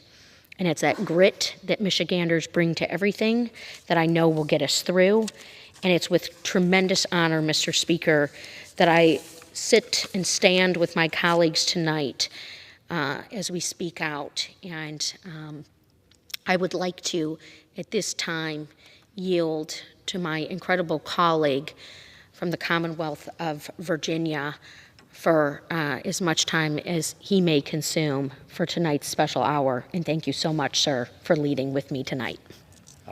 Thank you, Mr. Speaker, and thank you, Congresswoman Stevens, and all the members here today to stand up for science and innovation. This is a matter of profound significance for many Americans.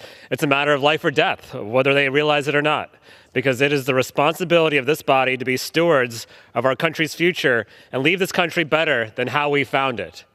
And that means recognizing the pivotal role of science and innovation, and both the people as well as the funding, and how it plays a role in making our country great now and in the future. And standing up for science is more important than ever right now, because the reality is this administration has declared a war on science. DOGE, funding cuts, firing contractors, firing scientists and innovators, trying to chase others out. For decades, America has been a leader in science and innovation, but this leadership is not our country's birthright. It has been earned over the years through an unwavering commitment to science and innovation. And make no mistake, our adversaries are watching closely at the work that we're doing and everything that's happening right now. And they want to undermine and replace our leadership in science and innovation.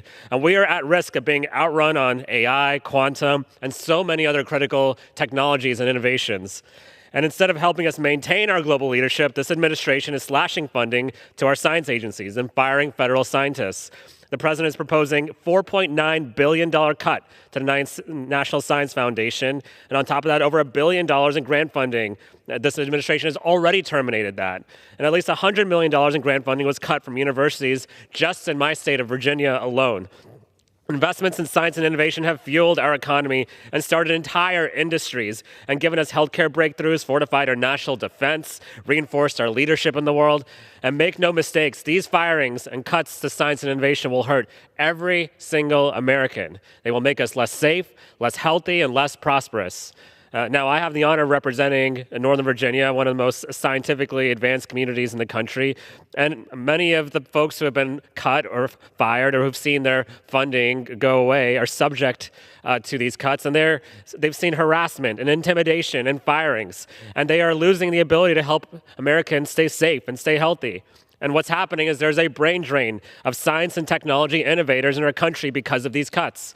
One of my constituents is a graduate student in astrophysics. She's pretty smart, and their research funding is at risk of being cut right now, and folks like her are wondering, should I stay in the science field? These cuts are destroying our nation's pipeline of scientists, technologists, and innovators. A teacher from my district has been dismayed that the president plans to cut the NASA budget by 24%. This will end educational programs that get students excited about scientists. We want to go to Mars? Who's going to take us there? It's going to be the ingenuity and the expertise of the American people. And the cuts are not just limited to NASA and the National Science Foundation. They're cutting healthcare research as well. A woman in my district said that her son has a disease for which NIH was researching a cure. Well, recent cuts, you can kiss that cure goodbye right now, or any hope of her son getting that. Because right now, there's so many cuts that we are not solving the problems in healthcare that we need to keep our country healthy. There's another person, her son had congenital blindness, and NIH was searching for a cure to that. That funding is on the chopping block as well as the people who are doing that research. Another biomedical researcher in the district said it perfectly, quote, the NIH, the FDA, and CDC and NSF are making discoveries now that will be the foundation for solutions needed in the years and decades ahead. Well, we won't even know what we missed with some of these cuts, and we won't know what innovations we could have made but for these cuts.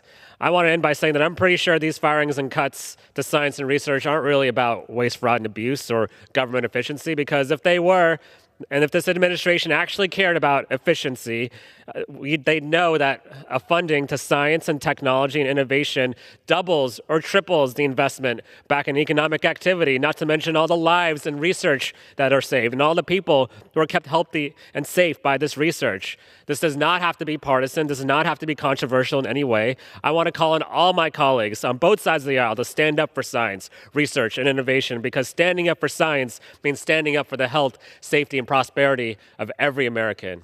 I yield back. Well, great. Thank you, Mr. Supermum, a freshman new member to the Science Committee and to this very body. And as we can tell, he is already leading in an extraordinary way. And now we have another gentleman who is well past his freshman term, but also from the Commonwealth of Virginia, Mr. Byer, who I would like to yield to. Thank you very much. Thank you for putting this together, Ms. Stevens. I really appreciate it. And Mr. Speaker, thank you. I rise today in strong opposition to the Trump administration's attack on our scientific workforce and on science, specifically at the National Science Foundation, located a few blocks from my home. Today, my colleagues and I introduced a resolution commemorating the 75th anniversary of the National Science Foundation. We should be enormously proud to support the work of the NSF. Since 1950, the National Science Foundation has helped the U.S. lead the world in science.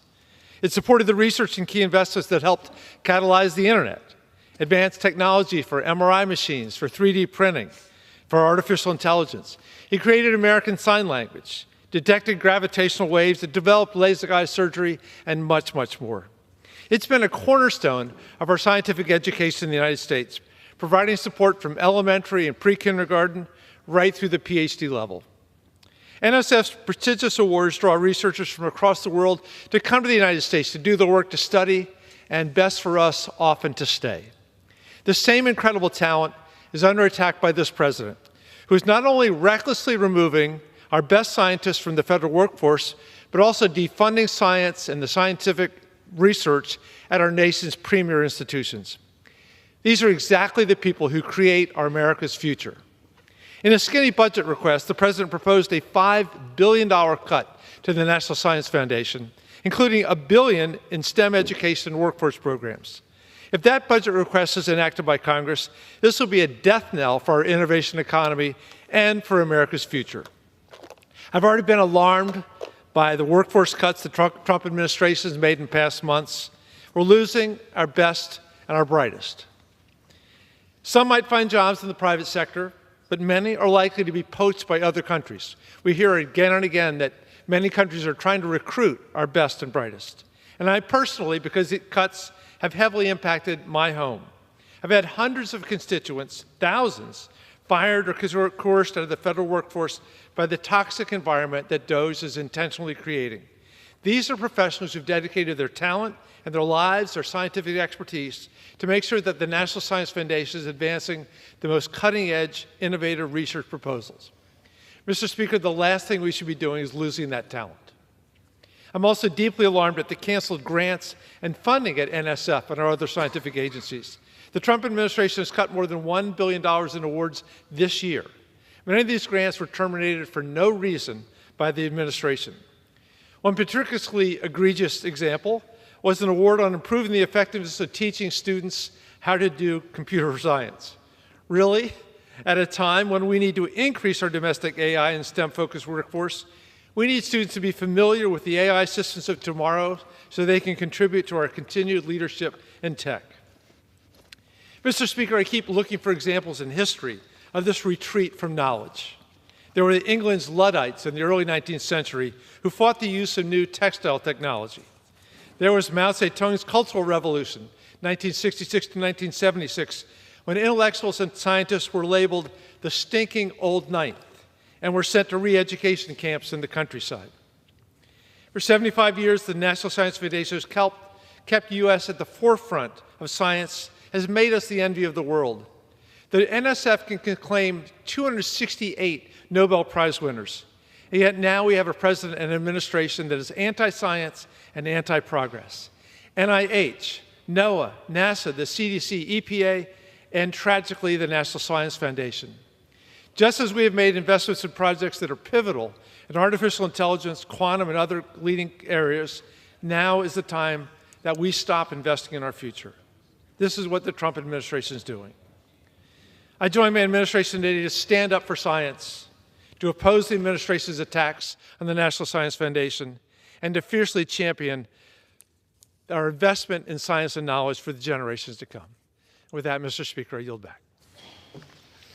Well, thank you, Mr. Beyer, and for your great leadership always in the Congress, and for your continued dedication to education as you are getting a degree in artificial intelligence. But we also have another very degreed member of Congress, Dr. Bill Foster, who I have been so proud to serve alongside for many years in this chamber and, of course, for many years on the Science Committee, where we've passed a lot of bills together. And with that, Dr. Foster.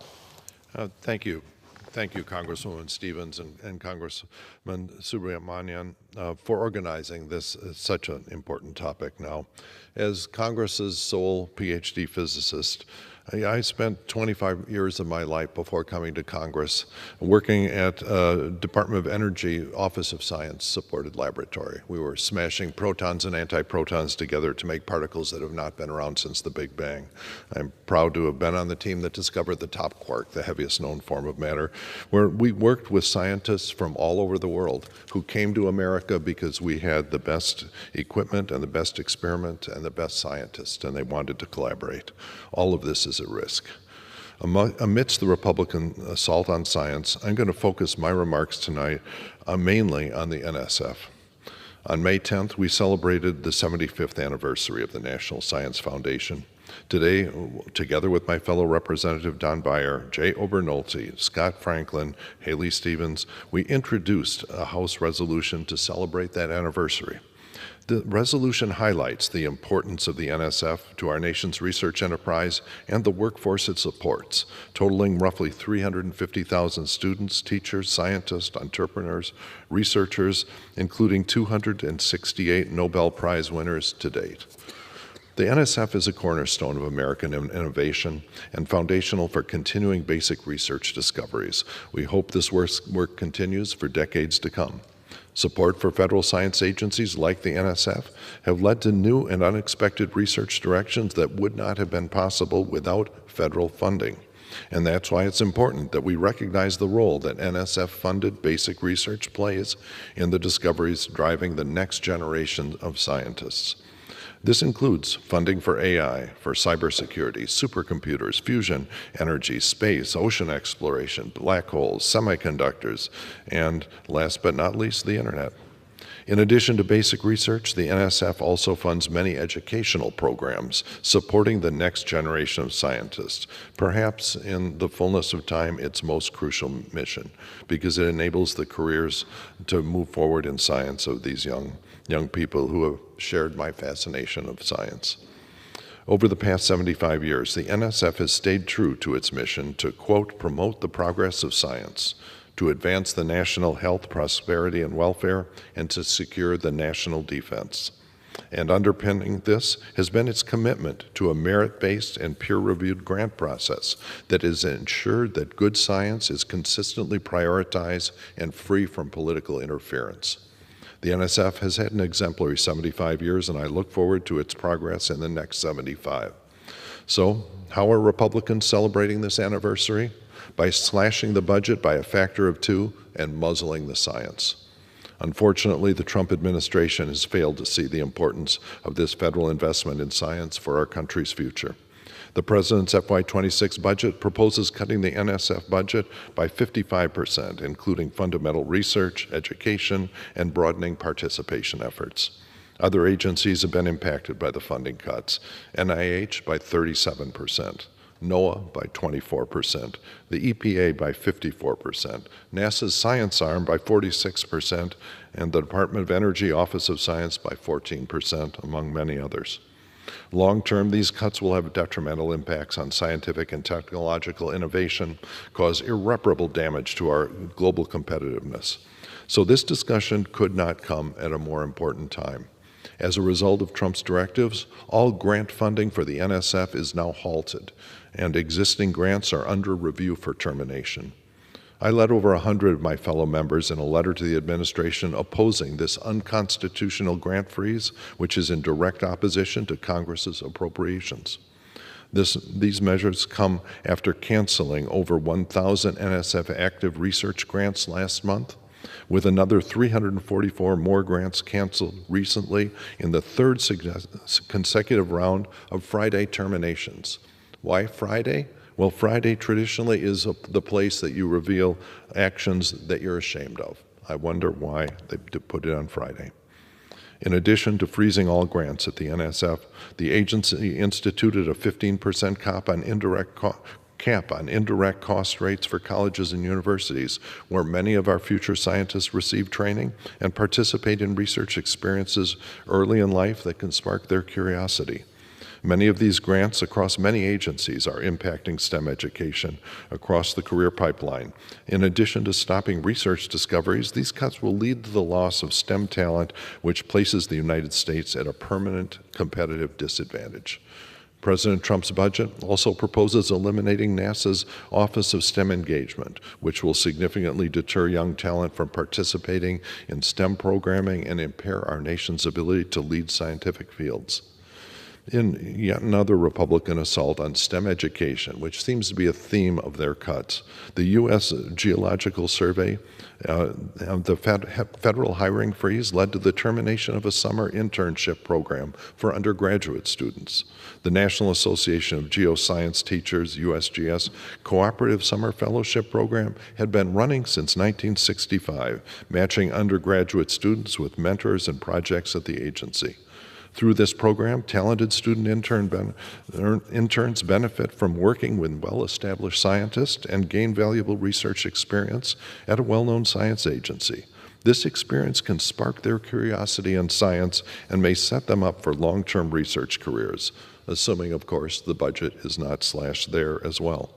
Altogether, since 1965, around 3,000 interns have contributed to the scientific projects and research areas of importance to the USGS and NAGT to promote high-quality Earth education. Programs like this allow students to contribute to our country's scientific achievements, energy resource development, and economic prosperity. But this year, 39 prominent young geoscientists will not have that opportunity. So what does this mean for the scientific workforce? Well, the recent departure of NSF Director Sethuraman Panchanathan, known to all of us as Dr. Panch, was, when he left the NSA, it was a really notable negative milestone for this administration's actions. It is a significant loss when we lose such dedicated and talented public servants who are leaving the federal government workforce not as happy campers. And everybody knows it. This follows workers like Dr. Peter Marks, one of the heroes of Operation Warp Speed, and one of the lead scientists at the FDA. And there are hundreds of others, unfortunately, following their footsteps. To shed light on this issue, for example, this last March, together with my colleague Don Beyer, I led 37 House members in a letter to the Trump administration expressing our strong support for the agency and grave concerns for the firing of 168 workers at NSF. Unfortunately, the Doges and the Trump administration have ignored this sort of appeal completely. This letter highlighted the importance of NSF funding to our country's leadership in cancer research, in energy, artificial intelligence, and quantum computing. None of this work would be possible without program managers and experts who play central roles in granting funding decisions at the agency. A likely negative consequence of these actions to our country is that we will not only miss out scientific breakthroughs driving our country forward, but lose an entire generation of scientists who cannot complete their NSF-supported training and will abandon research careers altogether, or perhaps, as was mentioned, simply depart for countries abroad. So I want to assure NSF-funded researchers and staff that we're on your side and we're supporting you, and you should keep coming to Congress to tell us about the direct impacts, and that goes for scientists in all fields throughout this country. It's our duty to ensure that, regardless of the political climate, the science remains at the forefront of our nation's progress and innovation.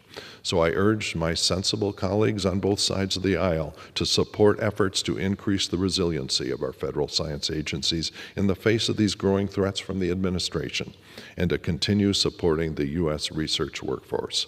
So, congratulations again to the NSF on celebrating 75 years, and we will continue to fight for the agency's viability and for our nation's competitiveness, and by supporting all of you and all of our federal science agencies.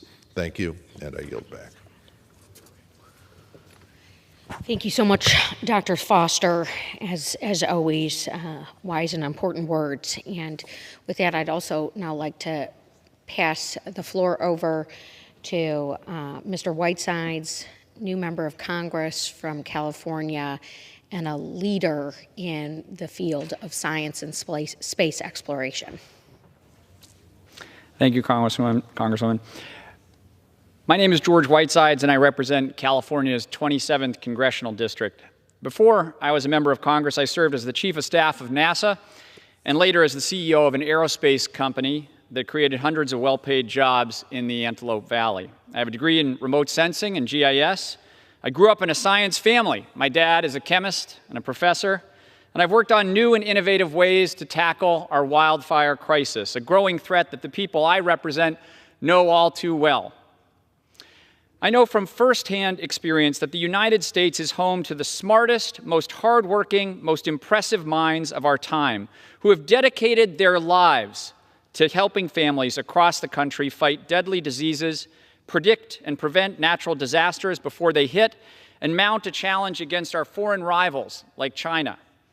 But we can't continue this important work without our scientific institutions. Recently, our biggest scientific agencies have come under a full-scale attack, with the administration's proposed budget effectively annihilating the very science that keeps us safe. Programs that previously had broad bipartisan support, such as an Army Corps of Engineers Water Infrastructure Fund, EPA's Drinking Water and Clean Water Funds for states, forestry operations, energy utility assistance for low-income households, science and technology programs, and agricultural support are all on the chopping block. At NASA, satellites that allow us to understand weather patterns, monitor our changing climate, and track fires as they move and spread are at risk of being deorbited. Employees in my home district who work at NASA Armstrong and JPL have no idea what their futures hold. NOAA, an organization that helps families across the country prepare for natural disasters like hurricanes and tornadoes, is being gutted from the ground up. The NIH, which works on groundbreaking cures for diseases like cancer and Alzheimer's and heart disease, has supplied significantly fewer grants and awards to scientists than in previous administrations, effectively halting our work on critical medical advances. From February to April, the administration terminated nearly 700 grants across 24 NIH institutes and centers focused on subjects such as aging, cancer, child health, diabetes, mental health, and neurological disorders. We are not only losing the promise of progress and cures and climate technology, we are losing critical data that allow us to better understand the world we live in and respond to growing threats that we face, both foreign and domestic. That's why today I led my colleagues with similar scientific backgrounds to let the administration know exactly what will happen to our nation if they gut these science agencies. We sent a letter to the President drawing on our diverse backgrounds and constituencies to let him know exactly why science is a good investment for the future of our children and for our country. Make no mistake, we can always be better and more efficient, and these are ideals that we should all strive for. These are ideals that Americans fairly demand from their government, and we should all be working towards that challenge. When I helped lead NASA for President Obama, we constantly iterated and improved our existing systems because we knew how important it was to stretch the taxpayer dollar as far as it can go. but taking a sledgehammer and a chainsaw to entire institutions that allow us to stay safe and also remain competitive on the global scale is not only unwise, it's dangerous. The bottom line is that science is an incredible investment for jobs today and for the future of our country. So, I'm going to keep fighting for the families across my district who need NASA satellites to know if their houses are going to be safe from fires, for seniors who need medical advancements to live long and healthy lives, and for red states and blue states that will be hit by tornadoes and hurricanes in the months and years to come. I'm here to stand up for families in my district and across the country who will be less safe and more at risk as a result of these cuts. And I'm here as an innovator and entrepreneur to stand up for science. Thank you, and I yield back. Thank you, Mr. Whitesides. How lucky the people are of California to have your representation, and how lucky are we in the United States Congress to have your expertise. And now another proven expert and leader and fighter and ranking member on the Science Committee, Congresswoman from North Carolina, Ms. Fouché. Thank you to my esteemed colleagues for organizing this special order hour.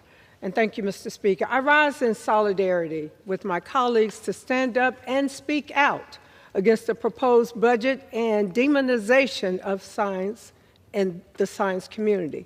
America is where we are today because of what we create, whether it's manufacturing, innovation, scientific and medical research, or technology transfer. All these fields require science and the millions of researchers and innovators who push American STEM and our nation's workforce to the forefront. These efforts are critical to my district, which includes the University of North Carolina at Chapel Hill, Duke University, North Carolina Central University, Durham and Wake Technical Community Colleges, and so many new up-and-coming industry leaders in STEM. However, in total, the Trump administration has canceled nearly $20 million in NSF research grants to North Carolina as a whole. Take, for instance, an NSF-funded grant that was recently canceled in my district, North Carolina's 4th, that was aimed at addressing the lack of diversity in the engineering doctoral workforce and promoting the retention of students from underrepresented groups. Recent doctoral engineering attrition rates revealed a disproportionately high loss of students from groups historically underrepresented in STEM, like women, minorities, and people from rural areas. Researchers in my district were working to help us address this critical gap, funded by NSF, now canceled under the guise of being so-called woke. Still, the majority continues to conflate the need to bolster manufacturing with the destruction of our scientific institutions.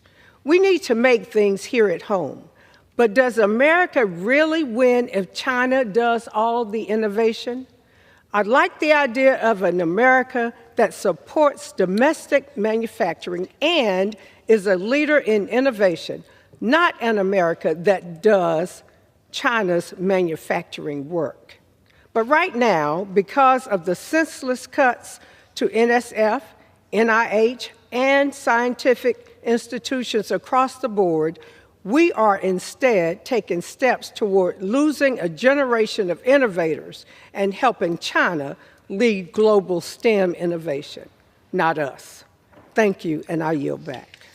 Thank you, Congresswoman Fouché, and for your ongoing leadership for women in the sciences and for HBCUs that are also so important to our STEM scientific research enterprise. And with that, Mr. Speaker, I am pleased to pass the floor over to Congresswoman from New Mexico, the great Melanie Stansbury. Thank you, Mr. Speaker, and thank you to our hosts tonight. Donald Trump's war on science is putting our country and our economy in peril. From haphazard firings of federal workers who work on nuclear security and keep our food and medicine safe, to firefighters and healthcare workers, I'm here to say enough is enough. As a proud woman in STEM and a bona fide science nerd, I cannot sit quietly as this administration jeopardizes the scientific advancement of this country. That is why I am here to say enough. Enough of the lies about Project 2025 and its anti-science agenda. Enough with the dismantling of the National Institutes of Health and the Centers for Disease Control and the National Science Foundation. Enough with canceling grants for medical research and STEM programs that ensure our country stays safe and globally competitive. Enough with peddling disinformation that jeopardizes the health and well-being of millions of Americans. And enough with hiring unqualified pundits, influencers, and political loyalists who peddle conspiracy theories and openly admit that no one should rely on them for advice. And you know who I mean. America is a leader in science and technology. We were the first in the world to send a man to the moon. We invented the polio vaccine and DNA sequencing. We invented the microchip, the internet, and GPS. Americans invented the airplane, the light bulb, television, and email, and we've fed the world with our innovations in food and agriculture. But over the last 3.5 months, we have seen an unprecedented attack on our nation's science and technology. Programs gutted, projects halted, and the world's leading scientists and engineers fired for no reason. A budget delivered to Congress just a couple of weeks ago by the president that would cut over $1 billion in science education and workforce programs, that would slash 30% of NOAA's budget and strip the Environmental Protection Agency of more than half of its funding. And that is why nearly 2,000 doctors, scientists, and researchers have called this administration a wholesale assault on United States science that threatens the country's health, national security, and economic development. But we are fighting back in Congress, in the courts, and in our communities, conducting oversight, voting no, showing up to agencies, supporting cases across the federal court system, and yes, getting loud in the streets. Because we stand with science. We stand with our scientists and our engineers and our innovators and our healthcare workers. We stand with our federal science and healthcare agencies. We stand with the people of this country who depend on that science and who depend on that innovation to keep us safe and fuel our economy, because that is all of us. So I say to my fellow leaders in STEM, stay strong, stay in the fight. We are fighting with you, and we will win. With that, I yield back. And we thank science nerds and enthusiasts for their work, just as Ms. Stansberry so nicely laid out. And with that, I would like to yield the floor to another great warrior for scientific research and funding and support for the manufacturing economy of this country, a leader in the Congress, Mr. Paul Tonko from New York. Thank you, Representative Stevens, for the kind introduction. Thank you, Representative Subramaniam, for co-hosting this showcasing of supporters of science and tech in our economy and the investments that we can make in our government. You know, no nation can maintain its leadership status in the world without an investment made and an attention paid to science, technology, engineering, and math. It is essential that we grow that population of scientists, of engineers, who can then provide for the muscle of our innovation economy, to allow for that intellectual capacity of this great nation and the pioneer spirit of this nation to continue to foster this growth of product delivery that speaks to the quality of life of people across this great world. We as a nation have been a leader. I think back to the humble beginnings of this nation. In the 1800s, there was a development of an Erie Canal in upstate New York that is still looked to as perhaps the first tech corridor. The eastern mouth of that Erie Canal is included in the geography that I serve in New York's 20th Congressional District in the Greater Capital Region. And along that canal, we not only provided for a great connection of a great ocean, the Atlantic, with the Great Lakes that inspired, Ms. Stevens, a westward movement into the midland of our country, into the nation, into the states that border the Great Lakes. And with that came the development of a necklace of communities dubbed mill towns that became the epicenters of invention and innovation that inspired all sort of product delivery and responses to the needs of this world and impacted favorably not only the quality of life in our United States, but in nations around the world. And that whole history, that powerful statement of what can be created when we invest in our manufacturing, in our technology, in our science community, is proof that we need to continue forward in that vein. Since January, Donald Trump and his political allies have launched a full-scale assault on America's scientific enterprise. Federal investments in science power nearly every aspect of our modern life. Medical breakthroughs, clean air and water, accurate weather forecasts, safe food, and real solutions to the climate crisis. But this administration, they've made their position painfully clear. They simply don't care. Instead, they are injecting partisan politics into research, censoring scientists, punishing experts, and pulling funding from projects that challenge their narrow ideology.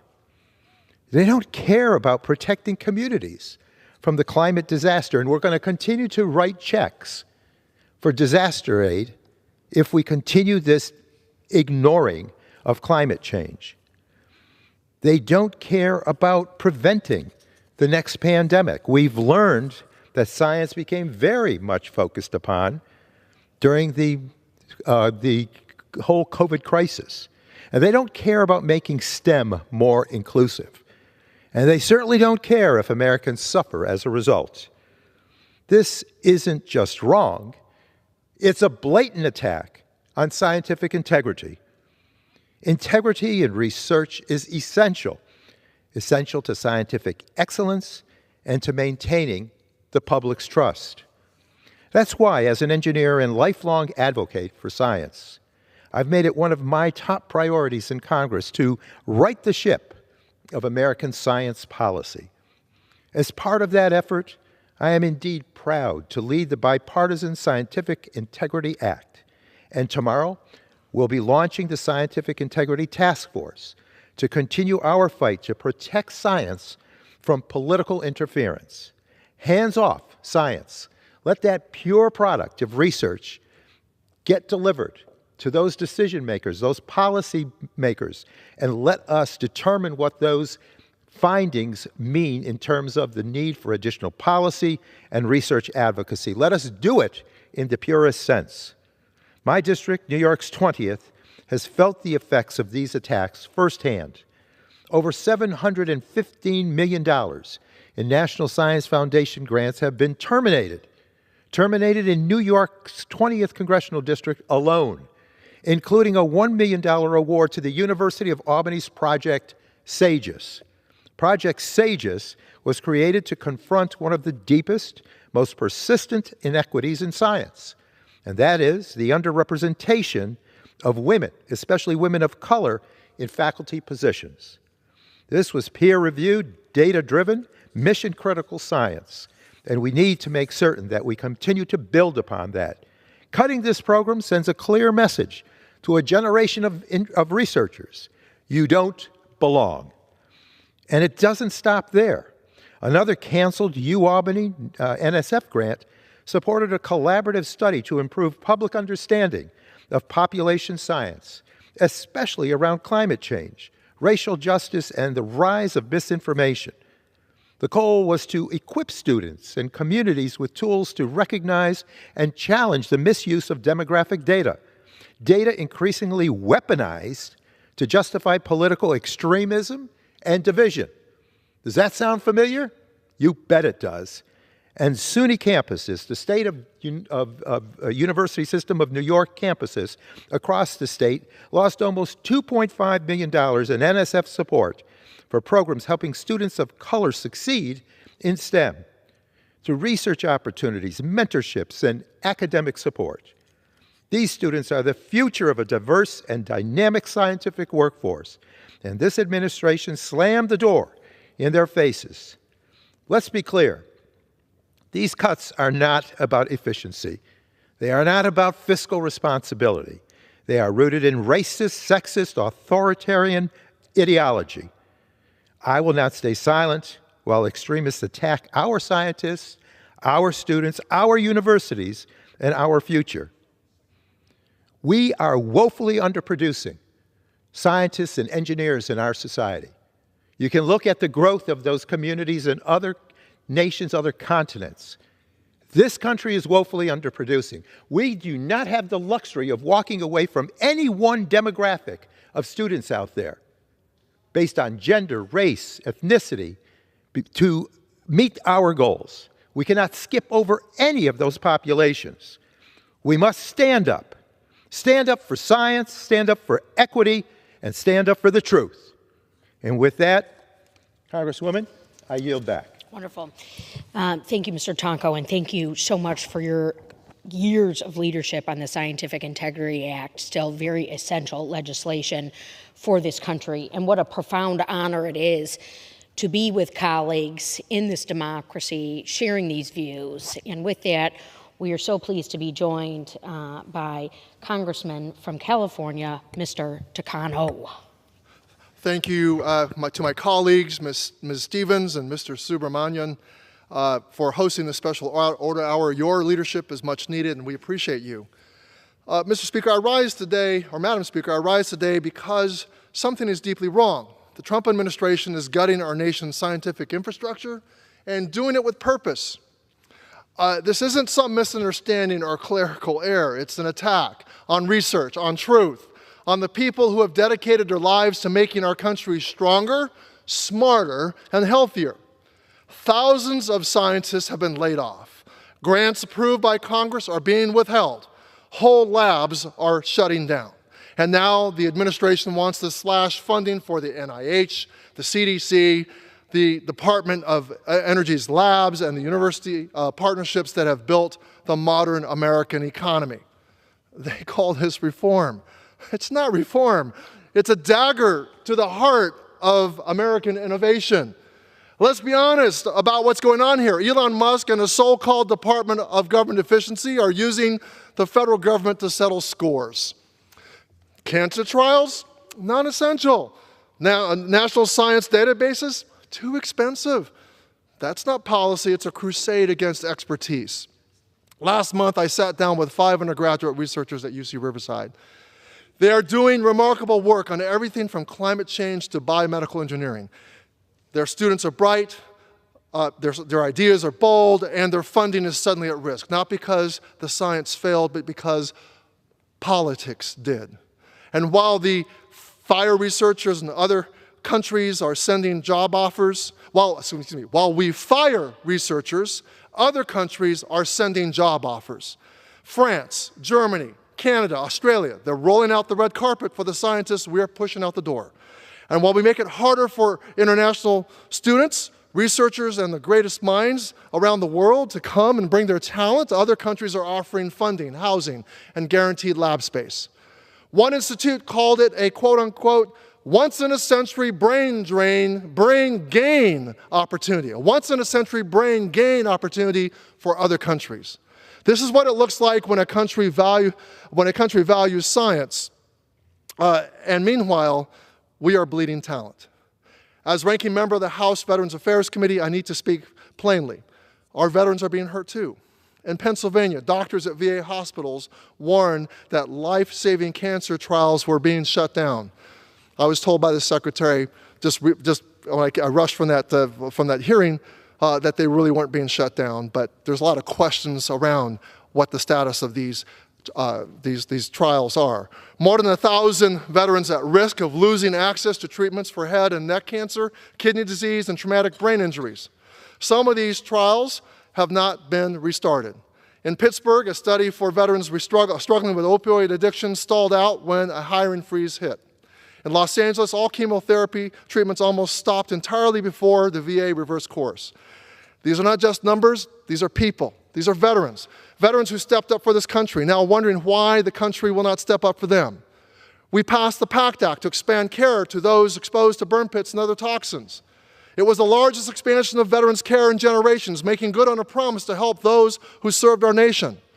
Now it is being broken. And while all of this is happening, China is investing billions in biotech, AI, and clean energy. They are not just competing with us, they're outpacing us because they're not undermining their own scientists. While we fire, they fund. While we second-guess researchers, they fast-track them. We are not losing this race because we Americans are not capable. We are losing because we are allowing a government to sabotage them. Today, some of the National Science Foundation scientists who were fired may be watching from the gallery. Others, grad students, postdocs, public health experts, are tuning in from their labs and classrooms across the country. And to all of you, I want to say this. We see you, we value you, and we're not giving up on you. Because this is not about science. It is about who we are as a country. Do we invest in the people solving cancer, or do we dismiss them as expendable? Do we stand by our veterans mid-treatment, or do we tell them to wait until the budget looks better? Do we fight to stay at the forefront of discovery and innovation, or do we hand the future to someone else? Mr. Speaker, I represent a region full of young people who believe they can cure disease, fight climate change, and explore the stars. What message are we sending them right now? We should be investing in their future, not pulling the rug out from underneath them. I urge my colleagues, reject these cuts. Reject this anti-science, anti-veteran agenda. Let us fight for the truth, for our researchers, for our vets, and for the country we still have a chance to become. Thank you, and I yield back. Thank you. And with about a minute left, we are going to have Mr. Subramanian, who is such a leader, and we're so proud of you for helping with this special hour close us out. Thank you, Congresswoman Stevens. I'll keep it very short. A study a few weeks ago said that a 25% reduction in public support for science and research would correlate to a 3.8% drop in economic output. That's the same as the Great Recession. That's how bad it would be. And protecting science funding is not just about labs or some agencies. It's about preserving hope for families across the country, because these cuts are bad for our economy, for small businesses, for parents, children, teachers, patients, you name it. Our country cannot afford these massive cuts to science and innovation. We must reject these cuts and stand up for the health, safety, and prosperity of every American. I yield back. And we will continue to use our voices, and yes, to every scientific researcher, science student, and American wondering, we have your back. We will use our voices, and we will not be silent in the face of these cuts. Thank you, Madam Speaker, and we yield back from this special order hour. The gentlelady yields. Under the Speaker's announced policy of January 3rd, 2025, the gentleman from Colorado, Mr. Evans, is recognized for 60 minutes as a designee of the Majority Leader. Madam Speaker, I ask unanimous consent that all members have 5 legislative days to revise and extend their remarks and to submit extraneous materials on the subject of this special order. Without objection. Thank you, Madam Speaker. And now I would like to yield 5 minutes to a fellow former law enforcement officer who served in the Duluth Police Department, the distinguished gentleman from Minnesota, Representative Stopper. Thank you very much, Representative Evans. Madam Speaker, this police week is a somber one for Minnesotans. as we have lost 3 brave officers in the line of duty: Paul Elmstrand, Matthew Ruge, and Jamal Mitchell. I would also be remiss if I did not acknowledge firefighter paramedic Adam Finseth. In February 2024, Paul Elmstrand and Matthew Ruge were attempting to negotiate with a convicted felon who had taken several family members hostage, including 7 children. After 3.5 hours of negotiations, the subject opened fire on the officers. Firefighter paramedic Adam Finseth was fired on while trying to help the wounded officers to an armored vehicle. On February 18th, 2024, officers Elmstrand and Ruge and firefighter paramedic Finseth did not return home to their families. In May of 2024, officers responded to the shots fired in Minneapolis, Minnesota. When the officers arrived, a gunfight ensued. Officer Jamal Mitchell stopped to help what he thought was a wounded victim on the ground. The subject opened multiple rounds and fired upon Officer Mitchell. On May 30th, 2024, Officer Jamal Mitchell did not return home to his family. I visited the National Law Enforcement Officers Memorial yesterday morning. I saw the names of these men etched into the walls alongside their brothers and sisters who have also paid the ultimate sacrifice. I saw the pictures and the notes left behind by loved ones. I saw the Minneapolis police patch accompanied by 2 beers, a silent farewell from a colleague who never got that last drink with their friend. Every year, we have to put more names on that wall, and every year it is just as heartbreaking as the last. We have to do better by the men and women who serve our communities. We have to support them in their actions, our policies, and our rhetoric. We need to care for their families as if they were our own. Thank you to those who put on the law enforcement uniform every day, who kiss their families goodbye, not knowing if they will come home. It is because of you our communities and our loved ones are safe. To my fellow law enforcement officers across this great nation, in big communities and small communities, although my time in uniform may be over, my watch will never end. Please know I will use my time in office to serve you and your families always. And I yield back. Thank you for those words. Thank you. It's truly meaningful. And I would now like to yield such time as he may consume to the distinguished gentleman from Texas, Representative Elsie. Thank you, my friend from Colorado, and to my friend from Minnesota, both police officers, and of course you were a fellow helicopter pilot, unrestricted aviator, and I want to thank you for the time that you've given me today. Madam Speaker, today I'd like to honor a friend of mine and a true American patriot, Commander Bruce Puppy Fecht. Born November 16, 1955, passed away March 16, 2025. Captain Bruce William Fecht, U.S. Navy retired, a true American hero, passed away on March 16, 2025 at the age of 69. He was born in Missoula, Montana to Robert William Fecht and Marjorie June Fair. When he was a young boy, the family, along with older sister Bobby, moved to Spokane, Washington, where the family grew to include his 2 younger sisters, Rebecca and Brenda. Bruce went to Meade High School, where he was a standout basketball player. He continued his education and basketball prowess at Spokane Community College, eventually completing his electrical engineering degree at UW. His first job at AT&T offered the comfort of a 9-to-5 routine, but it was the thrill of flight that ultimately called to him.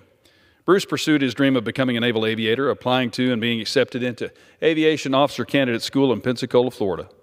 He was commissioned in 1982, and 1 year later, in April 1983, he received his Wings of Gold in Beeville, Texas, marking the beginning of a distinguished career in the skies. For the next decade, Bruce, call sign Puppy, we'll talk about that in a bit, served with distinction in various squadrons, including the VF-124 Gunslingers, VF-111 Sundowners, VF-126 Bandits and VF-1 Wolfpack, flying the iconic F-14A and F-14D Tomcat along with the T-2C, A-4E, and F-16N. He completed multiple deployments aboard aircraft carriers like the Carl Vinson, Ranger, and Enterprise. He also graduated from Fighter Weapons School, Top Gun, Adversary Course, and earned a Master of Science degree in Systems Management from the University of Southern California. Bruce was selected as an extra for the movie Top Gun, and you can see him a couple of times, which was filmed on-site in Miramar and can be seen in the infamous Top Gun group photo used in the movie. Bruce's career was defined not only by his technical skills and unmatched piloting abilities, but also by his leadership. After 14 years in the cockpit, he transitioned to staff roles, including serving as the Paul Mill officer at U.S. European Command in Stuttgart, Germany. There he played a key role in operations in the Middle East, focusing on Israel, Lebanon, and Syria.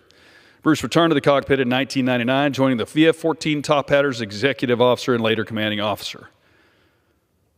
Bruce was a man of faith, and in the last 2 years of his life, he earned a master's degree in Catholic theology from Franciscan University of Steubenville. He planned to retire from General Atomics and serve as a chaplain. He attended St. Anne Catholic Church in Ridgecrest, California, and enjoyed serving meals and singing in the choir. Bruce will be forever remembered for his great sense of humor and his generous heart. He was a faithful son, wonderful brother, and a fun uncle to his nephews and nieces. His personal relationship with Jesus Christ took him through his last difficult journey with the strength and confidence that he could trust his Lord with the outcome of his life. We will miss him dearly, but look forward to the day he will be reunited in heaven. Bruce is survived by his sisters Bobby, Rebecca, Brenda, numerous nieces, nephews, cousins, aunts, friends, and the countless men and women who were fortunate to serve alongside him. He leaves behind a legacy of courage, integrity, and commitment to excellence that will continue to inspire for generations to come. May he rest in peace. And if I may, can I have a few more minutes? Thank you.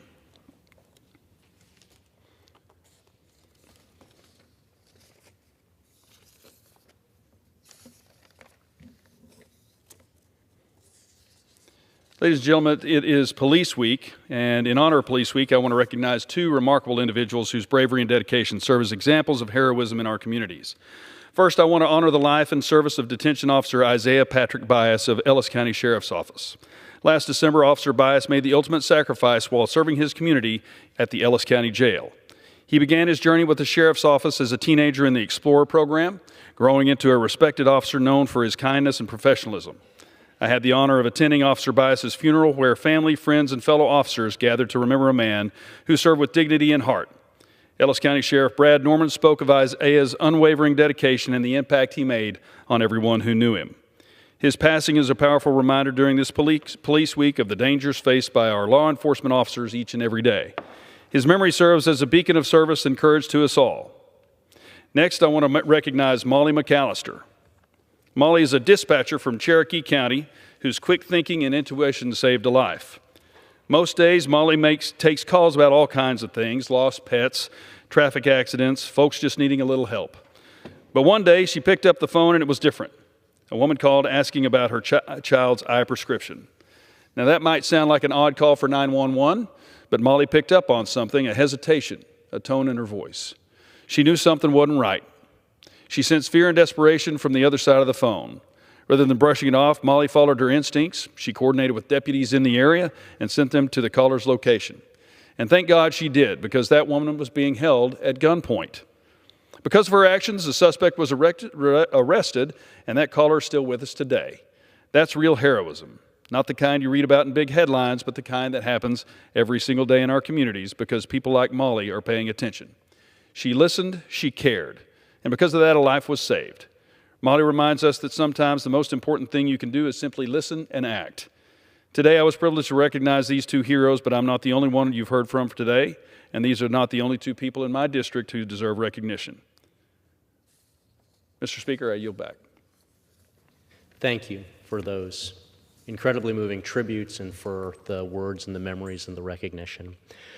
I would now like to yield such time as he may consume to the representative from California's 23rd District and a fellow member of the Energy and Commerce Committee, Mr. Obernolte.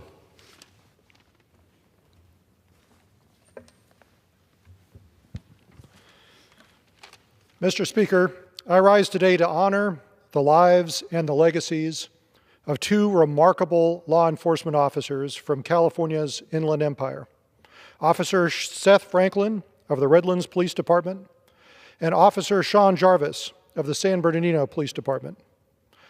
These two men dedicated their lives to serving and protecting others, not just as officers, but as fathers, husbands, sons, and brothers. Their commitment to their communities was matched only by their love for their families. Officer Seth Franklin passed away on April 6, 2025, after a long and courageous battle with cancer. He was just 34. He's survived by his wife, 2 young children, his parents, and 3 siblings. Seth was known for his leadership, compassion, and quiet strength, qualities that define not just his work, but every part of his life. Officer Sean Jarvis tragically lost his life on May 1, 2014 in a motorcycle accident. He was only 30. Sean left behind his wife Rachel, their 2 young children, Griffin and Aislinn, and his stepdaughter Aubrey, who he proudly raised as his own. He was a deeply devoted family man who made time for the moments that mattered, whether it was coaching Little League or walking his daughters to her first day of school year after year after year. This year, Officer Jarvis's name was added to the National Law Enforcement Officers Memorial here in Washington, D.C. His service and sacrifice are now forever enshrined among the heroes who gave their lives in the line of duty or while still devoted to their uniform. Mr. Speaker, these men lived with purpose and served with honor. Their legacies endure in the lives that they touched, the families that they loved, and the communities that they helped keep safe. We owe them and their families a debt that we can never fully repay. I ask my colleagues to join me in offering our deepest condolences and sincerest gratitude to these 2 men. I yield back. I would now like to yield such time as he may consume to the congressman from Indiana, Representative Baird, himself a veteran of our United States military.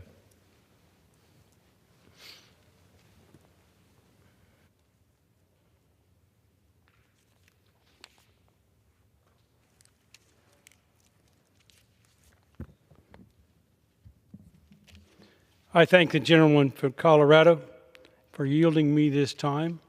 And Madam Speaker, every single day our brave men and women in blue leave their families and not knowing if they'll return home. During the National Police Week, we pause to show our gratitude for our law enforcement officers and recognize the sacrifices that they make every single day to keep our communities safe.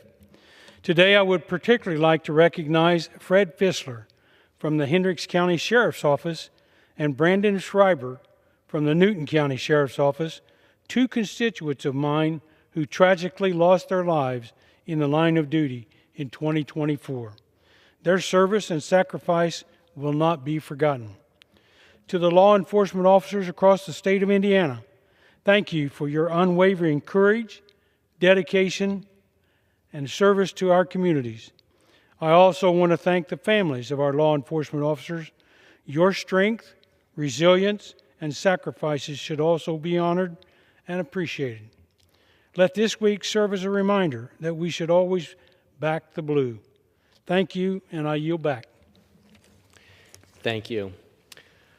I rise today during National Police Week in strong support of the law enforcement community and the men and women I served with in my former career as a police officer, and as we all work together to protect our communities. Police service runs deep in my blood. In fact, both of my grandfathers were proud veterans. One of them, my abuelito, Cuauhtemoc Chavez, earned his citizenship in World War II, along with 2 Purple Hearts. My other grandfather, Gregory Evans, was a career naval aviator.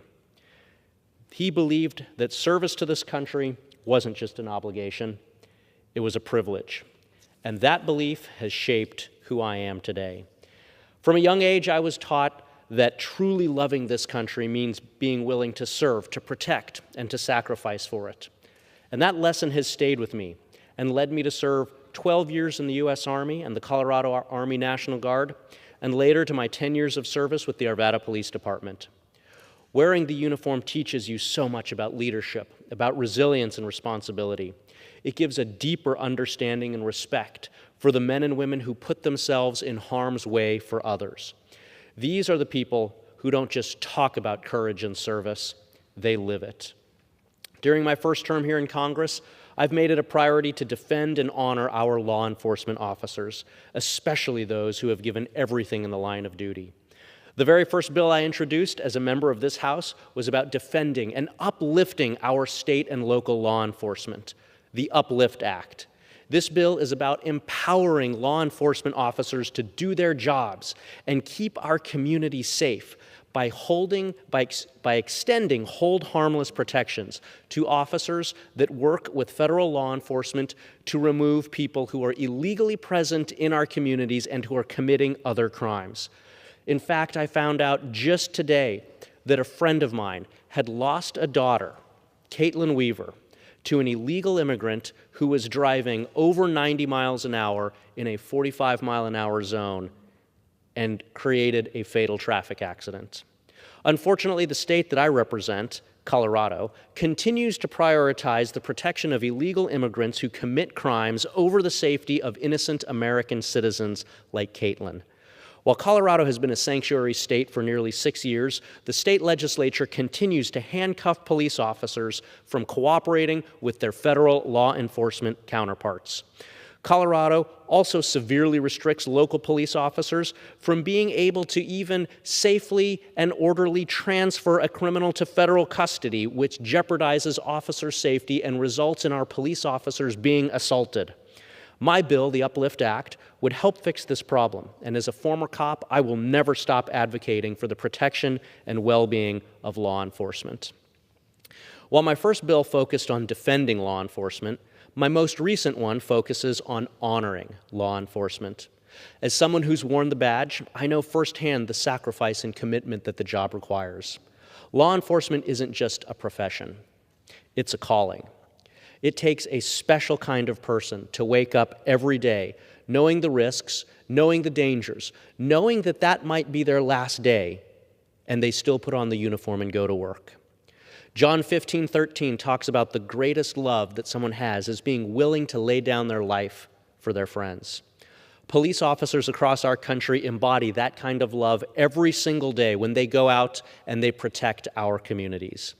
When I think about this fundamental principle of law enforcement, I think about officers from my district. I think about folks like Weld County Sheriff's Deputy Sam Brownlee. A devoted husband, father, and stepfather, Deputy Brownlee was tragically shot and killed in the line of duty in 2010 during a struggle with a gang member. He served with distinction for 5 years with the Weld County Sheriff's Department and was always committed to protecting his community. Deputy Brownlee's story is one that should never be forgotten. His sacrifice is a solemn reminder of the risks that our law enforcement officers face every day and the courage it takes to wear the badge. That's why I'm proud to announce that this week, during National Police Week, I introduced a bill to rename the Evans Post Office in Weld County after Deputy Brownlee, to ensure that the community that he loved is able to properly honor and remember his courage, his service, and his enduring legacy. In a time when law enforcement officers across this country face growing threats and far too little appreciation, we must do more to recognize their bravery, their sacrifice, and their families. This bill is a tribute not just to Deputy Brownlee, but to every officer who's laid down their life in defense of their community and the families that they left behind. I look forward to continuing to build support for this bill with the Colorado delegation and work to getting it signed into law. Part of my passion in doing this comes from one of these specific assignments that I had when I was a police officer. I served in a variety of capacities, but one of the most meaningful was serving as a member of, a sergeant of, and the lieutenant for our Honor Guard. The Honor Guard is the agency within a police department that is responsible for conducting a variety of ceremonies. They do the flag postings at civic events. But one of the most sacred responsibilities that they have is honoring the fallen officers who gave their lives in the line of duty. I served in that role for several years with my agency, and unfortunately I've buried more officers than I can remember, starting with Heath Gum of the Adams County Sheriff's Department and ending with Eric Talley from the Boulder Police Department. But there's two officers that I had to bury that I want to specifically mention. The first was my friend and coworker for 10 years, almost 10 years, Officer Gordon Beasley of the Arvada Police Department. Gordon was a school resource officer. He was one of the nicest people that you would ever meet. In fact, before his ambush and murder, he actually was making the news because of his work as a school resource officer who took the time to personally ride his bike to school with a kid who was having some troubles at that school. Officer Beasley truly embodied what it meant to serve your community, to protect your community, and to work alongside with your community to make sure that everyone gets the best possible outcome that they possibly can. He had a life motto, and his life motto was find the good. Find the good in every person and in every situation. And even though he was a police officer and had to sometimes do things like put handcuffs on people and hold others accountable, Gordon Beasley lived by those words every single day. He was a pillar in the community who truly worked to find the good in every situation. Another officer from my agency, Officer Dylan Vakoff. Dylan was actually an Air Force veteran. He served for several years in the United States Air Force before he became a police officer. Dylan was actually an officer on one of the units that I commanded. He was one of my mobile field force officers. I remember training him to be able to go out and do the requirements of that special assignment. Dylan was unfortunately shot and killed on September 11th, 2022, while he was responding to an altercation that turned deadly. Dylan also had a motto that he lived by. I can't say it on the floor of this house, but the acronym for it is NFQ. It means never quit.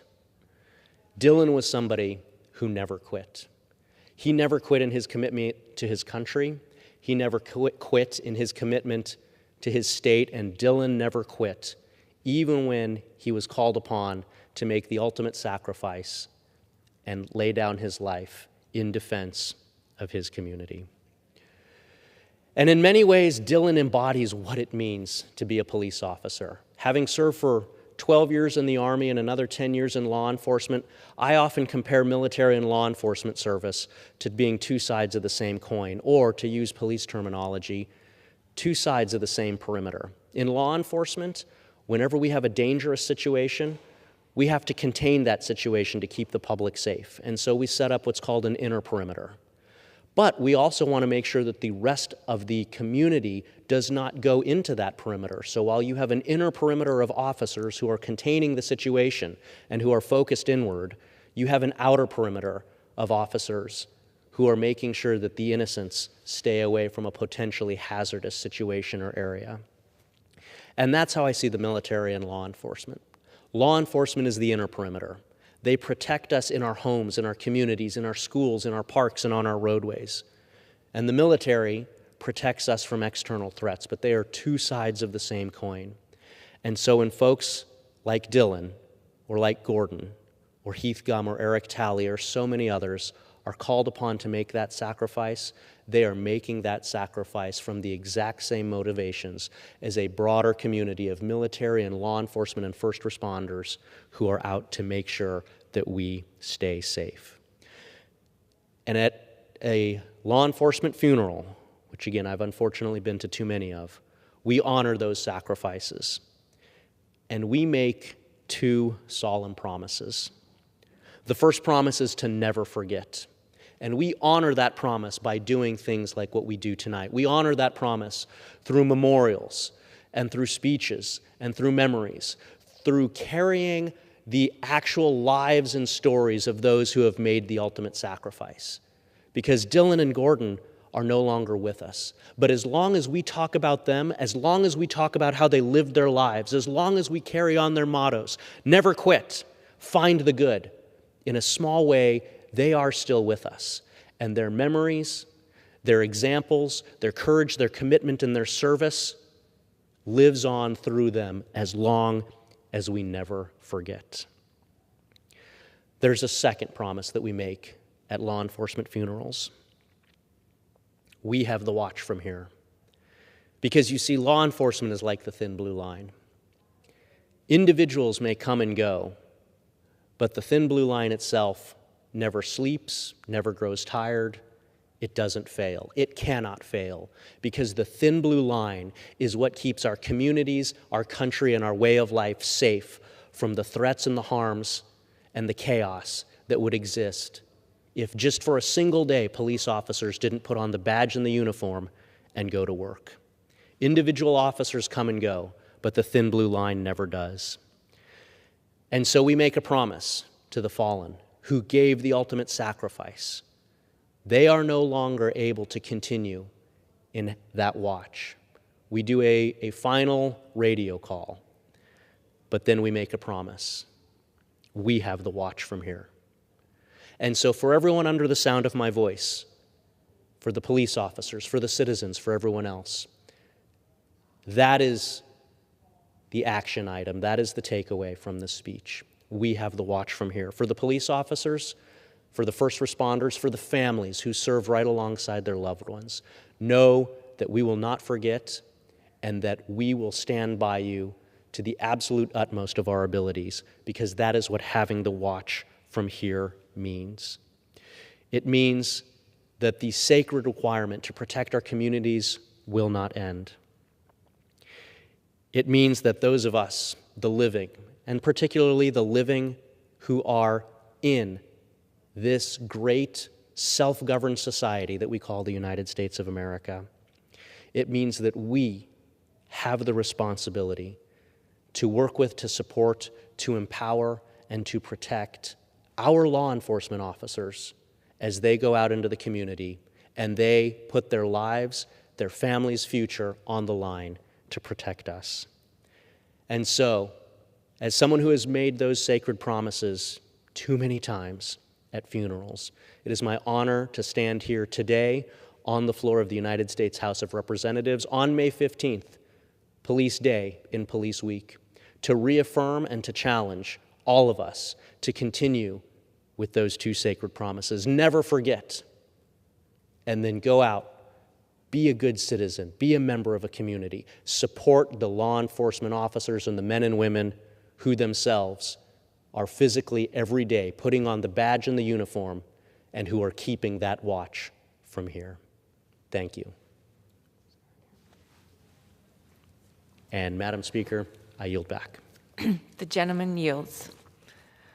Under the Speaker's announced policy of January 3rd, 2025, the Chair recognizes the gentleman from Texas, Mr. Green, for 30 minutes. Thank you, Madam Speaker.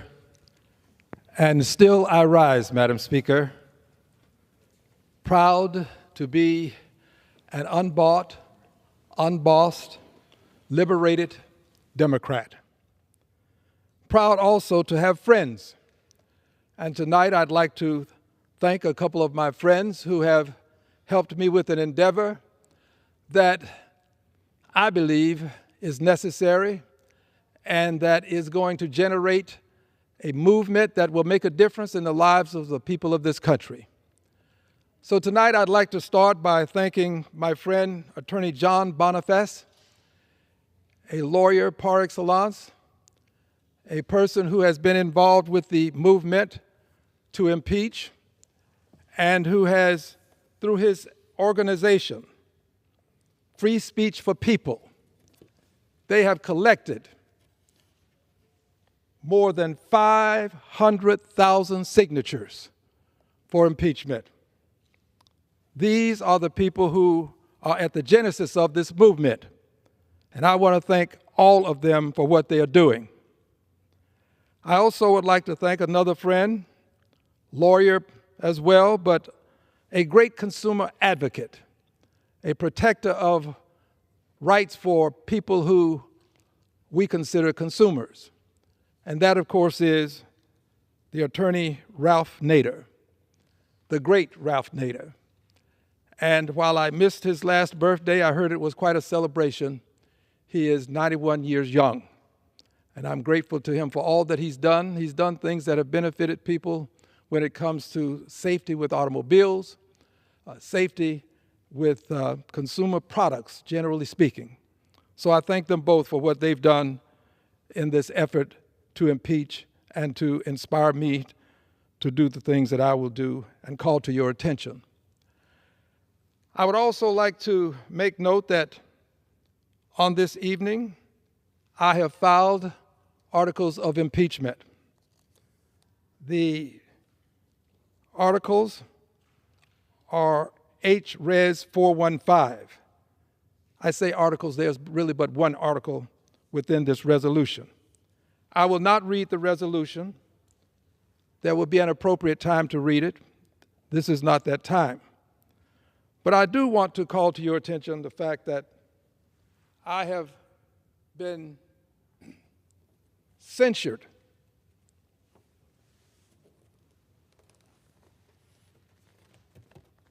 not silenced.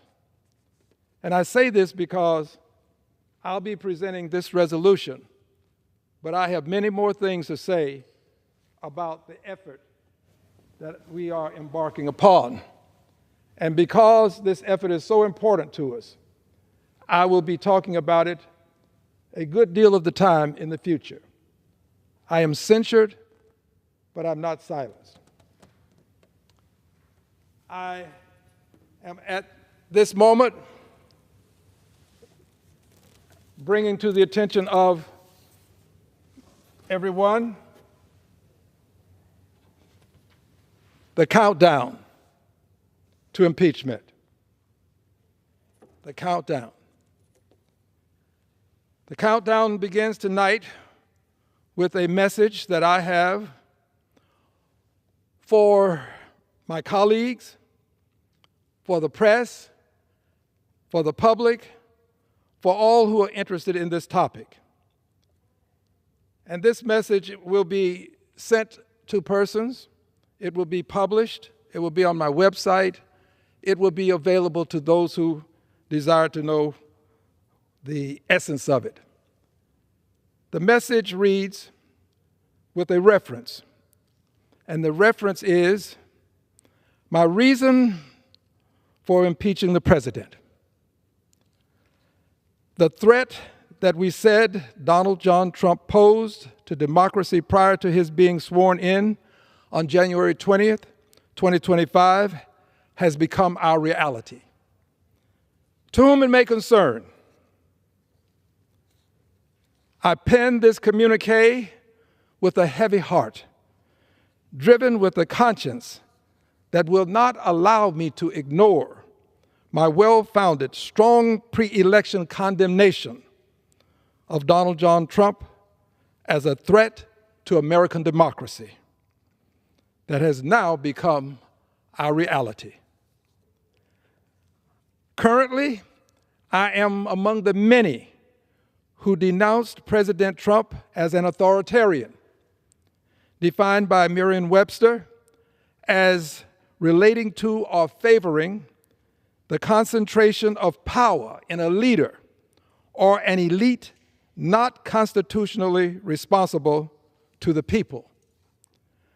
I'm among those who have pointed out President Trump's failure to preserve, protect, and defend the Constitution by flouting constitutional law as well as the orders of federal courts, including the Supreme Court of the United States of America. I'm among those who strongly denounce the president's dangerous flouting of separation of powers and undermining the independence of the federal judiciary by calling for the impeachment of federal judges who rule against him rather than appealing the decisions as was explained to all by Chief Justice John Roberts on March 18, 2025. I'm among the throngs who know that the president violates the Fifth Amendment constitutional right to due process when he condones the deportation by our Justice Department of anyone residing in the United States of America to another country without providing them with constitutionally mandated legal process owed to present evidence of why they shouldn't be deported. Regrettably, the President is doing the above things that I've just mentioned in tandem with expressions of American citizens being deported, while condoning the potential suspension of the great writ of habeas corpus, another fundamental constitutional right. I cannot in good conscience, as a member of Congress, having said what I have said, knowing what I know, wait until the next election to deal with authoritarian President Donald John Trump's pre-election threat to American democracy that has become a post-election assault on our government. The President has devolved American democracy into authoritarianism with himself as the authoritarian. Authoritarian President Donald John Trump is the problem. The threat of impeachment can act as a deterrent. Should that fail, actual impeachment becomes the solution. Having presented articles of impeachment that laid the foundation for President Trump's prior impeachment, I should say impeachments, which contributed to his presidential defeat, I am compelled by my moral imperative, driven by my conscience, to act again. In Article 65 of the 85 articles of essays contained within the Federalist Papers, written to promote the ratification of the Constitution, the great Alexander Hamilton explains that the subject of the Senate's jurisdiction for trials of impeachment are those offenses which proceed from the misconduct of public men, or in other words, from the abuse of violation of some public trust.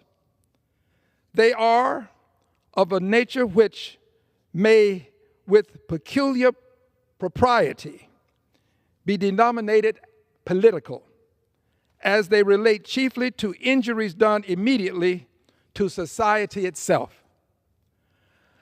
Contrary to what many status quo personalities may have you believe and would have you believe, there is no requirement for the existence of a constitutional crisis before impeaching for high crimes and misdemeanors. Because of the importance of this statement, I shall repeat it.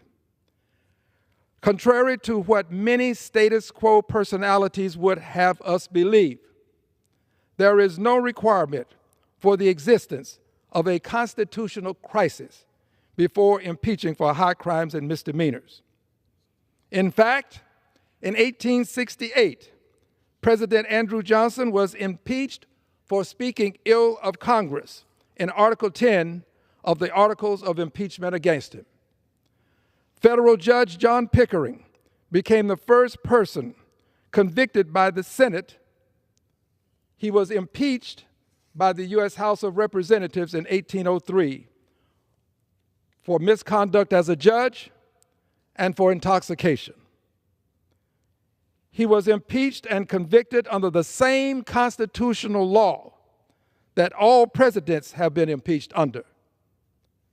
Typically, there has been no constitutional crisis associated with articles of impeachment. I have to repeat this because there seems to be the notion that you must wait for the constitutional crisis before you can initiate impeachment.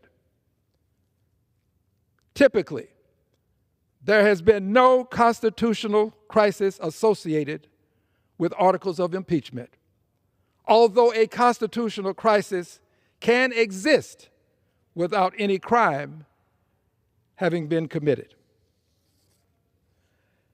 An authoritarian does not have to commit a codified statutory offense to be impeached. I raise this point because there are many people who are of the opinion that there must be some statutory criminal law that has been violated before one can be impeached. Not the case. Not the case at all. The constitutional law that authoritarian President Trump would have Congress use to impeach a federal judge for ruling against him, that would be Article 2, Section 4 of the United States Constitution, is the same law that has been used and can be used to impeach him again for making his threats to democracy a reality. I will use that law again. Former President Gerald Ford was right. He was right then and now when he proclaimed that an impeachable offense is whatever a majority of the House of Representatives considers it to be at a given moment in history. Whatever a majority of the House of Representatives consider it to be at a given moment in history. For edification purposes, the members of the House who vote on impeachment are not given any instructions as you might expect a jury to be given.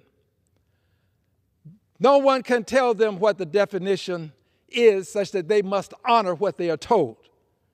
People can suggest, but ultimately, they are the judges of what impeachment is, and the standard that they use, they need not reveal to anyone.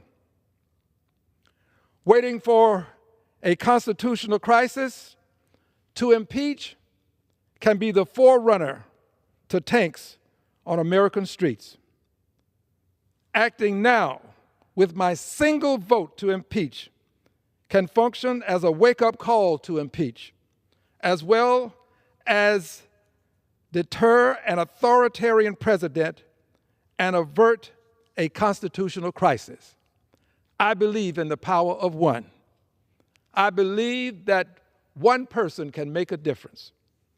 I believe that one person who has the ability to take a stand to make a difference, I believe that that one person should.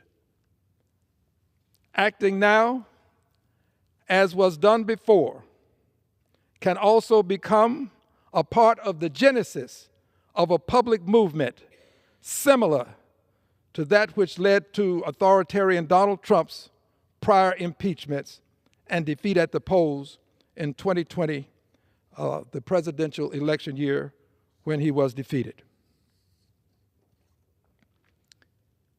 I said now, acting now could become the genesis of a public movement. That is the movement that my good friends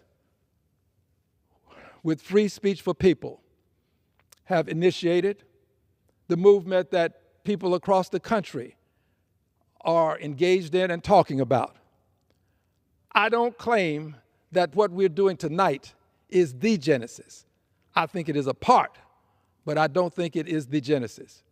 And as such, I would say to persons who would tell me, well, he won't run again. Why would you impeach? To them, I would say, because he doesn't have to have another term within this term of office. I believe that he can be impeached for what he has done immediately. Whether he will be or not will be a decision for this Congress. But I believe that he can be and should be. And although he won't run again, members of Congress who aid and abet America's devolution into authoritarianism will. This bears repeating as well. Although he won't run again, members of Congress who aid and abet America's devolution into authoritarianism will. I have not asked, nor will I ask, any members of Congress to stand with me. I encourage all members to vote your conscience. As for me, I stand where I've always stood on the question of impeachment, which of course is a question of conscience for me. And because it's a question of conscience, even when the odds are against me, my position is it is better for me to stand alone than not stand at all. And if I have to, it won't be the first time. I believe that it is a question of conscience because it impacts the entire country. It impacts the lives of people within the country. The act that would bring us to the point of impeaching is something that impacts society in a negative way, impacts the lives of people in an adverse way. I believe this is a question of conscience. And because I believe it's a question of conscience, I don't tell others how they should conduct themselves. And I've not had any members to tell me how I should conduct myself. I believe that how I conduct myself in terms of trying to do what I perceive to be the right thing is something that is between me and my conscience. As a member of Congress, I consider these actions by authoritarian President Trump harmful to society and impeachable. Condoning the flouting of federal court orders, flouting the separation of powers, undermining the independence of the federal judiciary, and flouting the constitutional mandate of due process, all of which have devolved our democracy into authoritarianism. I opposed authoritarian President Donald Trump's behavior that made him a threat to our democracy prior to his election and have witnessed that threat become a reality. Therefore, I cannot in good conscience fail to take action that the Constitution provides to protect the American people. Dr. Martin Luther King Jr.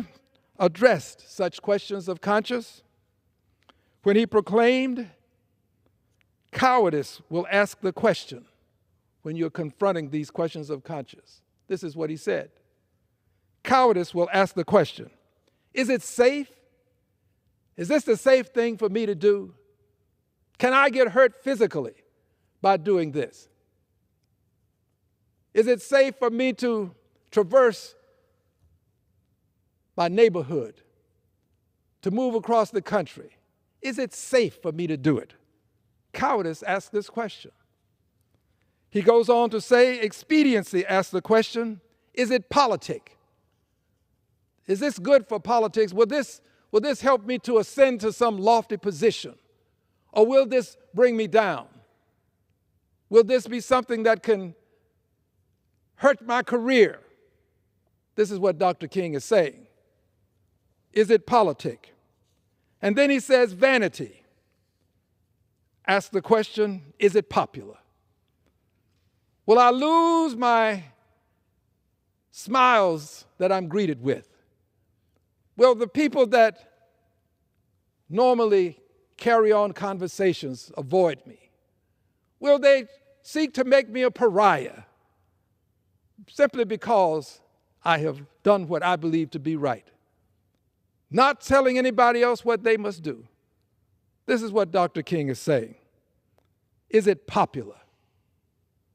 And then he goes on to say, but conscience asks the question, and I say the ultimate question. Conscience asks the question, is it right? And then he closes with this crescendo. There comes a time when one must take a position that is neither safe, nor politic, nor popular. One must take it because conscience dictates. Conscience tells one that it is right. I understand that my stance may be neither safe nor politic nor popular, but I honor the wisdom of Dr. King and take my stance because my conscience says it's right. It is not unusual for the U.S. House of Representatives to vote multiple times before passing important legislation. Although the first vote is not always the victorious vote, it is not always the final vote, but it can be a foundational vote. It can be the vote that can lay the predicate for things to come. I have filed and will make H-Res 415. H-Res 415, the articles of impeachment available to the press and the public and all who would desire to know what's contained herein. I will call for a vote to impeach authoritarian Donald John Trump at a time to be determined, knowing that the American people don't expect me to always win. I want to elaborate on this before I could finish this sentence. The American people don't expect me. I don't speak for anybody else. This is my belief. I don't believe that the American people expect me to always win. But they do want to know that on the great issues of my time, when there was great challenge and controversy, they want to know where I stood and where I stand. They want to know, are you willing to fight for the people that you represent? Are you willing to take a stand for people you'll never meet and greet, but do it because it is not only the right thing, it's the righteous thing. So the American people don't expect me to always win. And I sometimes measure my friendships by the people who are willing to fight. Fight even when the odds are against you. Fight even when you know that you're not likely to be victorious. I think there's something about people who are willing to take up a cause because they know it's a cause worthy and worthwhile, a cause that can make a difference in the lives of people. You may not win, but you'll know that you took a stand for righteousness, that you made a difference, maybe not at that moment, but in the long run, the difference will be made. So the American people don't expect me to always win. However, I do believe they expect me to always fight. And I don't mean in a pugilistic fashion with fisticuffs. I mean to stand up and be counted on the great issues of my time and their time, our time, on the issues that confront the nation and indeed the world. I'm honored that the American people have allowed me to have this position. And I'm not going to allow posterity to look back upon my tenure in Congress and say that when we had the opportunity, or I had the opportunity, to take a stand for justice even when it might cost me a career, cost me a lack of popularity, cost me a lack of safety. I want people to know that I took the stand that could make a difference. I want my friends to know that I appreciate all of you who have stood with me over this journey. I want my staff to know that I appreciate you greatly for standing with me. In fact, we stand together. I have a great staff, people who are committed not to work, they're committed to a cause. They're committed to the cause that we extol when we say the Pledge of Allegiance, liberty and justice for all. They're committed to a cause of making sure that we maintain government of the people, by the people, for the people. They're committed to a cause that says William Cullen Bryant is right. Truth crushed to earth shall rise again. And they understand that when we do these things, people will say bad things and ugly things, but they understand that truth crushed to earth shall rise again. This is a great staff. They appreciate Carlyle. They appreciate his wisdom. No lie can live forever. Let them say what they may. Let others do what they may. We will do what we must and take a stand for liberty and justice for all. I've got a great team, and I want them to know how much I appreciate and thank them for what they do. This morning, I had 2 members of my team to come in at 8:00 a.m. Someone would say, well, that's not really early. But it is when you're still with me at this hour, after 7 o'clock, nearly 7:30, still over in the office, working. I've got a great team. So I want to thank my team. But I also want to thank the people who serve right here on the floor, all of you. I want to thank you for your kindness and your courtesies and your willingness to help persons who are trying to find their way. I want to thank you, court reporters, clerks. I want to thank the parliamentarian for being a true to his mission person, siding with neither Democrats nor Republicans or anybody, but always giving you the information as the rules permit him to provide it. I want to thank him and all of the people in that office. And Madam Speaker, I want to thank you. This, for me, is a historic moment. I thank you for the time that I've had. And to the persons who work in the cloakroom, let me not forget them. Always gracious and kind. I thank all of you, Sergeant at Arms, and I yield back the balance of my time. The gentleman yields. Members are reminded to refrain from engaging in personalities toward the President. Under the Speaker's announced policy of January 3rd, 2025, the Chair recognizes the gentleman from Wisconsin, Mr. Grothman, for 30 minutes.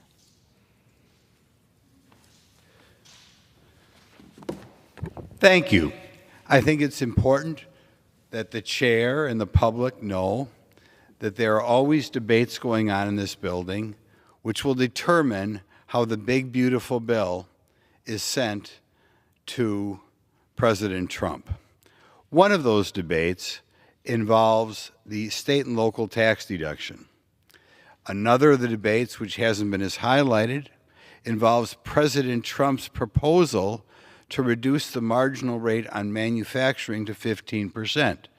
President Trump is rightly obsessed with having America being the world leader in manufacturing.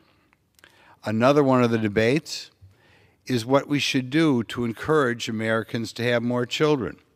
And President Trump has proposed a $5,000 credit for people having children. I think that might not be quite right. I personally prefer a new $5,000 exemption, but nevertheless, there's no time in life in which people are more financially strapped than when they have young children. I am strongly opposed to the so-called SALT caucus of people who desperately want to have a greater deduction for state and local taxes. These people are, as a practical matter, looking to encourage their governors, their school boards, their county boards to raise local taxes. Last weekend when I was home, a county executive in my district, a conservative county executive, begged me not to increase the deduction on property taxes. He is a conservative and did not want to have the liberals on his county board making the case, wouldn't it be great if all of our property taxes and income taxes were tax deductible so we could raise taxes? And I am sure right now, particularly in the more liberal states, places like Governor Newsom in California, places like New York, the governors, the state legislators are waiting to see if they can increase the deduction for state income taxes, for local property taxes, so they can spend more money. We have to realize that if the SALT caucus succeeds, there will be less money available here to lower the income tax on manufacturing as President Trump tries to bring back American manufacturing jobs from China, from Korea, from Mexico. We will not have the money available to do eventually what I would like to do, and that is have a $5,000 personal exemption to help out young couples who are just starting out so they have more income at the time in their life when they need it more than anybody else. I strongly encourage our negotiators to turn back the people who want a big state and local tax deduction, even though Wisconsin is a mildly high tax state. I think encouraging any more taxes anywhere in the country hurts us all as it slowly takes away the freedoms of people in America and makes America more of a country that you would not want to move to and start new manufacturing. That's one of the things that is going on in this building. The next topic to take up, and I'm kind of disappointed we didn't deal with it like we should have in our proposed big beautiful bill, but I know President Trump's team is concerned about this, is the degree to which so many of our welfare programs are designed to discourage people from getting married. We know that people who get married and have children, well, all types of families have successful children, and I personally know many people who on their own, both men and women, have done a very good job of raising children you would be proud of. In the long run, it is not fair to the next generation to discourage people from getting married and having children. Right now, there are many, many federal programs, what used to be called food stamps, the low-income housing, the Medicaid, which is health care for the poor, the Pell Grants. All of these programs are designed to penalize young couples who get married. If you have a single parent, they may be eligible for all of these programs. If you are married, you may be eligible for none of the programs. I think the most generous of the group is low-income housing or Section 8 vouchers, whatever. But in any event, it's not unusual to look up a hypothetical in which if a woman marries, say, the father of her children, she will lose $25,000 to $30,000 a year. This is why, since the Great Society in the 60s, we have gone from a situation in which in the 50s, 4% of the children in this country were born out of wedlock.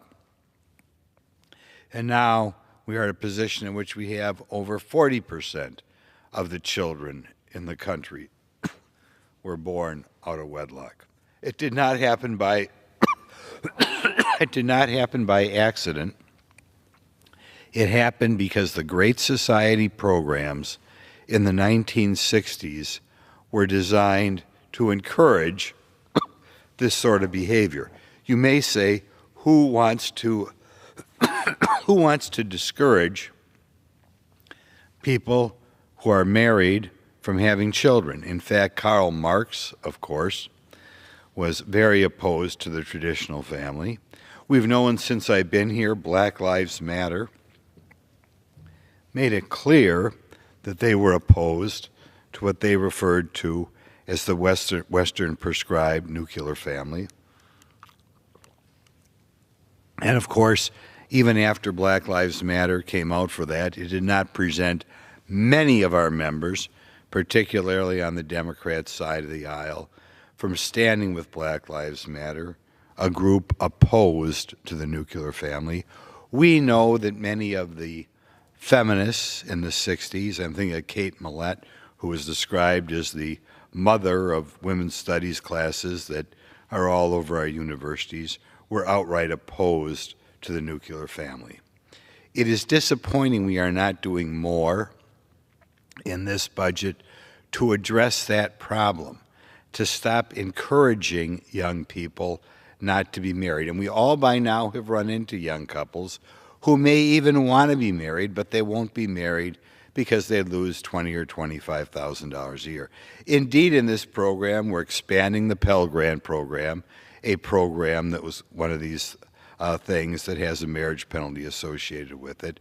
We are expanding the low-income housing tax credits, and while some of those credits do not come with a marriage penalty, particularly when coupled up with state programs, they do have a marriage penalty.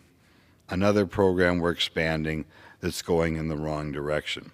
In any event, I encourage President Trump to do what's already going on behind the scenes, and that is work towards, perhaps in our next reconciliation bill, a program to stop the hatred of the traditional family that is the marker of the Democrat Party today. Again, I emphasize we have to look at every one of these programs, the Earned Income Tax Program, the Pell Grant Program, the Low-Income Housing Program, the Section 8 Program, in general, housing authorities. All of them have this hostility. If America's ever going to truly become a great society again, we have to work our way back up to where we were in the 60s and the 50s, where we had 4%, 5% of the children born out of wedlock. By the way, if you read on historic experts on this topic, and I'm talking about people like George Gilder, who is a very bright guy, a lot of times the person who's penalized the most when you set up a society without couples having children is in fact the man in the society who has no purpose in life. As an Indian immigrant in my district told me, in America they have the woman marry the government. And of course I think society's better off if we have the woman marry the father of the children, not the government, like so many members of this conference want to do. The next thing I want to look at, which we're going to be viewing in the next few days, we have a proposed reconciliation bill in front of us, and I was under the impression that this bill would be an opportunity to decrease the amount of government programs, decrease the degree to which we have government programs controlling or directing Americans' lives. One of those programs that I really don't like, the more I talk to experts on the topic, is something called low-income tax credits. These low-income tax credits are tax credits given to property developers equal to 10% of the value of what they spend on new apartments for 9 years in a row. Now, there's a time value of money, but even given the time value of money, it means that the government is paying for 70% of some people's projects. There are some requirements as to who you rent these to, but the requirements are not stringent, and some people point out that we could almost take people at random in the street and that would be enough to fill their housing units. It really doesn't do a lot to help the so-called low-income people. It does, however, because the government is giving so much money, it does encourage developers to spend far more than they would otherwise on their projects. Why not make Cadillac projects if the government is going to spend or pay for 70% of those projects? Furthermore, as we spend more on the projects, it's going to turn around and result in greater depreciation expense for the wealthiest banks in the country, who frequently wind up buying the credits. For something that should be a relatively simple transaction, once the states get a hold of it, you can wind up with regulations of hundreds of pages that have to be negotiated when you begin running the projects, which obviously means a lot more money for the lawyers and much more difficult for the politicians to understand exactly what is going on. You would think of all the projects out there, all the government programs, this would be the easiest to get rid of because we're supposed to be broke. In fact, under our big, beautiful bill, and I know President Trump wants the most beautiful bill he can on his desk, in this bill we are, in fact, expanding the number of tax credits, which is to say expanding the amount of money that the property developers on these projects are going to make. We are increasing the amount of tax credits that, I'm told, a very high number going to the biggest 5 banks in the United States, tax credits the banks get. Furthermore, because there's only so many new rental housing units we need, it expands, or you wind up crowding out the what I'll call legitimate developers and legitimate users of low-income housing tax credits. I would hope, as we put together hopefully the final version of the big beautiful bill sometime in the next couple weeks, we look at this. It's not something that costs nothing. It's currently costing us, even under current law, about $13.8 billion a year in tax credits, which are going to these well-connected developers. I think one thing that will also tell you that they're well-connected is it's up to states to distribute which property developers get the credits. Well, what do you think is going to happen? It's going to be the same people who know the same bureaucrats who are connected with the same politicians who are going to get these credits again and again and again. Again, on the face of it, the idea that in the future in this country, the people who build the apartments is going to be determined by state bureaucracies is just an invitation for trouble. The fact that we are paying 70%, it therefore results in a situation in which, given some areas in California in particular, we may be paying more than $95,000 a unit. Does that make any sense at all if our goal is to create lots of new housing units for the so-called poor or working poor? No, you would never do that, except for that's the way the property developers make more money. In any event, I encourage our leadership team, as they are looking for more money to seal the deal on this project. I don't think they have their 217 or 216 votes yet to grab that $13.5 billion. Another thing I'll point out, these credits have been around since the late 1980s, and people might wonder where they came from. I think they probably came from developers who found a way to snooker the poor U.S. Congress in the late 80s. But at the time, Congress felt something had to be done because we had just gotten done with, apparently, decreasing or increasing the depreciation schedules on new residential real estate. So in the early 80s, you could depreciate an apartment building in 15 years.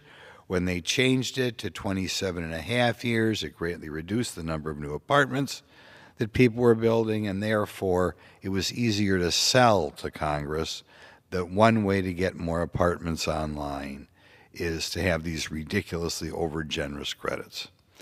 I don't know whether I'm going to have much of an impact. One of my goals is I would like to have the credits renamed instead of the low-income housing tax credits. The big banks, big law firms, and especially well-connected developer tax credits, because I think that would more accurately describe the people who benefit from these credits. In any event, there are some of the issues that I think are going to be debated in the next few days. I hope the press does a good job of covering what low-income housing tax credits really are.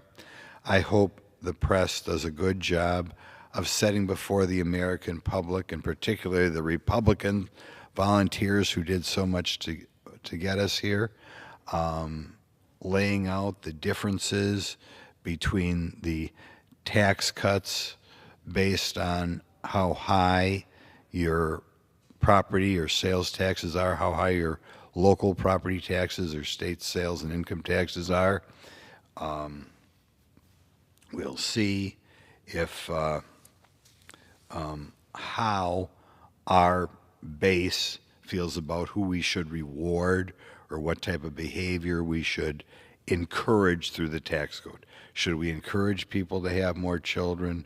Should we encourage people to work harder? And should we encourage businesses, more manufacturing jobs? Or should we encourage local governments to raise taxes? And finally, in the future, as we determine how we're going to build new apartments in this building, should we encourage these apartments or the builders of the apartments to go through the government accepting lavish tax credits, or should we do it the way we always have in America, and that is let the free market win out? The idea that you cannot build apartment buildings is, on the face of it, preposterous. I know everywhere right now, be it single family or multifamily, the costs are way too high. I would hope that the Speaker would maybe put together a committee or a subcommittee seeing what we can do to lower those costs. But I am told it is possible to lower the costs, and the answer is not paying developers 70% the cost of their project. By the way, I am told I must do this. This was my office's fault. Madam Chair, as I conclude my floor speech today, I'd like to ask unanimous consent to remove. First. Yes? Gentleman yields back. Yes. For what purpose does the gentleman rise? Before I begin my after I finish my floor speech today, I'd like to ask unanimous consent to remove Dan Goldman of New York as a co-sponsor of H.R. 1415. Without objection, so ordered. And then I move adjournment. Would the gentleman withdraw his motion? Sure. Thank you. Pursuant to Clause 13 of Rule 1, the House stands adjourned until 10 a.m. on Saturday, May 17th, 2025.